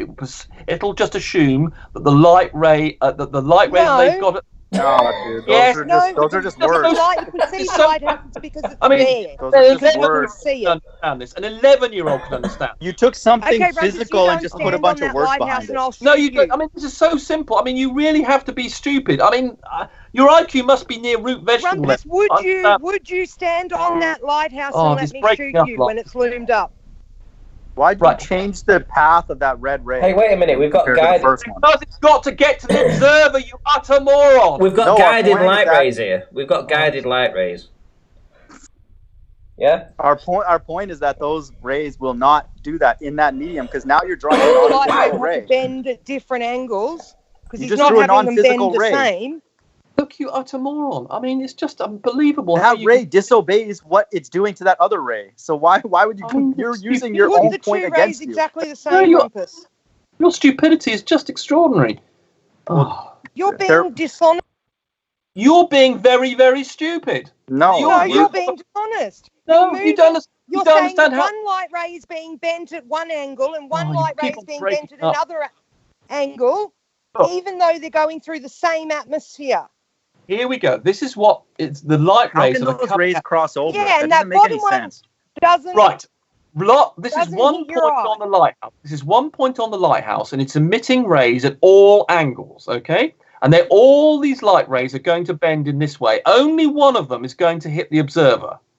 No, you're violating the channel that's doing what it's supposed to do with the first green thing. It's not going to do anything different than that. This is a different. I'm doing this from the bottom as requested. This green one represents the one because obviously here we've got lots of other light rays as well. So if I were to from this other point,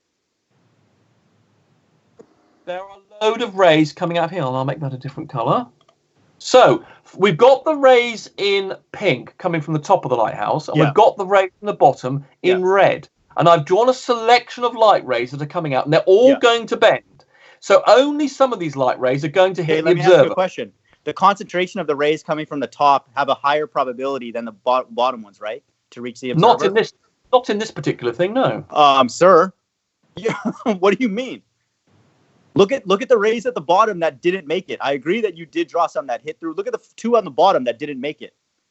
Those two on the bottom from the top might make it. What do you mean? Why are you lying? There is no difference. If I were to make a near infinite number of rays here, then they from would, the top will hit all of them. The bottom. They would both have equal chance of hitting the observer. No, it's all you just drew that. You just drew the. You can see this on screen. Oh my god! The bottom one has some rays that are below the observer. You're showing that right now. Yes, and the one at the top has rays that goes above the observer. Less of them. No, if I were to draw it more, oh my god! I mean, this is just dude. You're showing the proof right now. The top has Rumpus, a bias. if you put the eye where the object is and the object where the eye is, then the lines coming out of the object at the bottom will hit the deck before they hit the eye because they come out and then go down. Perhaps another diagram will help. You just proved our point, man. No, you just proved it. You proved it. You proved it statistically. I proved your very. I agree with your point. In the first case, might be too simple because we only got one ray. The whole chat. I proved very stupid. Here you go. Here we go. So here is a diagram. Here is a diagram. Here is a diagram showing you all the light rays well, not all the rays, they're just a section of 13 points actually, and then 40 angled rays coming out from those 13 selected points. You've just proven that if the ray is if the light rays leaving the bottom are too tight, then they will not make it to the observer. So here we go. Won't reach the observer. Right, so hopefully you understand. It's quite simple to understand. Right, so do you understand this diagram I've got on screen at the moment? So light rays are coming out at all angles from all points, and I've just shown a selection of angles, and I've just shown a selection of points. So that is the selection of light rays that are being emitted. So let's go back to where we were. Yeah, and higher elevation gives a higher likelihood to reach the observer. That's no, the truth. Doesn't. No, yeah, you just proved it. You just proved it. No, you haven't proven anything sort. You're an idiot. Yeah, you did. No, you're an idiot. Right. So there is an infinite density, effectively, of these light rays here. And just the fact that I have drawn, I mean, even if I were to pick on one, say, oh gosh, I should have grouped them. Hold on. So, will you admit that you lost this evening, Rumpus? He has to, man. He has to. You're too stupid. The problem is you're stupid. This is where the problem starts. No, you have to admit you're drawing our proofs. Absolutely lost badly tonight. Any objective observer who has any understanding of geometry would realize that you three are very, very stupid. That's the issue. People who understand statistics will know that we're correct because the higher the elevation, that has statistically more likelihood of rays reaching the eye than the bottom. And the angle and the statistics are the things that curved. They're curved. Yeah, and the one on the bottom. So how do you get your geometry? There are exactly the same number of light rays coming out from this point here as there are there. The number is coming out, and just because they hit them in a different place. So if this group here, for instance, it doesn't make whether I move this up and down or whether I change its angle. It makes a world of difference, sir. No. A world of difference. No, there will still be just the same number of light rays. That's false. That's false. That's not a true statement at all, man. There's a bias for height to reach the observer. It has to. It has to be. Well, if statistically, just think about statistics. You've taken statistics, right? In your let's say you do have infinite rays. Let's say you have 500 rays emanating from the top and 500 from the bottom. Let me finish my point. The top, let's say 480 reach the observer. The bottom maybe only 460. And then if you have again too tightness of a cluster or other things going on in the atmosphere, more rays, you might not get 460, you might get 440, you might get 400, you might get none. Depends. So there's a higher cluster of rays that will make it from the top of the object than the bottom. You've proven that rigorously. Only one ray from a particular point will arrive on the observer's eye. Only one ray? What the hell are you talking about? Yeah, at a particular angle. What? Oh, God. The eye has got to focus this. So, for instance, you can have two rays landing at the same point in the eye, but they would have different directions. So it makes no difference. You could still the only ray that's going to land. It's not one ray, man. It's superposition of all the rays that are coming from various. But there's things. only one ray that's landing on it at a particular angle, and that's going to come from one spot. That's false. It's not one ray. It's a superposition of all the rays with all the different angles that match that will add together. Oh, Jesus Christ. Superposition. Why am I teaching you this stuff? Why You're supposed to be the expert. Why are you such a moron? Hey, look. You do this for a living, and I'm telling you about superposition? And you're stupid. Good. You don't understand. You just don't understand. We had a clown earlier who told me he's a structural engineer, didn't know what a zero-force member was, and then he went away. So are you going to go away now? No, well, you're going to go away. I mean, if I was as stupid as you, I'd be entirely embarrassed and be ashamed. So the eye can only receive one light ray at a particular angle. That's what you're saying? That's ridiculous. No, I didn't say that. So you didn't understand what I said, and so you've made up something I've said instead. It's the sum of all the light rays at that angle. Yes, but there's only one angle, right? But there's only one light ray that comes from one point on the object. I've drawn that. I don't think I've got a. Right. There's only going to be one ray from the object that lands at a particular angle, and the light ray that lands at that particular angle is going to be focused on a particular spot. So, for instance, if I start drawing this, it's going to bloody back up again, isn't it? Hold on. I mean, there's a moderately complicated concept, I suppose. I mean, I suppose you're just too. You expect my? Yes, I suppose. Yeah. We're too stupid. Got it. You are stupid. We're all stupid. We're all stupid. We're all bitches. Right. For instance. Right. So, for instance, if I've drawn this for the eye here, there's only going to be one light ray that comes from the top of the object that hits the light ray, here is the cornea of the eye at a particular angle. Okay, so wait a minute. So would this be like a perspective view? Yeah, in perspective view. Yeah. No, this is an orthographic view. No, I meant from the eye. I mean, what you're looking at here is what the observer will see. Yeah. So it'll be perspective. No, this is not what the observer. This is an orthographic view. This has got the observer and the eye in the same picture. And what are they looking at? I'm not showing you what the eye sees. No, there's no picture here. So what will they be looking at? Something in the distance, yeah? Yeah, they're looking at this arrow I've drawn here, this purple arrow. They're not looking at an arrow. They are. That's what they're looking at here. I've got drawn an arrow. The eyeball is not looking at an arrow. Well, there's an eyeball here, and there's an arrow there. Yes, and what's the eyeball looking at? There's obviously something that it's looking at.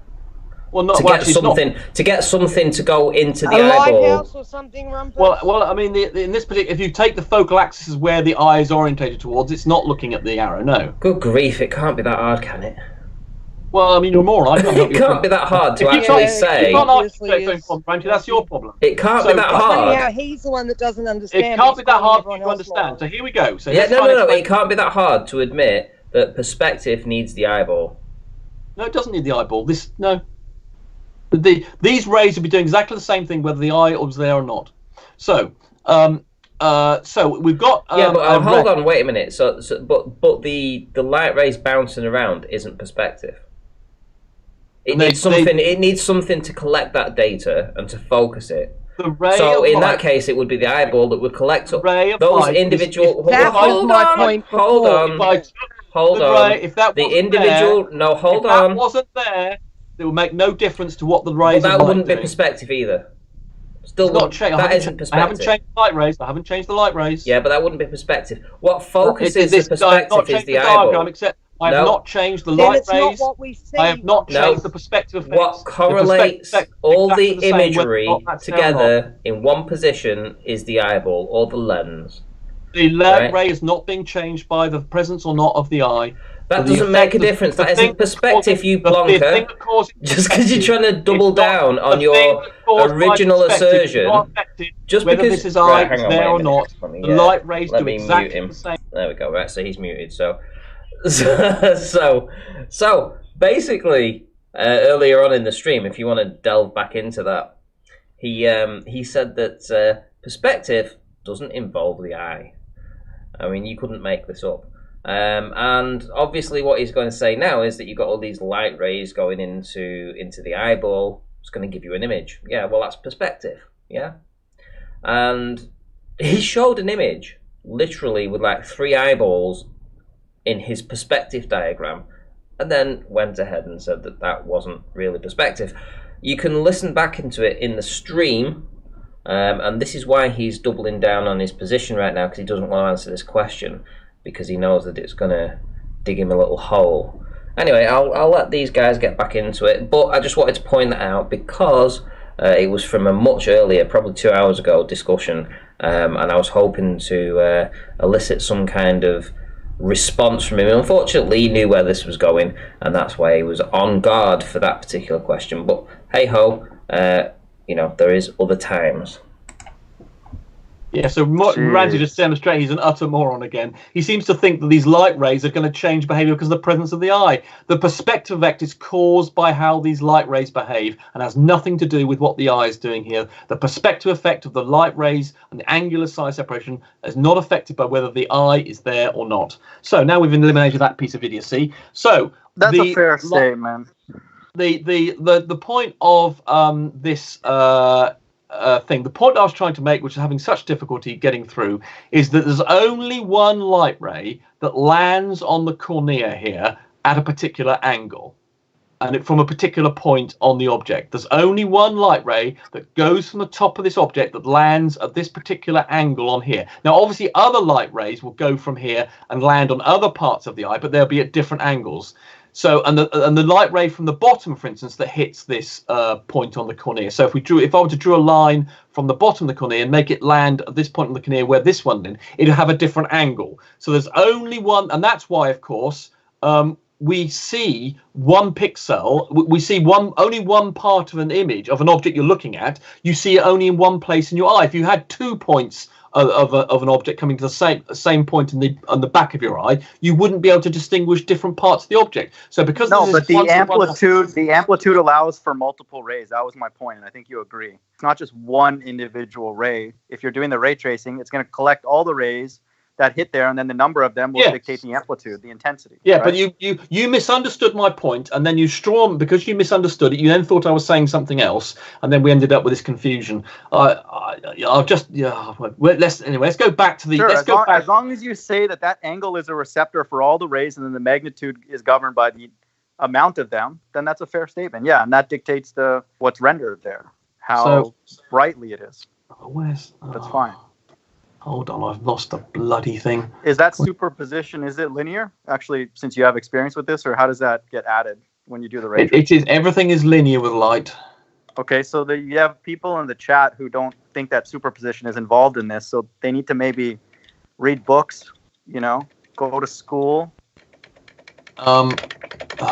Right, let's get to the point, the crucial point that Payge misunderstood. She thought that because the light was bent down, that would account for objects being obscured from the bottom up, and it does exactly the opposite.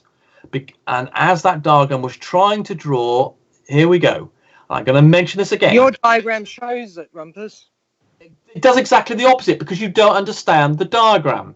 So here I have an object. I'm looking at it from the other direction with your object. Well, okay. Look, I've demonstrated earlier that you just don't understand. I You mean, just don't understand. God, my damn. I reflected the whole thing. This is no different to having it over here as if I drew it on the left-hand side. I did it before, and it produces exactly the same result. The fact that you don't understand this is just unbelievable to me. So here we go. I understand that you're full of shit. I understand. Well, there you go. completely. So you don't understand. You don't understand geometry. Yeah, no, I understand that what you're saying is impossible. Things No, don't loom up. you can It's see it on there, we screen. just see You it. can see it on screen. An observer will perceive this Yeah, object. and I'm putting Stop. the object where Not the eye is, and thinking. the eye You where the think. object You is, and think. the light will You hit the think. ground before it See, you hits the interrupt. eye. I was in the You're middle of a just sentence. proving I our let you, point I let you make the point. again. I didn't interrupt you, but you're interrupting my answer. I'm making the point that an object in an environment where the light bends down will be raised up, not lowered down, as you said. And you should you're wrong. Well, Things my don't God. loom up. You've never proven looming. You've They never do, proved. we do. I'm No, demonstrating you've never it here. proven it. This is You've what's never- happening in this Those tank. things that you say are looming and are mirages are actually just there. They No, are just. they are loomed up, or Then as stand on one and let me as shoot Andrew you. Young so asked me to say, Then if something is stand on the top of a loomed up building and let me shoot you. right, so yeah, well, no, you would miss me because you wouldn't be allowed for a fraction. So Would you let me? well, okay, well, I don't particularly want to be around with you with a gun. No, not particularly. How about you allow me to punch you in the face then? How about that as an idea? How about that? You think you'll be standing on a mirage, so you won't have anything to worry about, will you? I've no guarantee you could actually shoot where you aimed. I have no guarantee about anything. I'll bring someone with me who can shoot. It won't even be me. Yes, but I'm not. But I can't guarantee that you would necessarily do the right thing. Yeah, coward. Okay, I'll tell you what. Afterwards, I'll see if I can stab you. So how about that? And see how we get on. All right, guys. I'll make a mirage of myself, and I'll let you stab the mirage. Okay, very good. Anyway, that's fine. So the point is, if you understood, I mean, obviously, that the thing I'll be shooting will actually be you. No, it won't. Yeah, well, you just said because you want to punch me, the physical me. But I'm saying I want to shoot your mirage. That as a highlight that You're I can't trust. Lying scumbag, Rumpus. There we go. Yes, you're stupid. You're just demonstrating your stupidity. The fact you don't understand this diagram. Any normal human being with an objective. Saying it. I've proven I understand it. Keep saying that. You're full of shit. You're a fuck. Because if you understood that the light ray coming into the observer was horizontal, you would understand that the observer would see it raised up and would perceive the object above where it was. Nothing's raised up. You've never proven that. Hold on. No, we're dealing with this diagram. Hold on. No, we're not. Hold on. We're not dealing with real world.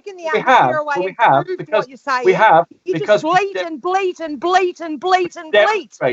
We've demonstrated that we can see things that conforms the 7/6R refraction. We can see things slightly above. You've never seen the geometric horizon to get your 7/6R, you fuckwit.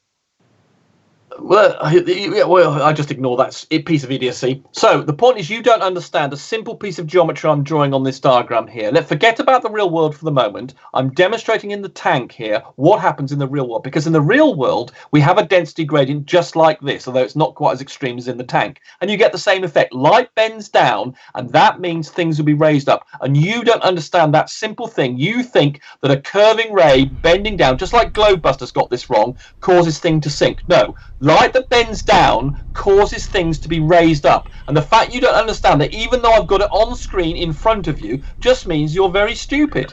Okay. Willfully stupid. Right, listen, I'm going to round up in 5 minutes. So, Rumpus, do you want to get your last words in here, and then we'll move on to the rest of the panel? Yeah, okay. Yes, I should apologise, actually, for calling Payge a stupid bitch earlier. That was a bit naughty of me. But ultimately, I'm feeling a little bit poorly, and I think my patience was slightly worn down. I'm fighting with stupid people, unfortunately, here, and the fact that Payge and Mind of God doesn't understand this simple diagram. I mean, obviously, you could argue that something so simple, I must be not doing a very good job of explaining it, and perhaps I will have to see if I can make it so it's impossible to misunderstand. But the fact that you can't understand what I'm drawing, and the Mind of God thinks that something going over to the left of this thing, reflecting it, somehow would change what's going on here. They don't understand multiple rays coming out and think that the things I was drawing earlier were somehow invalid. It makes me just despair of humanity, despair of the education levels, and despair of people's IQ. That's it, really. Okay, the Mind of God, would you like to say your final thoughts here? I don't know why he talked about reflection all of a sudden, but no, it was good, man. Thanks for the time. I feel like this started off with me and Right the Hand with those two other individuals, and I think this discussion here is kind of more the nitty gritty, and hopefully more of these will start happening. And it's definitely not, Rumpus not explaining things correctly. We're very, very clear about what he's saying. We just do not believe it to be physical. Thanks again, Ranty. Take care. Perfect, thank you. And Payge, would you like to say some final thoughts? Yeah, I agree with Mind of God that it's not that we don't understand what he's saying. We understand, we just don't agree that's what's happening. They've never proven that there are value. They need straight lines to get their R value, which they then take that R value and bend light using that R value that they've got straight line geometry to get, which they never have because they've never removed the atmosphere. So it's not that we don't understand, it's that we don't agree that's what's happening. If you see something, it's because it's there. It's not loomed up. It's not a mirage. It's just that the atmosphere is good enough on that day that you can see that far.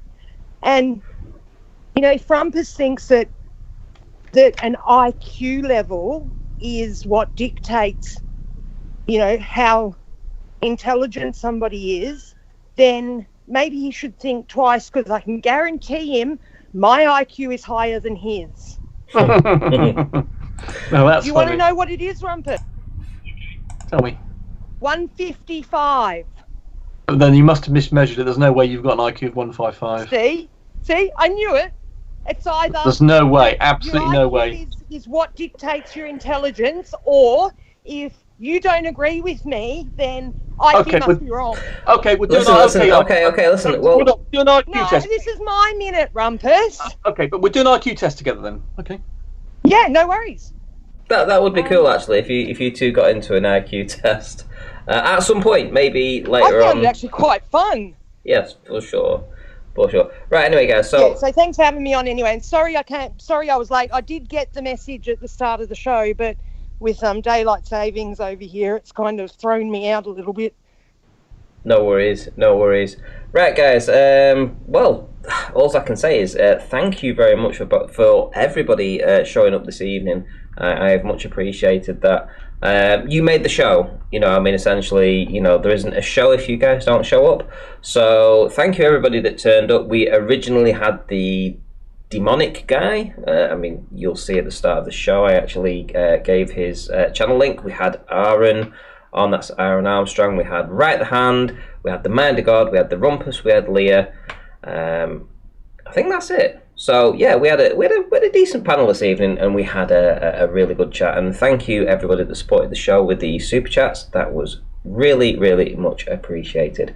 As for now, that'll do, and I'll be back tomorrow. I will be doing a show tomorrow, and I'll see you tomorrow, hopefully, if you decide to tune in. So take care, and see you all in the next one.